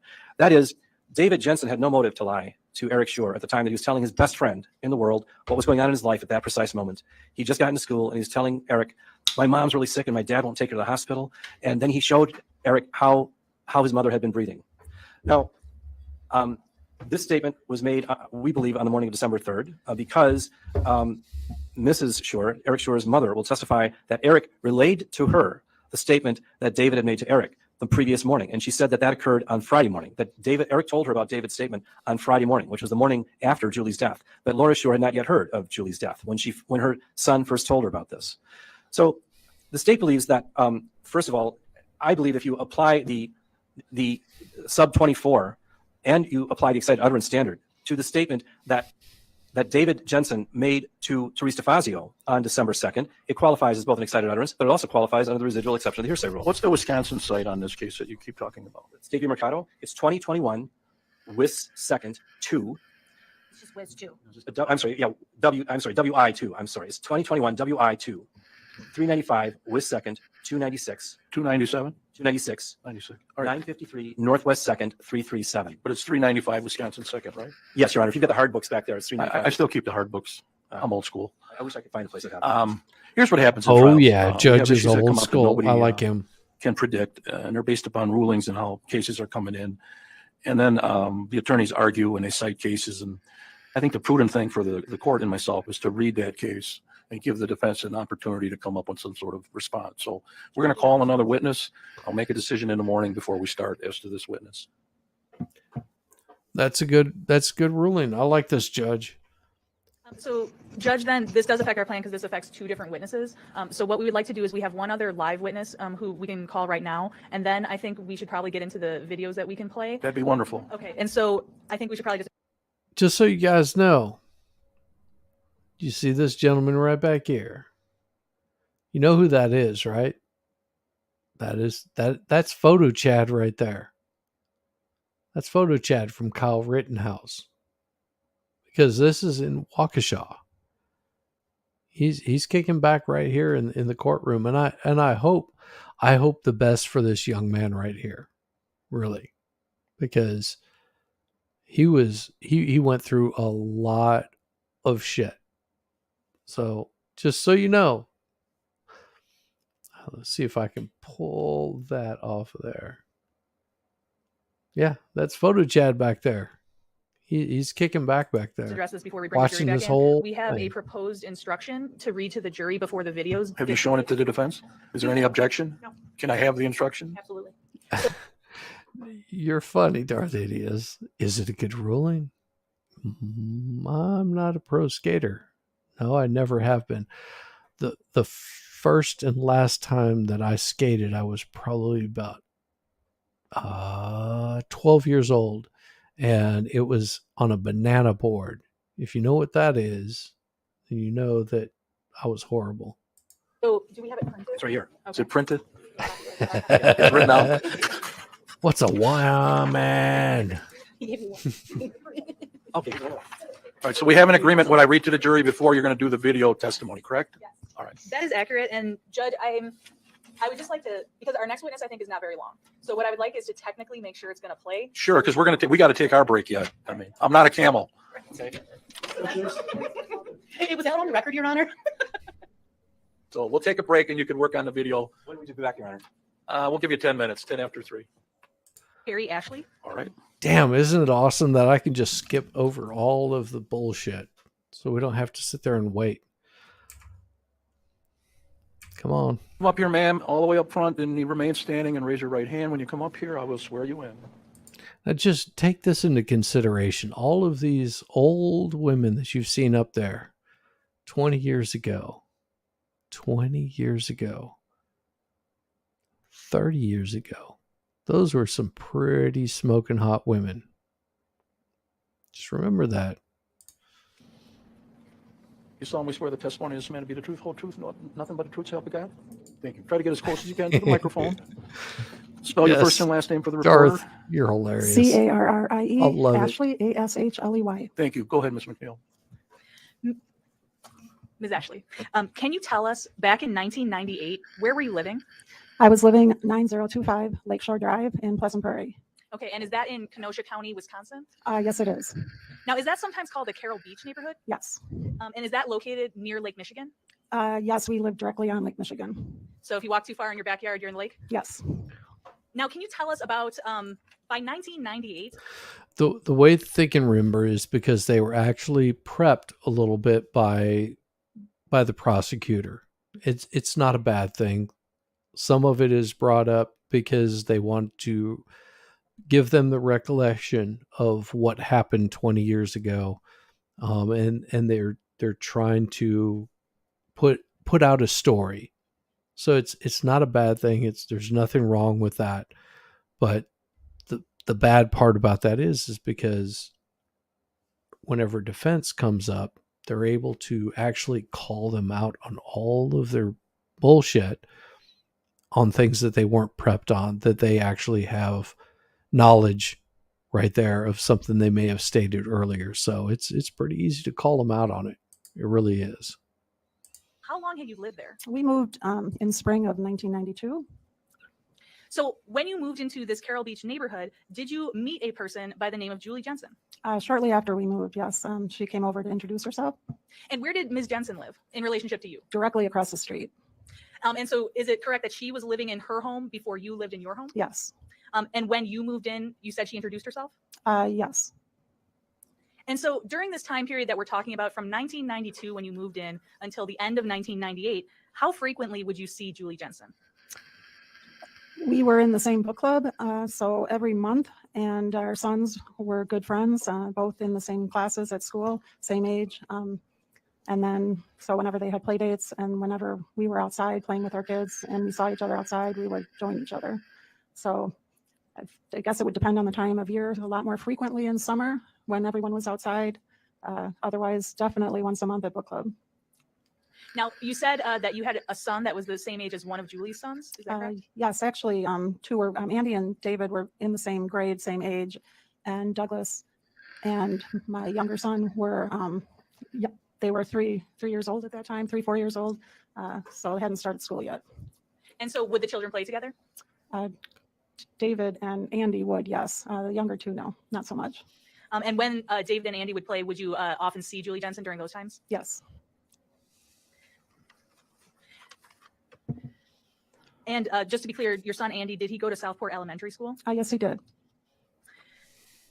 Now, can you describe in general Ms. Jensen's interactions with her children? Just describing her as a mother? Well, she was a stay-at-home mom with them all the time, adored her kids, played with them. I mean, they were together all the time.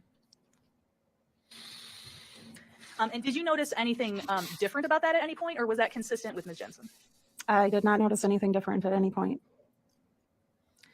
Now, I want you to think back to 1998. Do you recall the book club that would have occurred in November of that year? Yes, it was called 50 Shades of Grey. Yes, it was always the second Tuesday of the month, and Julie was the host. And so everyone went to her house for the book club. And when you went to that book club, about how long would it last? It was typically 2 to 3 hours, from 7 to 8:39. Sometimes it would go longer, but usually in that time frame. And so do you remember anything about Julie hosting that book club? Was she a good host? Oh, yeah. I mean, the host always had food and beverages, and there was nothing different about that. She was a good host. She was a good bake, loved to bake. So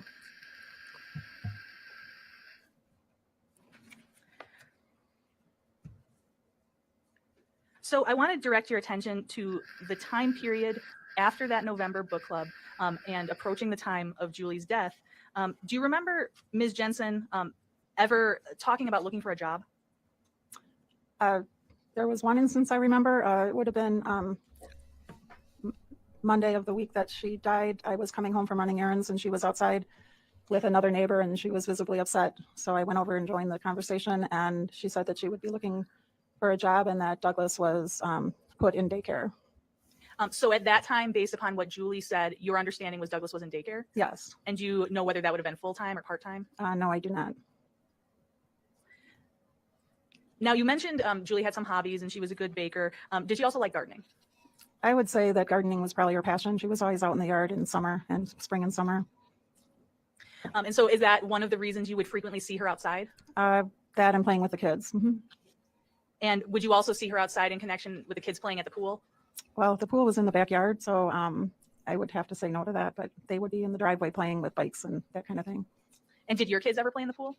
Yeah. Typically Fridays were my days off, so if we were to go to the pool, it would be on a Friday. Now, I want you to specifically think back to December 2nd of 1998. On that day, did you have a conversation with the defendant, Mark Jensen? I had a mutual friend had a baby, and I had called the Jensen home later in the day, and Mark had answered the phone. And so just so I'm understanding this correctly, you were calling the Jensen home because a friend had a baby? I wanted to let Julie know that our friend had her baby. And do you remember who that friend was? Yes. And who was that? Angie Behrens at that time. I mean, she's... So you heard the news and your intention was to share that with Julie, is that accurate? Yes. Okay, and so what happened when you called the Jensen residence? Mark just said that Julie was sick in bed and she was sick with the flu and couldn't come to the phone. So I asked him just to relay the message to her. And you said that he said she was sick with the flu? Mark had indicated that. And she could not come to the phone? Correct. So fair to say on December 2nd of 1998, you did not talk with Julie Jensen? No.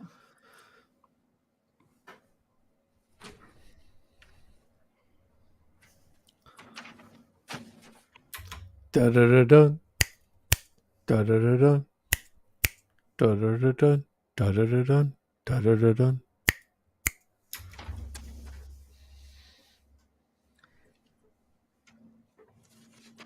So now I want to direct your attention to the very next day, December 3rd of 1998. Was there anything that occurred on December 3rd of 1998 that you saw that caused you concern?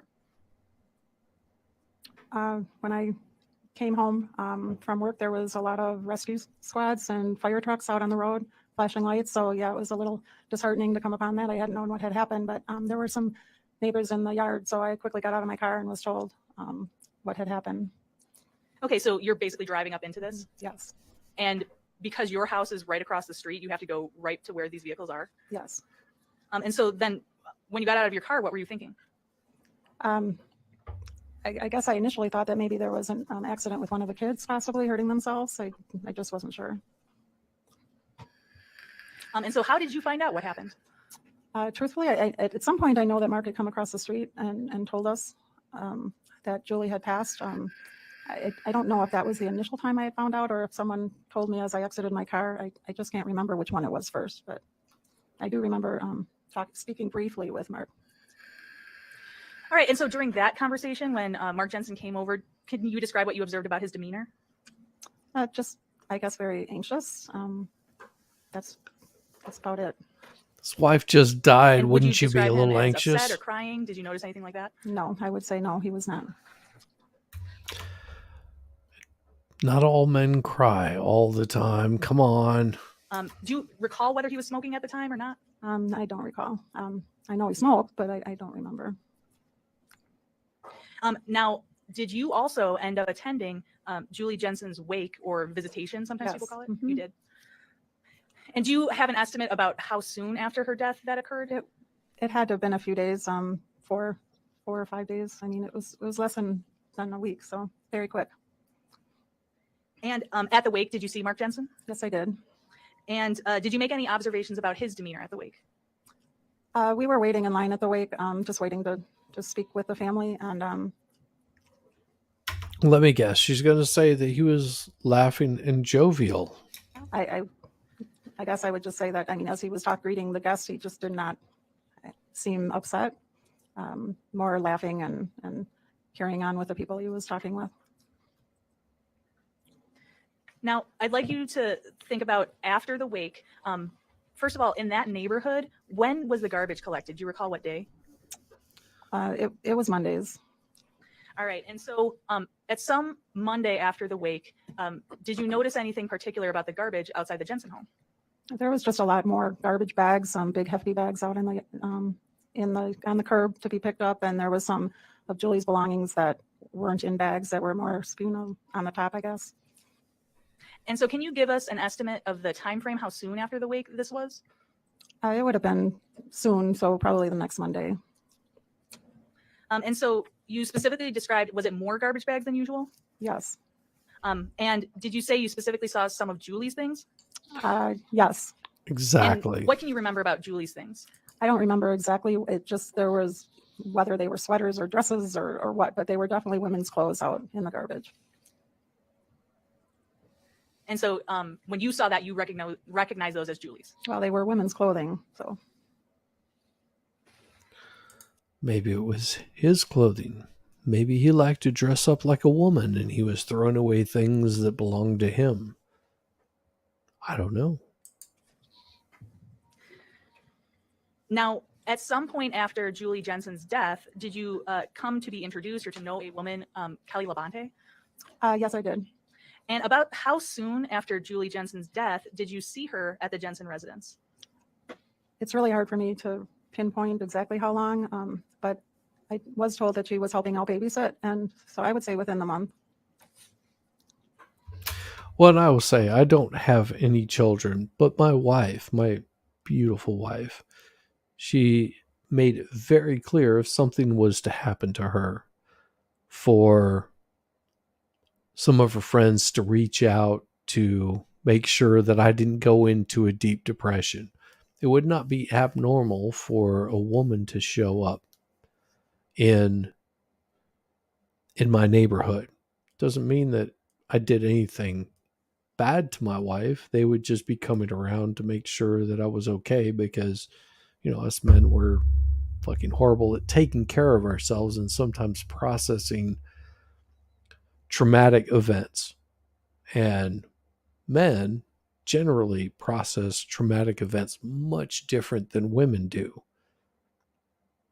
Like, women tend to gather around and become very tight, where men will generally like disassociate, find other things, even become suicidal. If you haven't seen it, go check out Ricky Gervais. He does a movie called Afterlife, or a little TV series on Netflix called Afterlife. I watched that. I couldn't watch that with my wife because it was very disheartening and depressing in certain parts, but it was very, I could see where that would be, you know, very disheartening to lose someone that you're so close to. I don't know how I would react if my wife was to pass tomorrow. I don't know how I would react. I don't think a lot of men would know how they would react. I don't think a lot of women would even know how they would react. It's all of this is speculation on this lady's part, trying to tie in how his reactions were the moment after. I mean, for all I know, yes, he killed his wife, but the state has yet to prove it.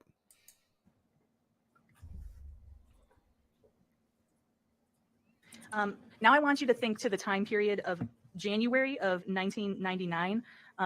Do you recall anything about any birthday party during that time period? At the Jensen household, that would have Correct. been David's. Okay, and so his birthday would have been around that time period. Mhm. And so do you have any recollection of whether Kelly was at that birthday party? No, I do not. Do you know if your son attended that birthday party? Yes, he did. Rabbit, I will tell you right now that you are loved and enjoyed by so many people. And it is a pleasure to have you around. You add to the conversation, you add to the enjoyment of all these folks. Just saying that anytime these folks are out here and they see Rabbit, you have so much to offer. All of these young bastards like me that are a pain in the ass and a thorn in the side of society, that your insight is so warranted. You are wanted by everybody here. Thank you, Rabbit, for being here.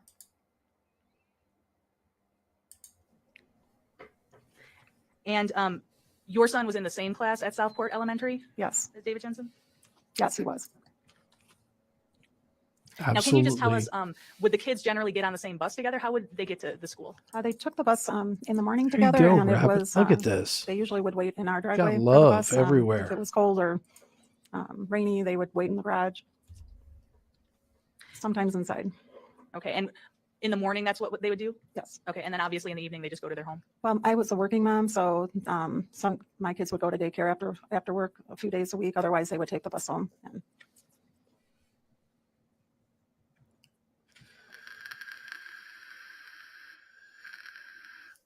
No further questions? All right, we can do the cross. Thank you, Judge. Ms. Ashley, shortly after Ms. Jensen's death, you were contacted by Detective Paul Ratzberg.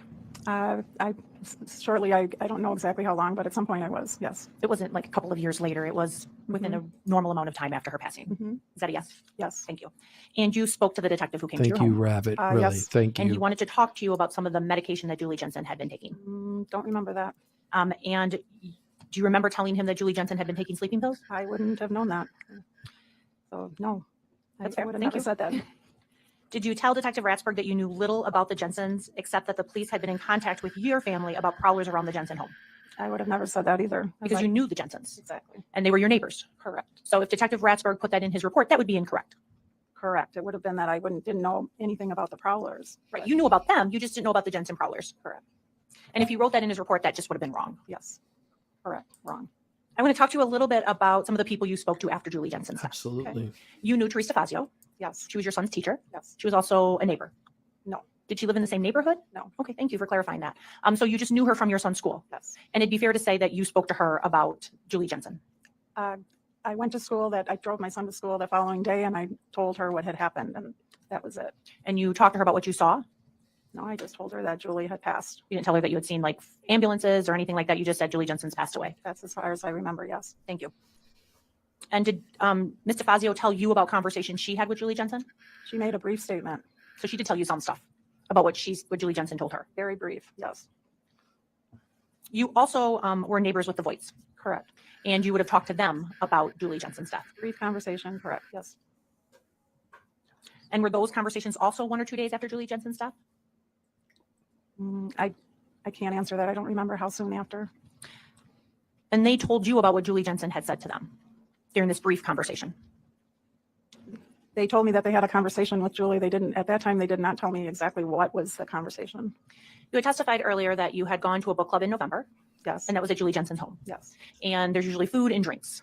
Correct. Julie Jensen didn't express any concerns about eating or drinking anything at her home? No. Julie Jensen never expressed any concern or told you that she was afraid of her husband? No.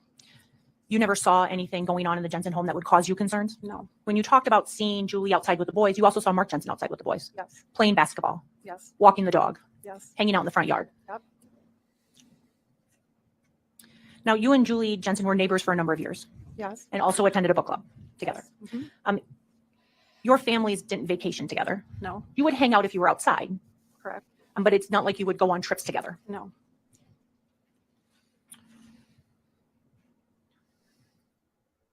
She did talk to you about someone who was harassing her.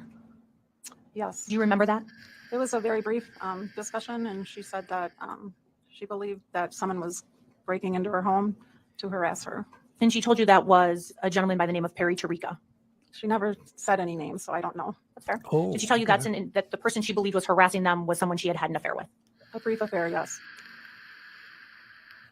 Outside of the conversation about the affair, you didn't talk to Julie Jensen about any issues in her marriage. No, She didn't tell you her marriage was in trouble. no, She didn't. Did she tell you did she tell you she thought her husband was going to divorce her? no.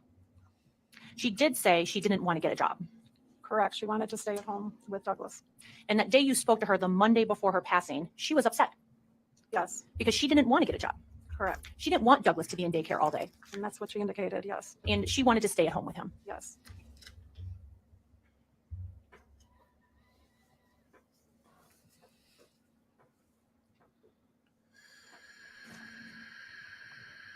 You were asked a little bit about the bus schedule. And I think your testimony was you saw them in the morning, but not the afternoon.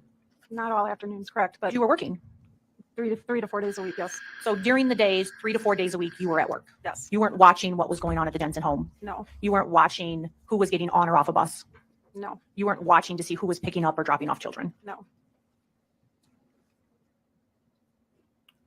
You testified that a week or two after Julie Jensen's funeral, that there was more than normal amount of garbage bags outside. Is that correct? Correct. And you were aware that family was staying at the Jensen home that had come in from out of town. No, I was not aware of that. You don't know if they were working to clean up the house. Yeah, no, I was not aware, so no, Don't know if they were packing up some items in order to donate to Goodwill. no, You wouldn't have been home to see like St. Vincent de Paul pick up items. no. You didn't see any. Oh, you have to use the microphone a little bit more. Oh, Yeah, it's okay. Sorry. You didn't see any keepsakes outside. no, You didn't see any photos. no.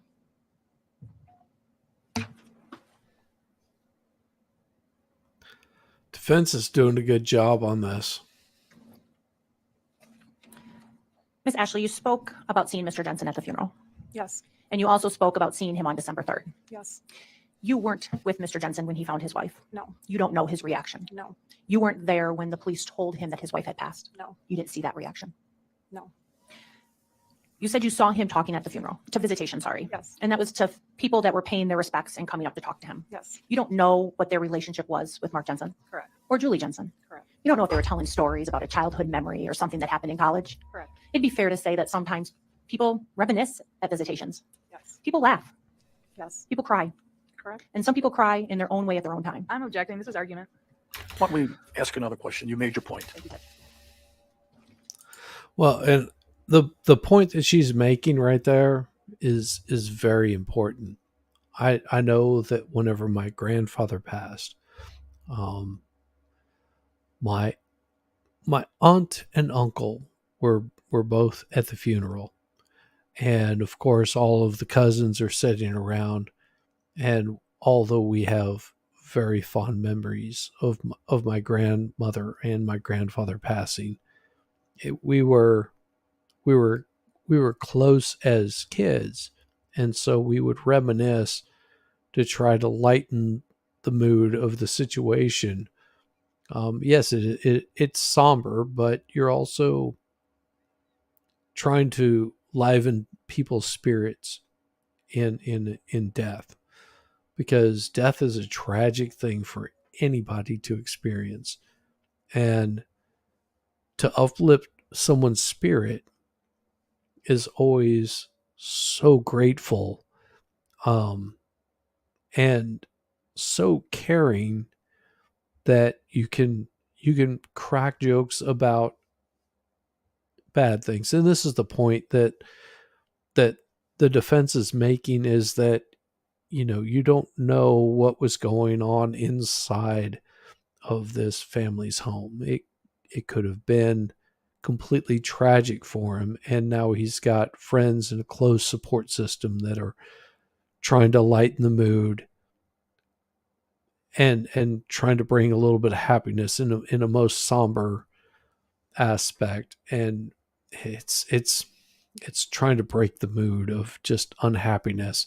And I think that's what the defense is trying to bring out is, his response afterwards could have been completely unrelated to the bad stuff that was happening at the time. I have no further questions. Hang on. All right, can you get closer to the mic, ma'am? Thank you. I'm all finished, Judge. Thank you. Any redirect? So I just want to clarify the prowler issue. So is it true that the police did ask you at some point about prowlers being around the Jensen residence? Yes, And you knew little about that, correct? correct. I had never seen anything suspicious in the neighborhood. And what you knew is what Julie had told you, where she suspected it was this man she had an affair with. Correct. And so that's what you knew little about. Yes. Okay. I have nothing further. Anything on those brief questions? No, Judge. Thank you. All right, you're excused. Thank you. Have a good day. See you bye. Next one. Does the prosecution want me to read the instruction on the recorded testimony? I do. Thank you, Judge. And the defense have an objection to the reading? No. All right, the attorneys have agreed to this instruction now. I'm going to read it to you, and hopefully everybody can hear me. If you can't hear me, raise your hand, okay? Or throw your pencil this way. That'll be the signal. Nice. Jury instruction regarding recorded testimony. You will be hearing and seeing previously recorded testimony of witnesses who are no longer available to testify in person. So this You are is instructed to ignore the prior logo which prior may appear on these testimony. videos because it has Just no relevance imagine to this case. You this are further was instructed that this recorded testimony decade, is evidence 2 and should be decades evaluated ago. the same way as the witnesses who testify in person. at least with 2 that, can we decades have the ago. videos? Yes, Judge. This is for the record. This is going to be State's Exhibit number 7. So that would be the recorded the recorded testimony of Margaret Voigt. And Is she listed as a witness? she is listed. Let me give you her number. It's towards the end. Her first name looks different than that, Judge. Doesn't say Margaret. What number is it? She's number 74. 74. All right. And Judge, I would just ask if this is another volume issue. If the volume is problematic, I would just ask that the jurors notify the court. They are ready to throw their pencils. I think it should work, folks.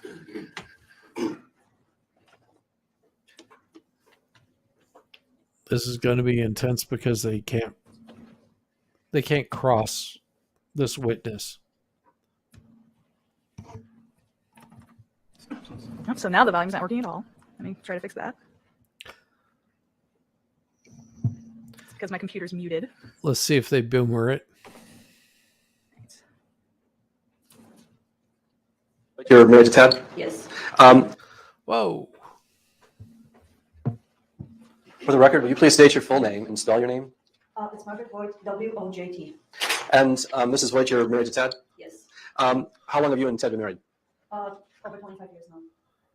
At some point, did you come to move in next door to the Jensens? Yes, we moved from Chicago. And when was that? I would say 93, 94. Can you, do you remember the first time you met Julie Jensen? Well, I seen her when we were building a house across the street. Probably spoke to her a few words, but then we talked more when we purchased the property next door to them, a lot on which we built a house. And then we met at the closing. So, Judge, the volume was a bit low for the witness, so I'm just going to restart it. The defense and I are agreeing to that. Oh, Everybody hearing the witness that we're trying to... for F's sakes. Everybody's saying yes, so Um, who's having the issue? Oh. All right, If we'll I'm restart not it. mistaken, it was a hung I think jury, that's still fine, and that's the end of this video, Judge. but I don't know. Like I said, I haven't seen For the record, will you anything please about state your this full name case and spell your prior. name? It's Margaret Voigt, W-O-J-T. And Mrs. Voigt, you're married to Ted? Oh, that's not me. That's their Next door to volume. Jensens? Yes, we moved from Chicago. And when was that? I would say 93, 94. Can you, do you remember the first time you met Julie Jensen? Well, I seen her when we were building a house across the street. Probably spoke to her I can't bring up the volume anymore. talked more when we purchased the property next door to them, a lot on which we built a house. And then we met at the closing. And Sounds you moved very next door to- Russian. Then we moved next door to them. When did you move into that house? 94. And did you come to know Mark and Julie Jensen? Yes, yes, we send them on a regular basis. We'll see you Did there. did your two families socialize together on occasion? Yes. Tell us some of the circumstances under which you might get together and socialize with the Jensens. Oh, at that time we had 2 daughters, and they had only David. So the kids would play with each other. The Jensens, they had a swimming pool, which my girls really liked, so they would be invited over. to use it. And on other basis, we would, with Julie, we would go, we take the kids to Great America, we take them to zoo. When the kids were little, we would have birthday parties together. As a family, go out for dinner a few times, have a dinner at their house. So did you feel you came to know Julie Jensen pretty well over the years? Yes, Did you consider her a good friend? yes. Tell the jury your perception of what kind of a person Julie Jensen was. Well, first of all, she was very caring. She loved her boys. She would do anything for them. And I always trust her. I would always go her with any question or if I had some kind of problems, you know, as far as finding maybe a doctor or a dentist or whatever, because we just moved into the neighborhood. She would be the one that I would go and talk to. You trusted her judgment? Yes. Were you familiar with any of Julie's interests or hobbies? Yes, I knew she loved her garden. She was good at sewing and crafts and baking. She baked very good whenever she had anything. It was just. Did you have any of the stuff that she baked? Yes. Was she a yes. good baker? Oh yes. I mean, some people enjoy it and are good at it, but she was Yeah. pretty good at it. She was, and she gave me a few recipes too. Did there come a time when when Julie ever confided in you that she was having problems in her marriage? Closer to her dad, I would say. I heard from my husband sooner than I heard from her personally. So maybe like a couple weeks before her dad, she would actually tell me a few things about the problems in the marriage. That your husband had been talking to you before that? Yes. And did you give your husband any advice when he was telling you about the problems in the Jensen household? Actually, I did. I told him not to get involved. Good So advice. a few weeks before Julie's death, tell us about the conversation that occurred between you and Julie. Well, we met quite often, but not the whole conversation wasn't only about the problem in the family. We would talk about the boys, about the different kind of things, and then she would say something like, one time she said that it was very strange that Mark would ask her how she felt after the miscarriage, and he would make a note about it. And she didn't know what that was all about. She was getting scared. He's planning something. She didn't know what.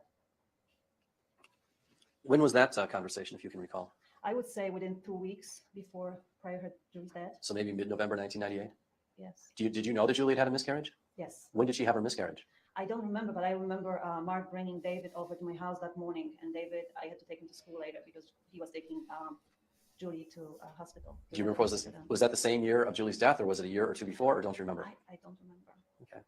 And did she tell you why she thought it was strange that Mark would ask her how she felt after the miscarriage? Well, because he never done anything like this before. And it sounded like he never cared how she felt. So that was strange that all of a sudden he wants to know how she felt, you know? And then he'd make a note of it? Yes. Now, was that the first time that Julie had related to you that she had some concerns about Mark, or had there been other times? This probably was one of the first times. And then another time I spoke to Julie relating the problems was that week before her death, like Monday and Tuesday. And one of the things was we mentioned the divorce, came up to it, and I said, why don't you divorce? And she said that Mark would kill me first before he divorced me. Now you said that was the Monday before her death, or the Monday of the week before her death? That was Monday or Tuesday of that week before her death. So the same week of her death? Yes. And when you had that conversation with her, were you talking to her outside or talking to her on the phone? Outside. How long was that conversation, and how did that issue come up? Well, another question was. I was trying to think what the name of that movie was and how it brings me over because, 2013, the judge overturned the conviction. I see. Well, and you also have to understand that at the time that this trial was going on, there was a movie starring Julia Roberts about an abusive husband and about a woman trying to leave an abusive husband.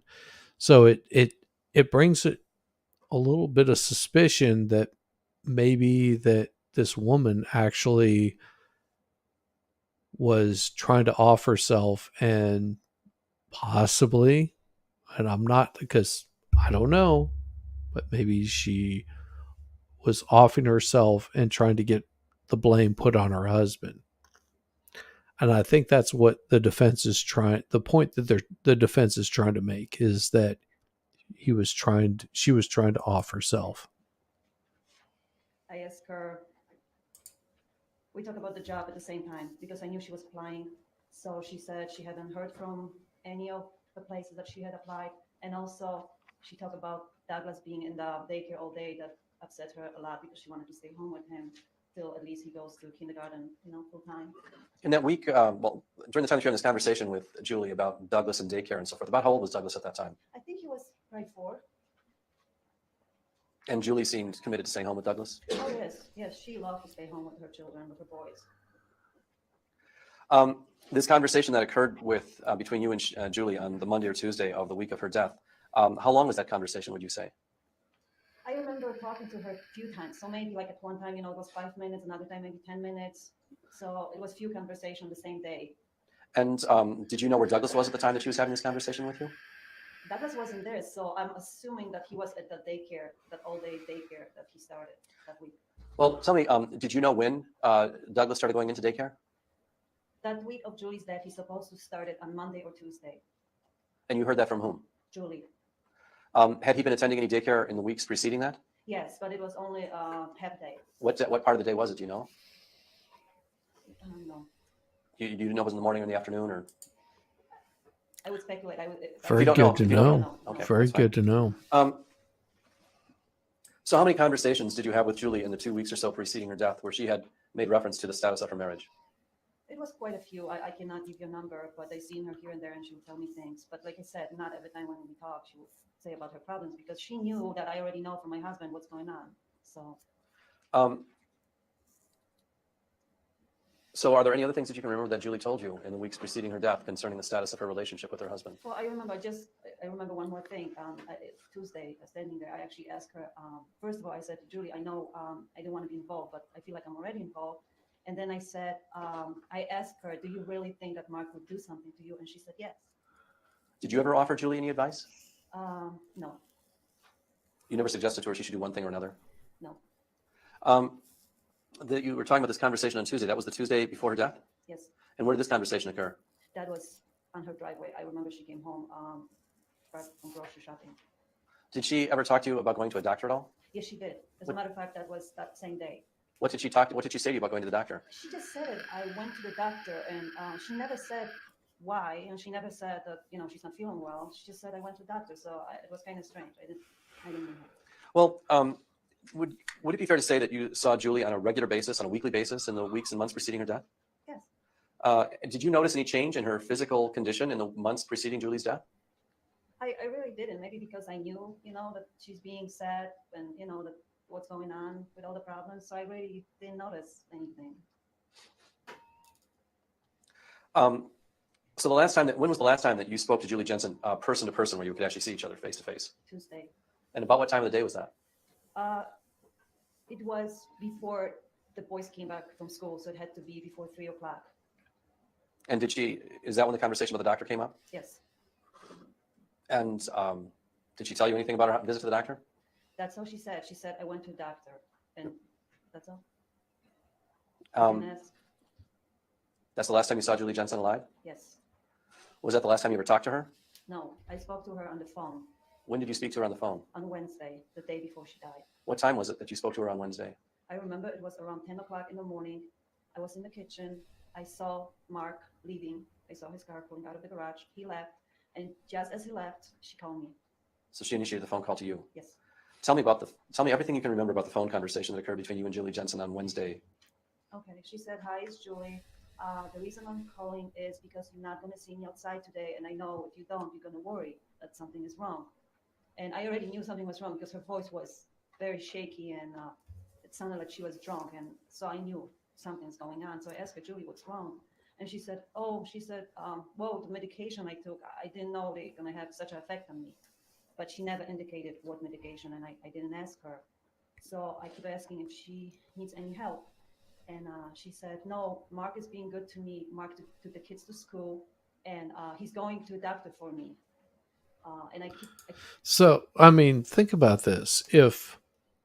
And I'm looking at a perspective of this man, not saying he's guilty or not guilty because I don't know.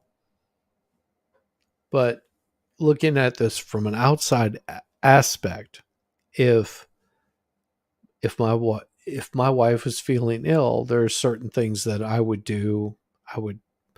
I would do the grocery shopping. I would do all the cooking, cleaning, whatever needed to be done around the house to make sure that she didn't have to get up and do anything. So, I mean, this isn't abnormal behavior. So take that for what it's worth. I keep asking, let me do something, and she just keeps saying no and repeating that Mark is being good to her. And that's the last time you ever spoke to Julie Jensen? Yes, How long would you say that conversation lasted? I would say it was probably 15 minutes because I keep repeating. I didn't want to hang up. Why not? I felt something's wrong. How did Julie sound, aside from the sound, the fact that her voice was shaky and it sounded as though her speech was slurred, how did Julie sound in terms of her emotional state? Did she sound concerned? No, she did not. But she said, I'm okay. But she didn't sound like okay.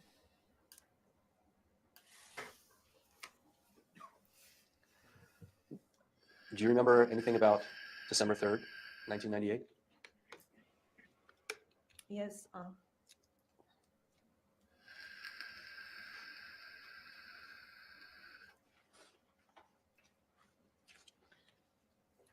That was the day that Julie died. What can you remember about that day? How was it that you came to learn that Julia died?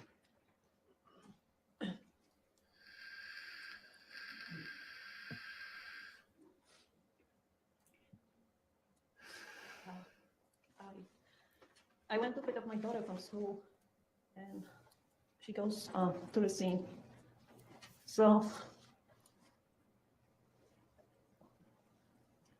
by the time we got home, it was a little bit after 4 o'clock. And as I was getting closer to the house, I saw all the police cars, the ambulance. And I already knew something really bad had happened. What did you do then? I went in the house and I saw my younger daughter and my husband sitting on the couch. My daughter was crying. My husband was very, very upset. He was upset at me too. He said, "You told me to stay away. You told me to not get involved." And look what Good happened. advice.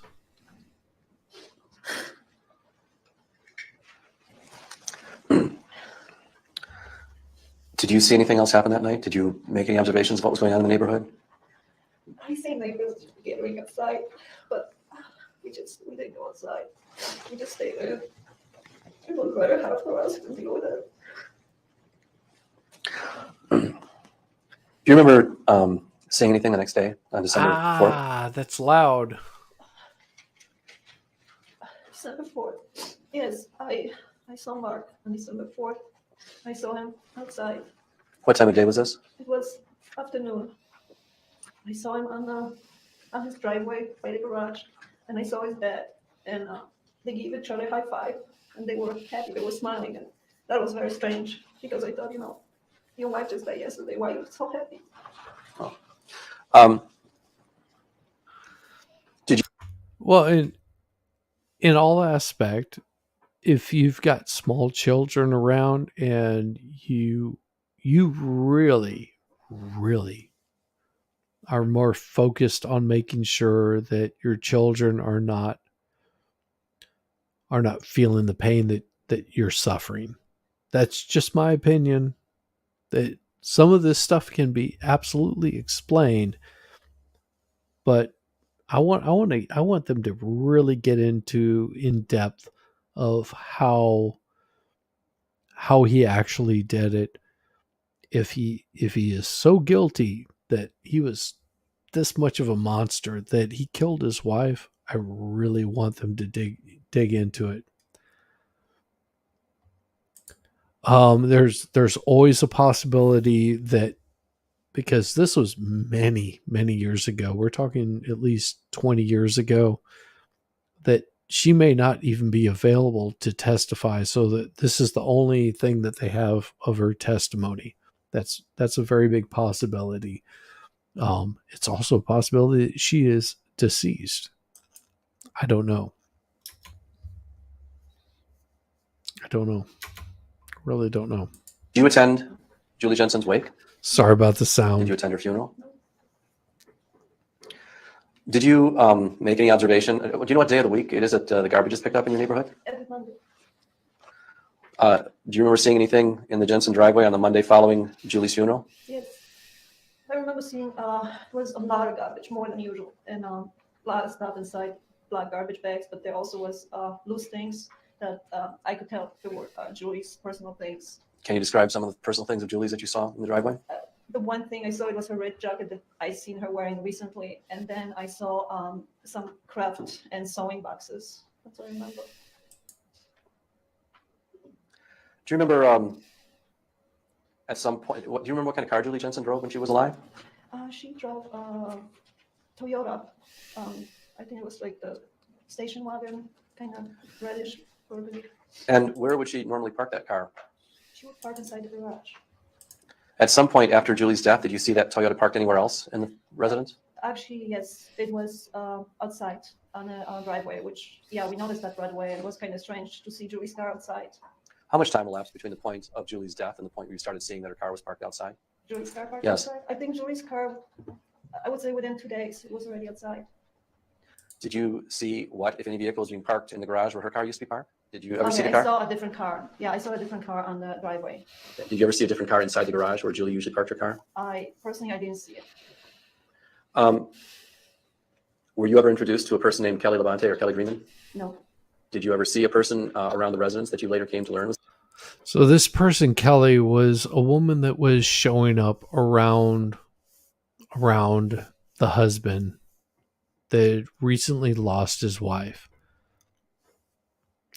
Not giving it anything.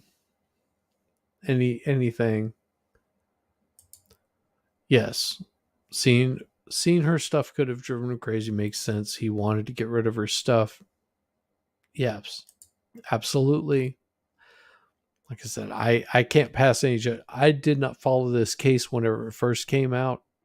And as you can see, this is back whenever 48 Hours was the only place that was showing this kind of stuff. You didn't have Law and Crime. You didn't have Court TV. This is way before any of that.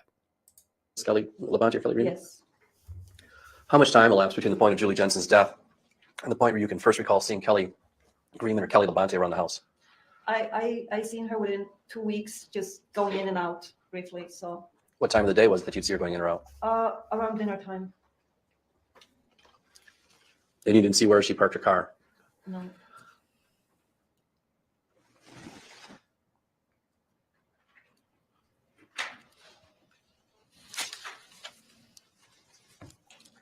At some point in the time preceding Julie's death, had she ever given you anything and asked you to hold on to it?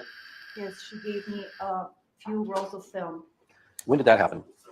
That would happen, I would say, yeah, like 2 weeks before her death. So what were on these rolls of film that she was giving out? That could be interesting. What did she say to you, and where did this transfer take place? Where she gave you the film? She came to my house and she just gave it to me and asked me to hold it for her because she didn't want to leave it in the house. She didn't want to keep it in the house until she's going to come back and pick it up for me. Tell us the form that this was in. What did you receive from Julie exactly? Oh, they were loose. They were like maybe 3 or 4, and she just brought it like this in her hand. 3 or 4 what? Rolls of film. Were they in these little plastic containers? Yes. Okay. And what did she when she gave them to you? Did she tell you what they were? Actually, I already knew because my husband told me that Julie's going to bring the rolls of film. So I expected it. And do you remember what day of the week it was that she delivered those to you? Mhm. Did she ever come back and ask for those rolls of film back? Yes, she did. And how much time elapsed between the point where she gave you the rolls of film and the point where she asked to have them back? Within 2 days. So tell us about when she asked for the film back. I was in the kitchen at that moment, and I saw a police car pull over on her driveway, and I knew right away, that that's what he came for, and I was expecting Julie to come to my house. So I already had them ready for her. When she rang the doorbell, I just opened the door and gave it to her, and she smiled and she left. Huh. That's interesting. Were you present when that, or do you know whether that officer ever came back after having the film developed? I seen him, and I think it was the Monday, the week of when Julie died. So tell us about that. Tell us what you saw. I just briefly saw him on the pulling in, and that's about it. So I didn't see Julie, or I just saw him, so I know he came. But And that was the Monday of the week she died? yes, What time of day was it? Do you remember? in the morning.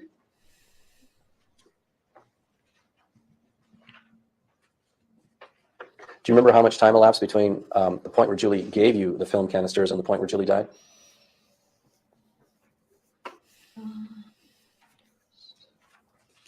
I think she gave me the phone on November 21st. Had Julie ever spoken to you about becoming physically ill at any time in November?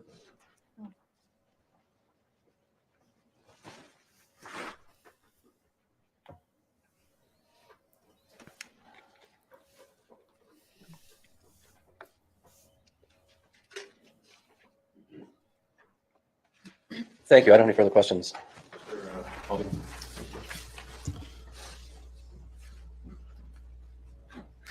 Well, now we're going to hear what the defense You is lived next door to the asking. Jensens for, you think you moved in '94, is that right? Yes, About pretty close to 5 years? yes, You were very friendly with Julie? yes, You were very friendly with Mark? yes, You had hundreds and hundreds of contacts over the years with both of them, right? yes, You had a chance to observe Mark here with his kids? yes, You saw him playing with them in the pool? yes, Saw him shooting baskets with David? True. Saw him go for walks with the dog? True. You were aware that Mark would go on fishing trips with his sons? yes, You saw Julie and Mark together in the yard working on projects together? yes, You thought it was a great marriage? yes, And then your views began to change in about October of 1998, yes. a month or two before Julie passed away, right? I'm sorry? A month or two before Julie passed Yes. away.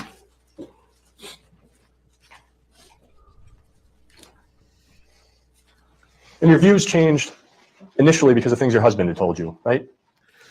Yes. Well, it's interesting. They cut a big portion of that out because he just asked a few questions. I like the Julie.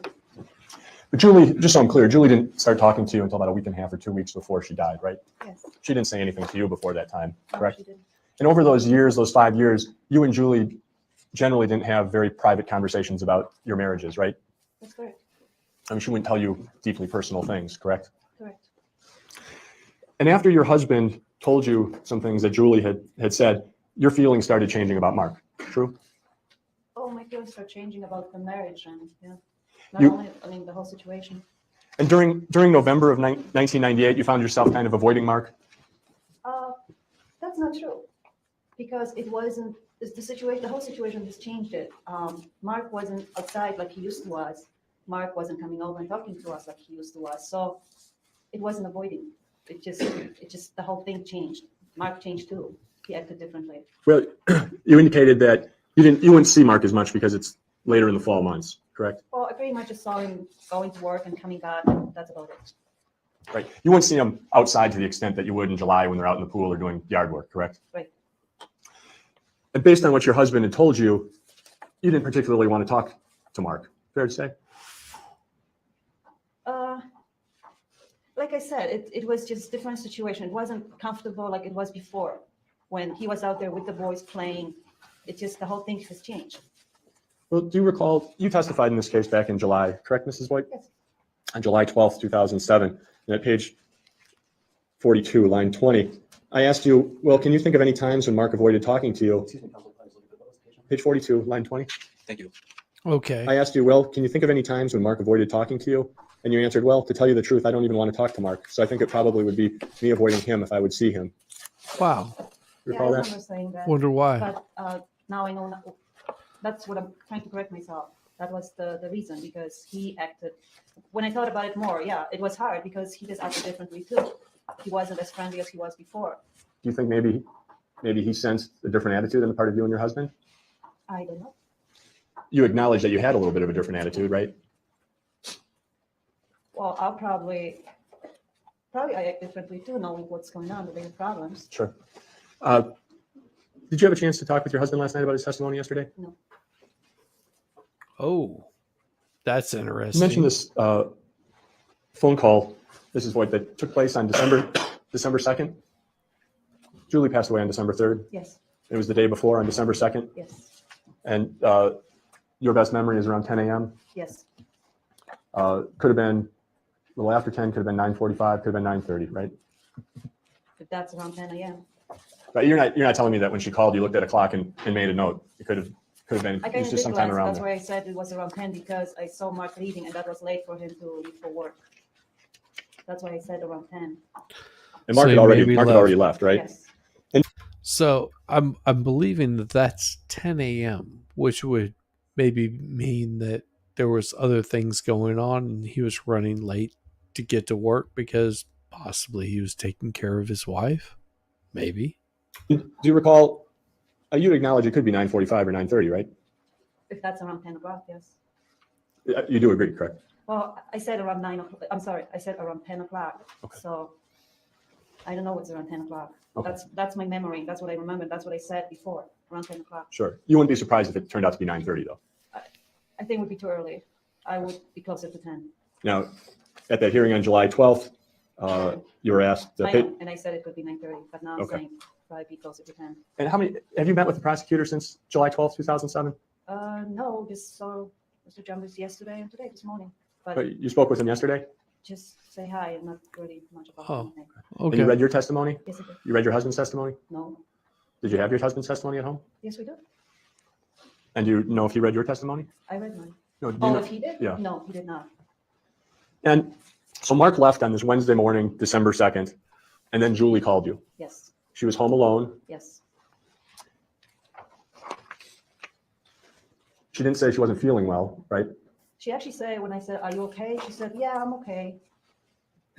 And at no time did she say she wasn't feeling well, right? Actually, no. I don't remember her saying I'm not feeling well.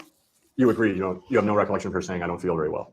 Yeah, just the fact that about the medication that she didn't know that it would have that effect on her. So I don't know if that would consider not feeling well.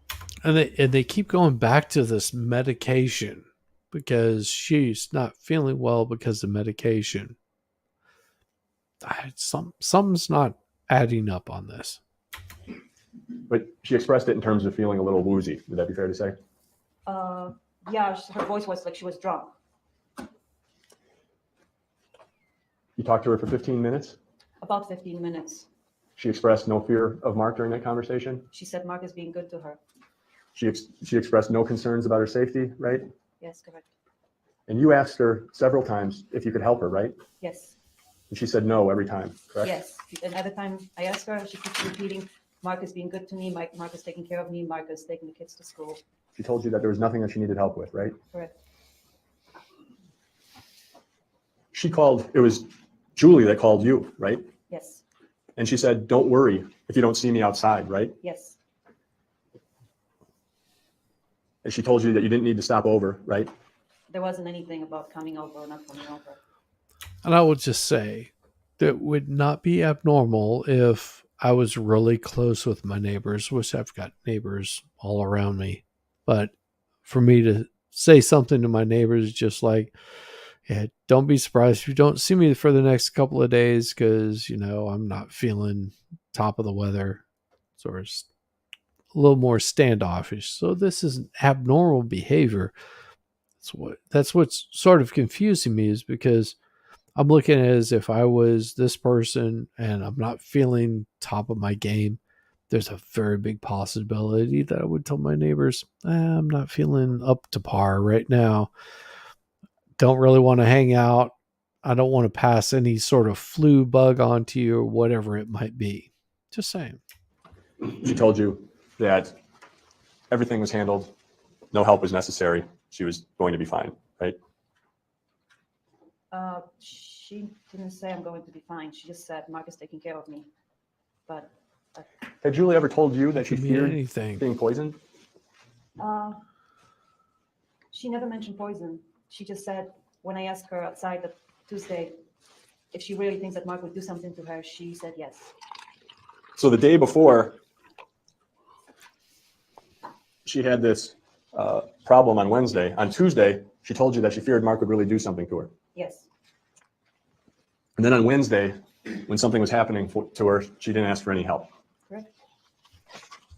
Which seems a little odd to me. If you think that somebody's going to be doing something to you, that they're going to be causing you harm, like I don't know. Like I said, I'm putting myself in this woman's position of if I felt that my wife was going to be doing something to me, I would say something to somebody and then I would get the hell out of that situation like pretty damn quick.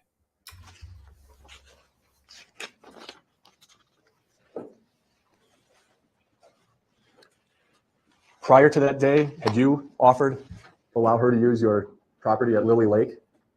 Yes, my husband did. Were you there when your husband asked her? I don't remember being there, but I know he told me about it. And So she that would declined be that offer, hearsay. right? Yes. On this occasion when Julie dropped off the film, she came to your house, Yes. rang the bell, Yes. right? And then she gave you these undeveloped film canisters, correct? Yes. And just a couple days after you received that undeveloped film, Julie came back to your house. Yes. And let me take a step back for a moment. Did she tell you to do anything with the film other than just hold on to it? She said to hold on to it. Did she say what you should do with it? No. When she came over to get the undeveloped film back, you had just before that seen a police car pull into her driveway, correct? Yes. Do you recall what day of the week this would have been?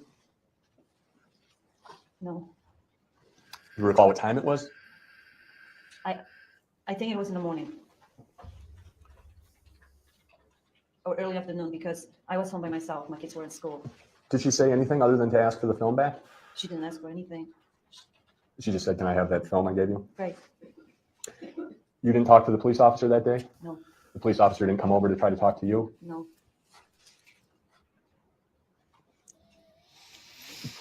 Did you see Julie give the film to the officer? Did you keep looking out the window? Actually, I didn't see it. No. You don't know how long they talked or anything like that? No. Did Julie tell you that she wasn't eating? No, but I heard it from my husband. She didn't tell me that. Did Julie tell you that she wasn't sleeping? No. The Sunday before Julie died, you saw her, right? Yes. You saw her and Mark and Douglas and David? No. It David would wasn't be there. curious. Their dog. Maybe it And their dog was go for a walk. those Yes. penis look happy? pictures. Yes. Maybe. Was it a nice day? It was. Because this was late November. Yes. After the walk, Mark was shooting baskets, playing with the kids. After the walk, I remember Mark took Douglas and then they went to a store. So they left. Julie came over. Yes. Was she upset? No. What was she talking to you about? Well, first of all, I asked her a question. I said, I saw you going with Mark and Douglas for a walk. And I was actually happy. And I'm like, is it getting better? And she said, oh, no, it's even worse. That's why I have to make that phone call to the officer, Cosman. And she called Officer Cosman? Yes, she did. Did you see Officer Cosman come over? I saw him come over that Monday, the What's- week. On that- on November 30th? Yeah, that's Monday.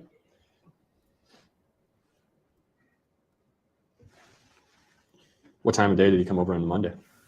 Again, I thought it was in morning hours. Prosecution needs to Mark really came home then, step up their right? game because this is horrible. No, I'm going back, sorry. Oh, you. I'm going back to the Sunday conversation. Julie was at your house, right? Yes. Mark came back. Yes. Julie got upset that Mark came back. She got panicking because she didn't expect him to be back so soon. And you were nervous too? Well, I was nervous for her. Yes. Julie had been at your house hundreds of times, right? Yes, on certain occasion. That never bothered Mark, right? Yeah, I guess not. You never saw him be unhappy that Julie came over to your house, right? No. So what was the concern with Mark seeing that Julie was at your house? At that time, she felt like he's getting suspicious that she knows something, whatever he's planning or whatever he's doing, and that's why. Did Julie say what she was worried about if Mark found out? Well, Or maybe he's suspicious because she is a known cheater. Maybe that's why he's suspicious. because Julie, at that time, she wasn't sure herself what was going on. That was the problem. She wasn't sure what Mark is planning, if he's just scaring her or if he's actually planning on killing her, or that's the reason. Man, it's just amazing how bad some of these defense attorneys are. She didn't want you to contact Mark, right? No, she did not. She did not want you to tell him the things that she had been saying, right? Correct. She didn't even want me to tell the neighbors about whatever, you know. She didn't ask for anybody to intervene, right? Yes. Correct. Correct.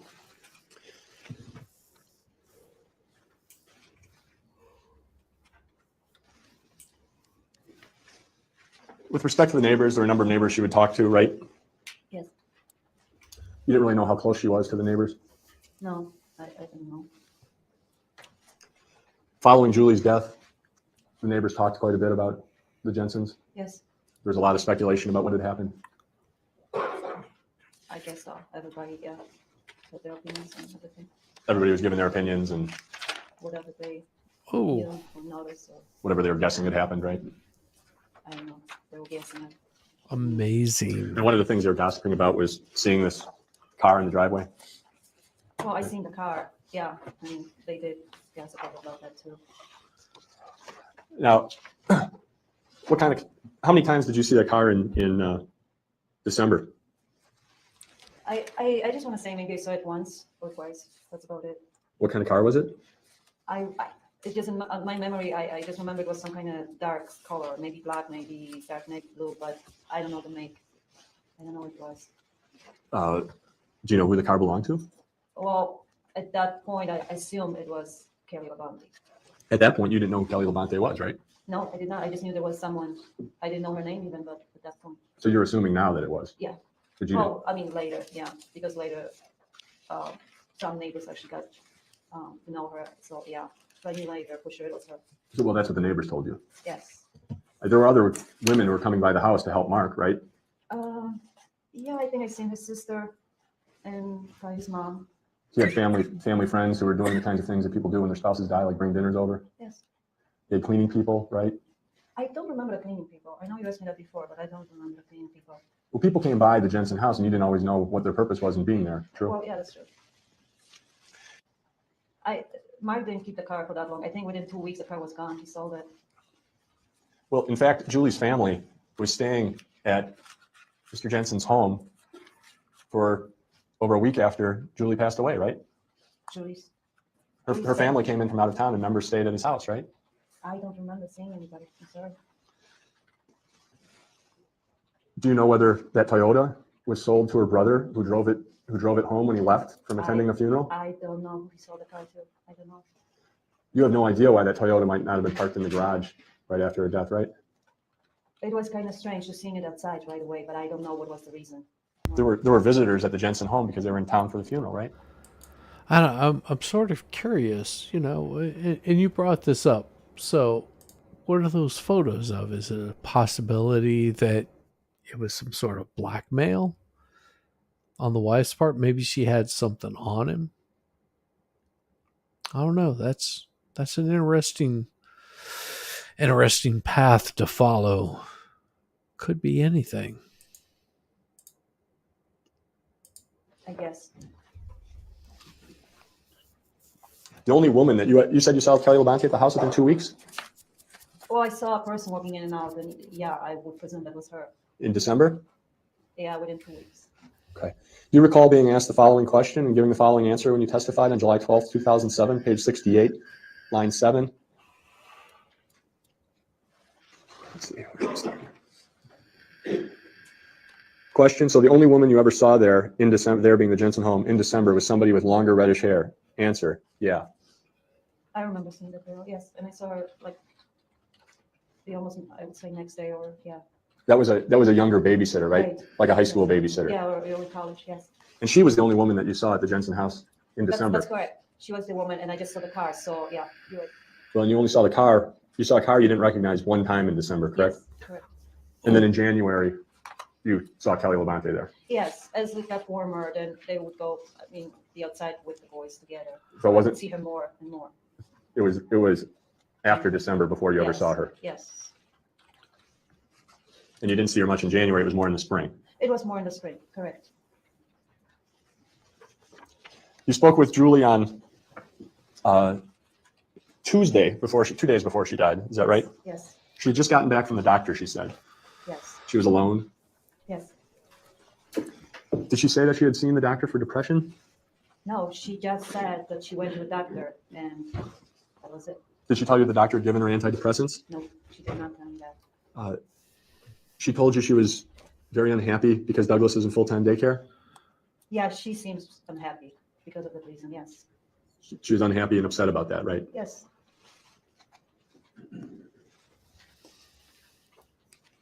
Come on, get to the meat of it. And that's it. And that's the conversation in which she said she believed Mark could do something. Yes. What about?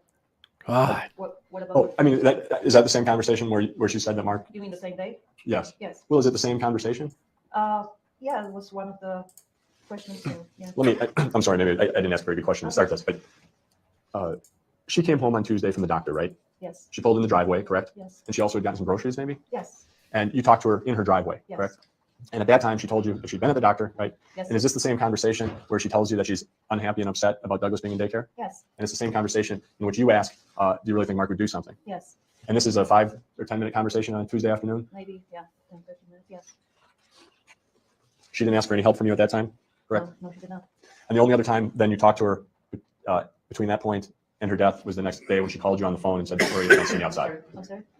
The only other time you talked to her between that conversation on Tuesday and her death was when she called on Wednesday, and in this conversation where she said, don't worry if you don't see me outside. Yes.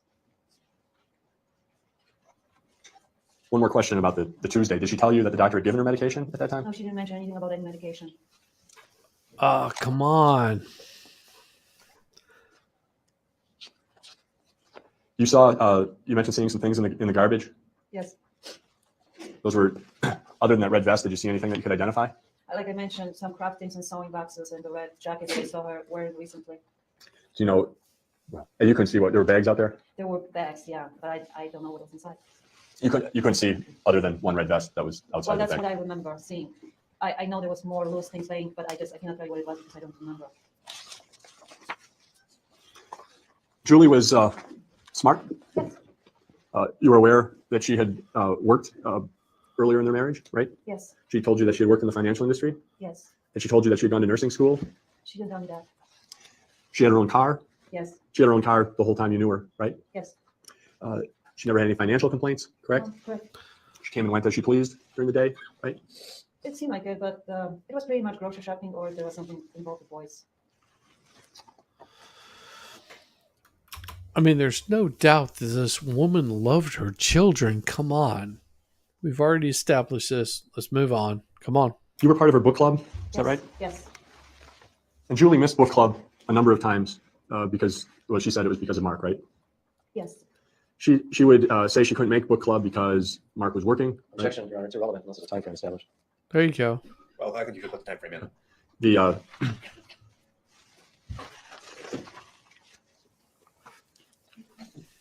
before her in the months before her death, well, in November, Julie hosted book club, right? Yes. In the months before that, she missed several book clubs because of Mark, right? Or she would come and leave early. Right. Okay, so she missed some, and then she left early from some. Yes. And she would say that's because Mark needed her at home, or because Mark was working. Yes. No, there's logical explanations behind this. I will say that there's times that my lovely wife goes off and does things that I'm not involved in.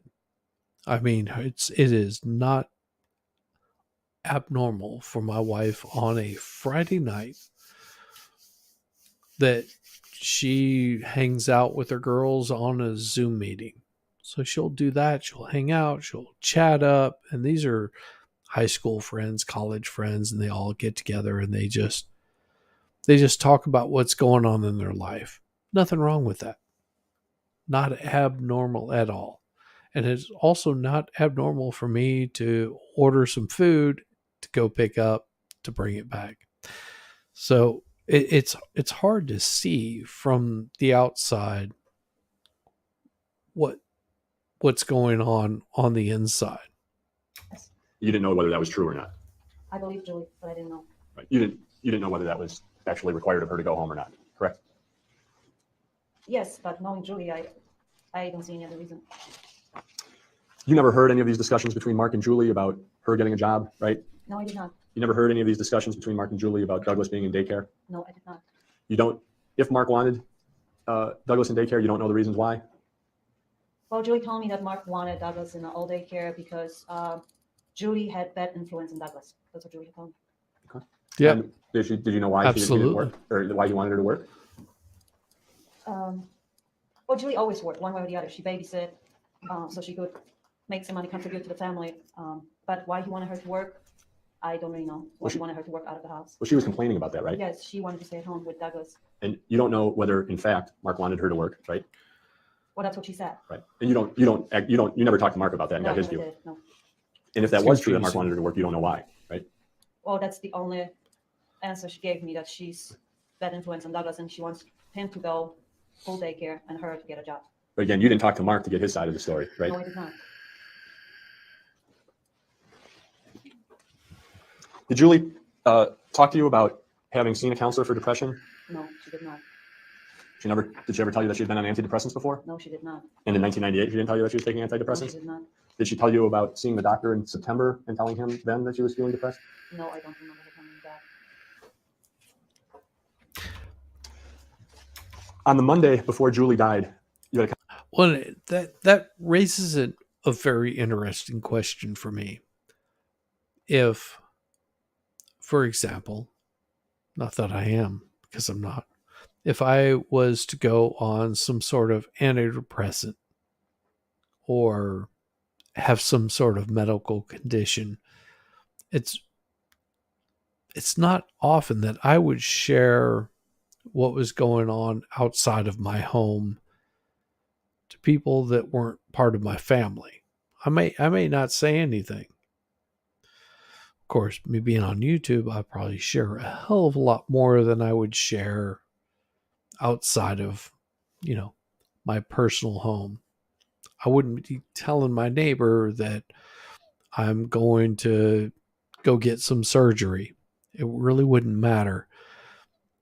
But then on the other hand, there might be another neighbor that I would say, hey, this is what's going on. I'm going to be going in for a major surgery, just keep an eye on my wife kind of thing. So there's a logical explanation why she's not saying anything to this woman at all.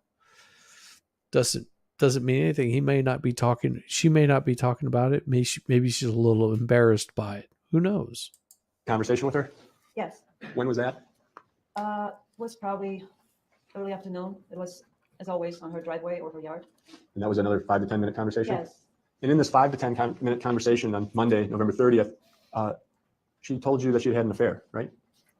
No, Did she ever tell you that she had an affair? she did, but not that Monday. Oh, When did she tell you that she had an affair? When she came to the house that Sunday to make a phone call. Oh, that was the day Oh. before? Yes, oh, And that just came up from nowhere? yes. the guilt was riding on her shoulders.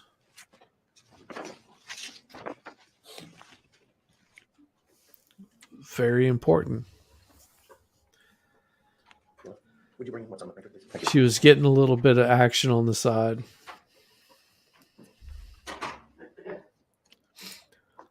Guilt. That's all it After is. after your telephone call on Wednesday, did you try calling Julie back at all? No, I did not. You didn't stop at the house? No. Is that because she had discouraged you from intervening? Well, like I said to my husband, I said, she said, Okay, Mike, actually, why don't you just, his question was whether she had discouraged you from intervening. And I will say that it's quite an embarrassment to a person to claim that they've had an affair. It is quite embarrassing, but I mean, as a younger man, if I was in a serious relationship and I sort of like maybe messed around with somebody that I wasn't supposed to at a younger age, it would be quite embarrassing. You have to understand that these women, they were still in their 20s.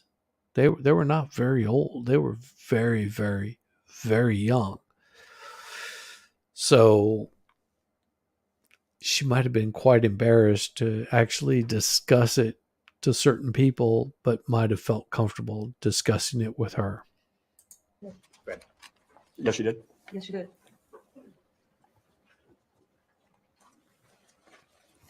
And at no time during any of the conversations you had during the last 2 weeks of Julie Jensen's life did she ask you to talk to Mark, right? She never asked me to talk to Mark. And at no time during those last 2 weeks did she ever ask you to talk to the police, right? Correct. And at no time during those last 2 weeks did she ever ask you to help her get away, correct? Correct. Did she tell you that she had previously filed for divorce against Mark? I heard about it. I'm not sure if she told me or my husband did, but I knew about it. Thank you, that's all. Just goes to show you, women do talk. Mrs. White, this conversation where Julie Jensen had told you about her affair, when did that conversation occur? On Sunday, when she came to make the phone call. And this was the Sunday before she died? Yes. And tell us everything you can remember about that when she came to make a phone call. She made a phone call, and after the phone call, actually, that's what she said. She said, I had an affair with a coworker. That's about it, what she told me about it. Do you remember? I didn't ask her any questions, and it was kind of, I was very surprised. Do you remember her saying anything about Mark or about how Mark felt about her after she told you about this? Yes, she said the reason she did because she felt that Mark doesn't love her anymore. The reason she did what? The reason she told you about this, or the reason that No, she told me that the reason I had an affair was because I thought that Mark doesn't love me anymore. What time of the day on Sunday was this phone call? It's probably like a little bit maybe after lunchtime, kind of around lunchtime. I would say maybe 1 o'clock. And were you able to hear her speaking on the telephone when she made the phone call? Yeah, I didn't know what she said. I wasn't listening, but yeah, I heard her. Did you somehow know who she was going to call? She told me she's going to call Officer Cosman. So I knew who she's going to call. Yes. And was this before or after she had given you these film canisters? After. Was this before or after she'd come to recover the film canisters? After.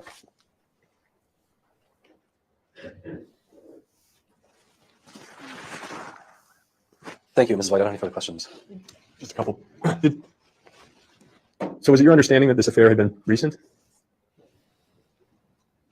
No, you know what? She probably had, because I knew Douglas was a baby. So yeah, she must have mentioned it. So I knew it wasn't recent. Your understanding was it was when Douglas was a baby? Yes. And Douglas was about 3 or 4 at the time? I don't know how old he was, but it sounded like it happened when she had Douglas. And I don't know if she was working with that guy, because she said coworker. So. Okay. That's all. Thank you. As you're sitting here now today, Yes. Are you sure that it was about the time after she had Douglas, or could it have been about the time after she had David, or aren't you sure? It was after the time she had, did I say Douglas? It was David. Oh, So as you're sitting here now today, you know who it was. It was David. It was after she had David. Yes. Okay. Thank you. Nothing further. So Ms. White and David would have been about. Well, he was a baby. I don't know how old he was. You don't. I was going to ask how old he was in 1998. You're not sure. 1998 when Julie died. good David. God. Right. 1998 was such a party time. Oh,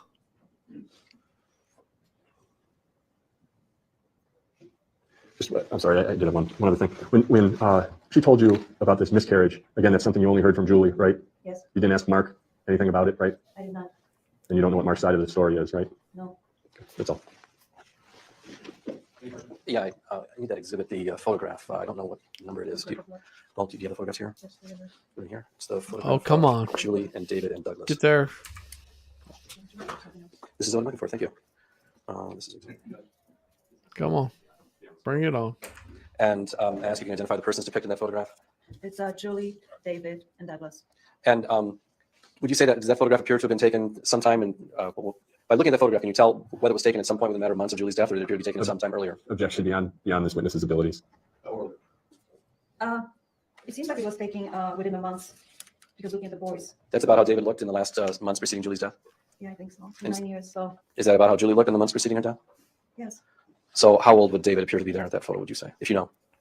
yeah, he looks more like 7, 8, and Douglas looks like 3 or 4. Thank you. I have no further question. Nothing further. You may stop. I think it is. Well, and I will tell you right now, I completely understand that because I will get dogs piled up upon you and they will be just climbing up and they will be in the most awkward positions and you don't want to move because you do not want to disturb that coziness that comes along with it, that chill moment, because you know as soon as you move, those puppies are going to want to get up and raise hell. You don't know why, but they don't know why.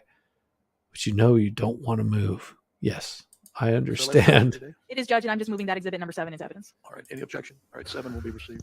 Okay, folks, thank you for everything you've done today. We're going to start at 8:30, so please be here before that. Have a good evening again.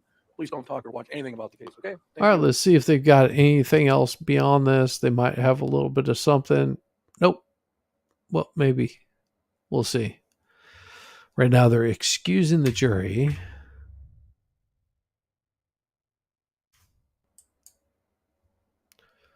Right away.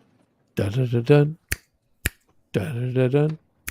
All right, you can have a seat. Sit down. The jury is outside the courtroom. We have an issue then for tomorrow on witness number 65, Eric Shore. That is the friend of David, the young friend. I do have the case that was brought up by Mr. Jamboys, and I do have the statute that I'm going to look at. We'll deal with it at 8:15, so we don't keep the jury waiting. So, Thank you, Your Honor. and then I'll figure out what to do. I would point out one thing, Your Honor. If you wanted to look at where that came up in the last trial, it's on transcripts for January 28th, 2008, page 10, line 1, through page 21, line 10. Line 1 Okay. through page 21, line 10. Thank you. And I would just note, Your Honor, that at that time there was an issue about confrontation, and there was no confrontation clause issue at that time because David Jensen is not a confrontation clause issue. Yep. Ms. Yep. McNeil, the issue of that David was a minor and the excited utterances looked at different for minors, but that's only for sexual assault cases. Well, Your Honor, I would disagree with that. I would say that it's not only for sexual that's assault harsh. cases. Don't have any other cases. Trust me, I've read a lot.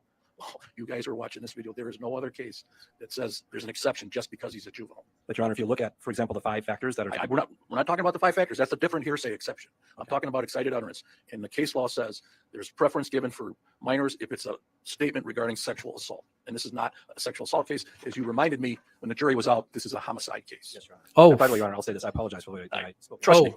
We get the heated. and we try prosecution to just work got out. hammered. I apologize. I hold nothing against you.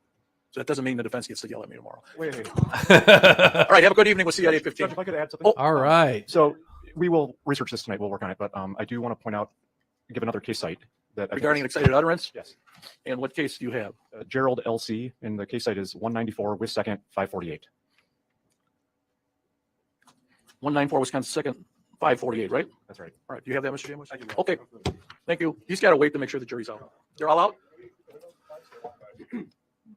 Well, there you go. That is a wonderful almost 5 hours of streaming. Good Lord, my brain is totally cooked on that one. So if you don't see me around running and jumping around in streams, it's because I am completely brain cooked over this portion of the trial.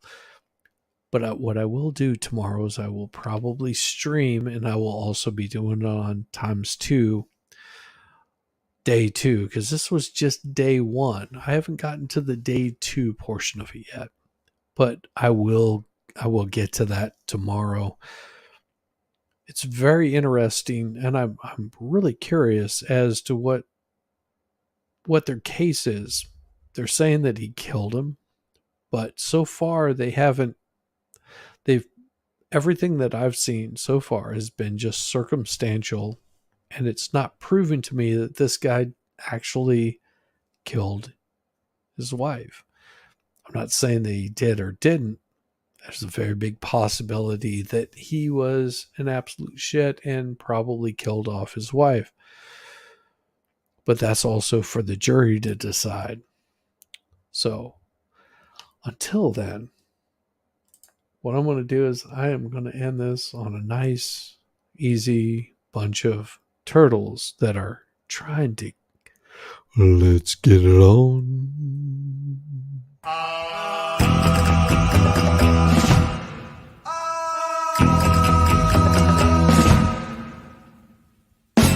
Exótica.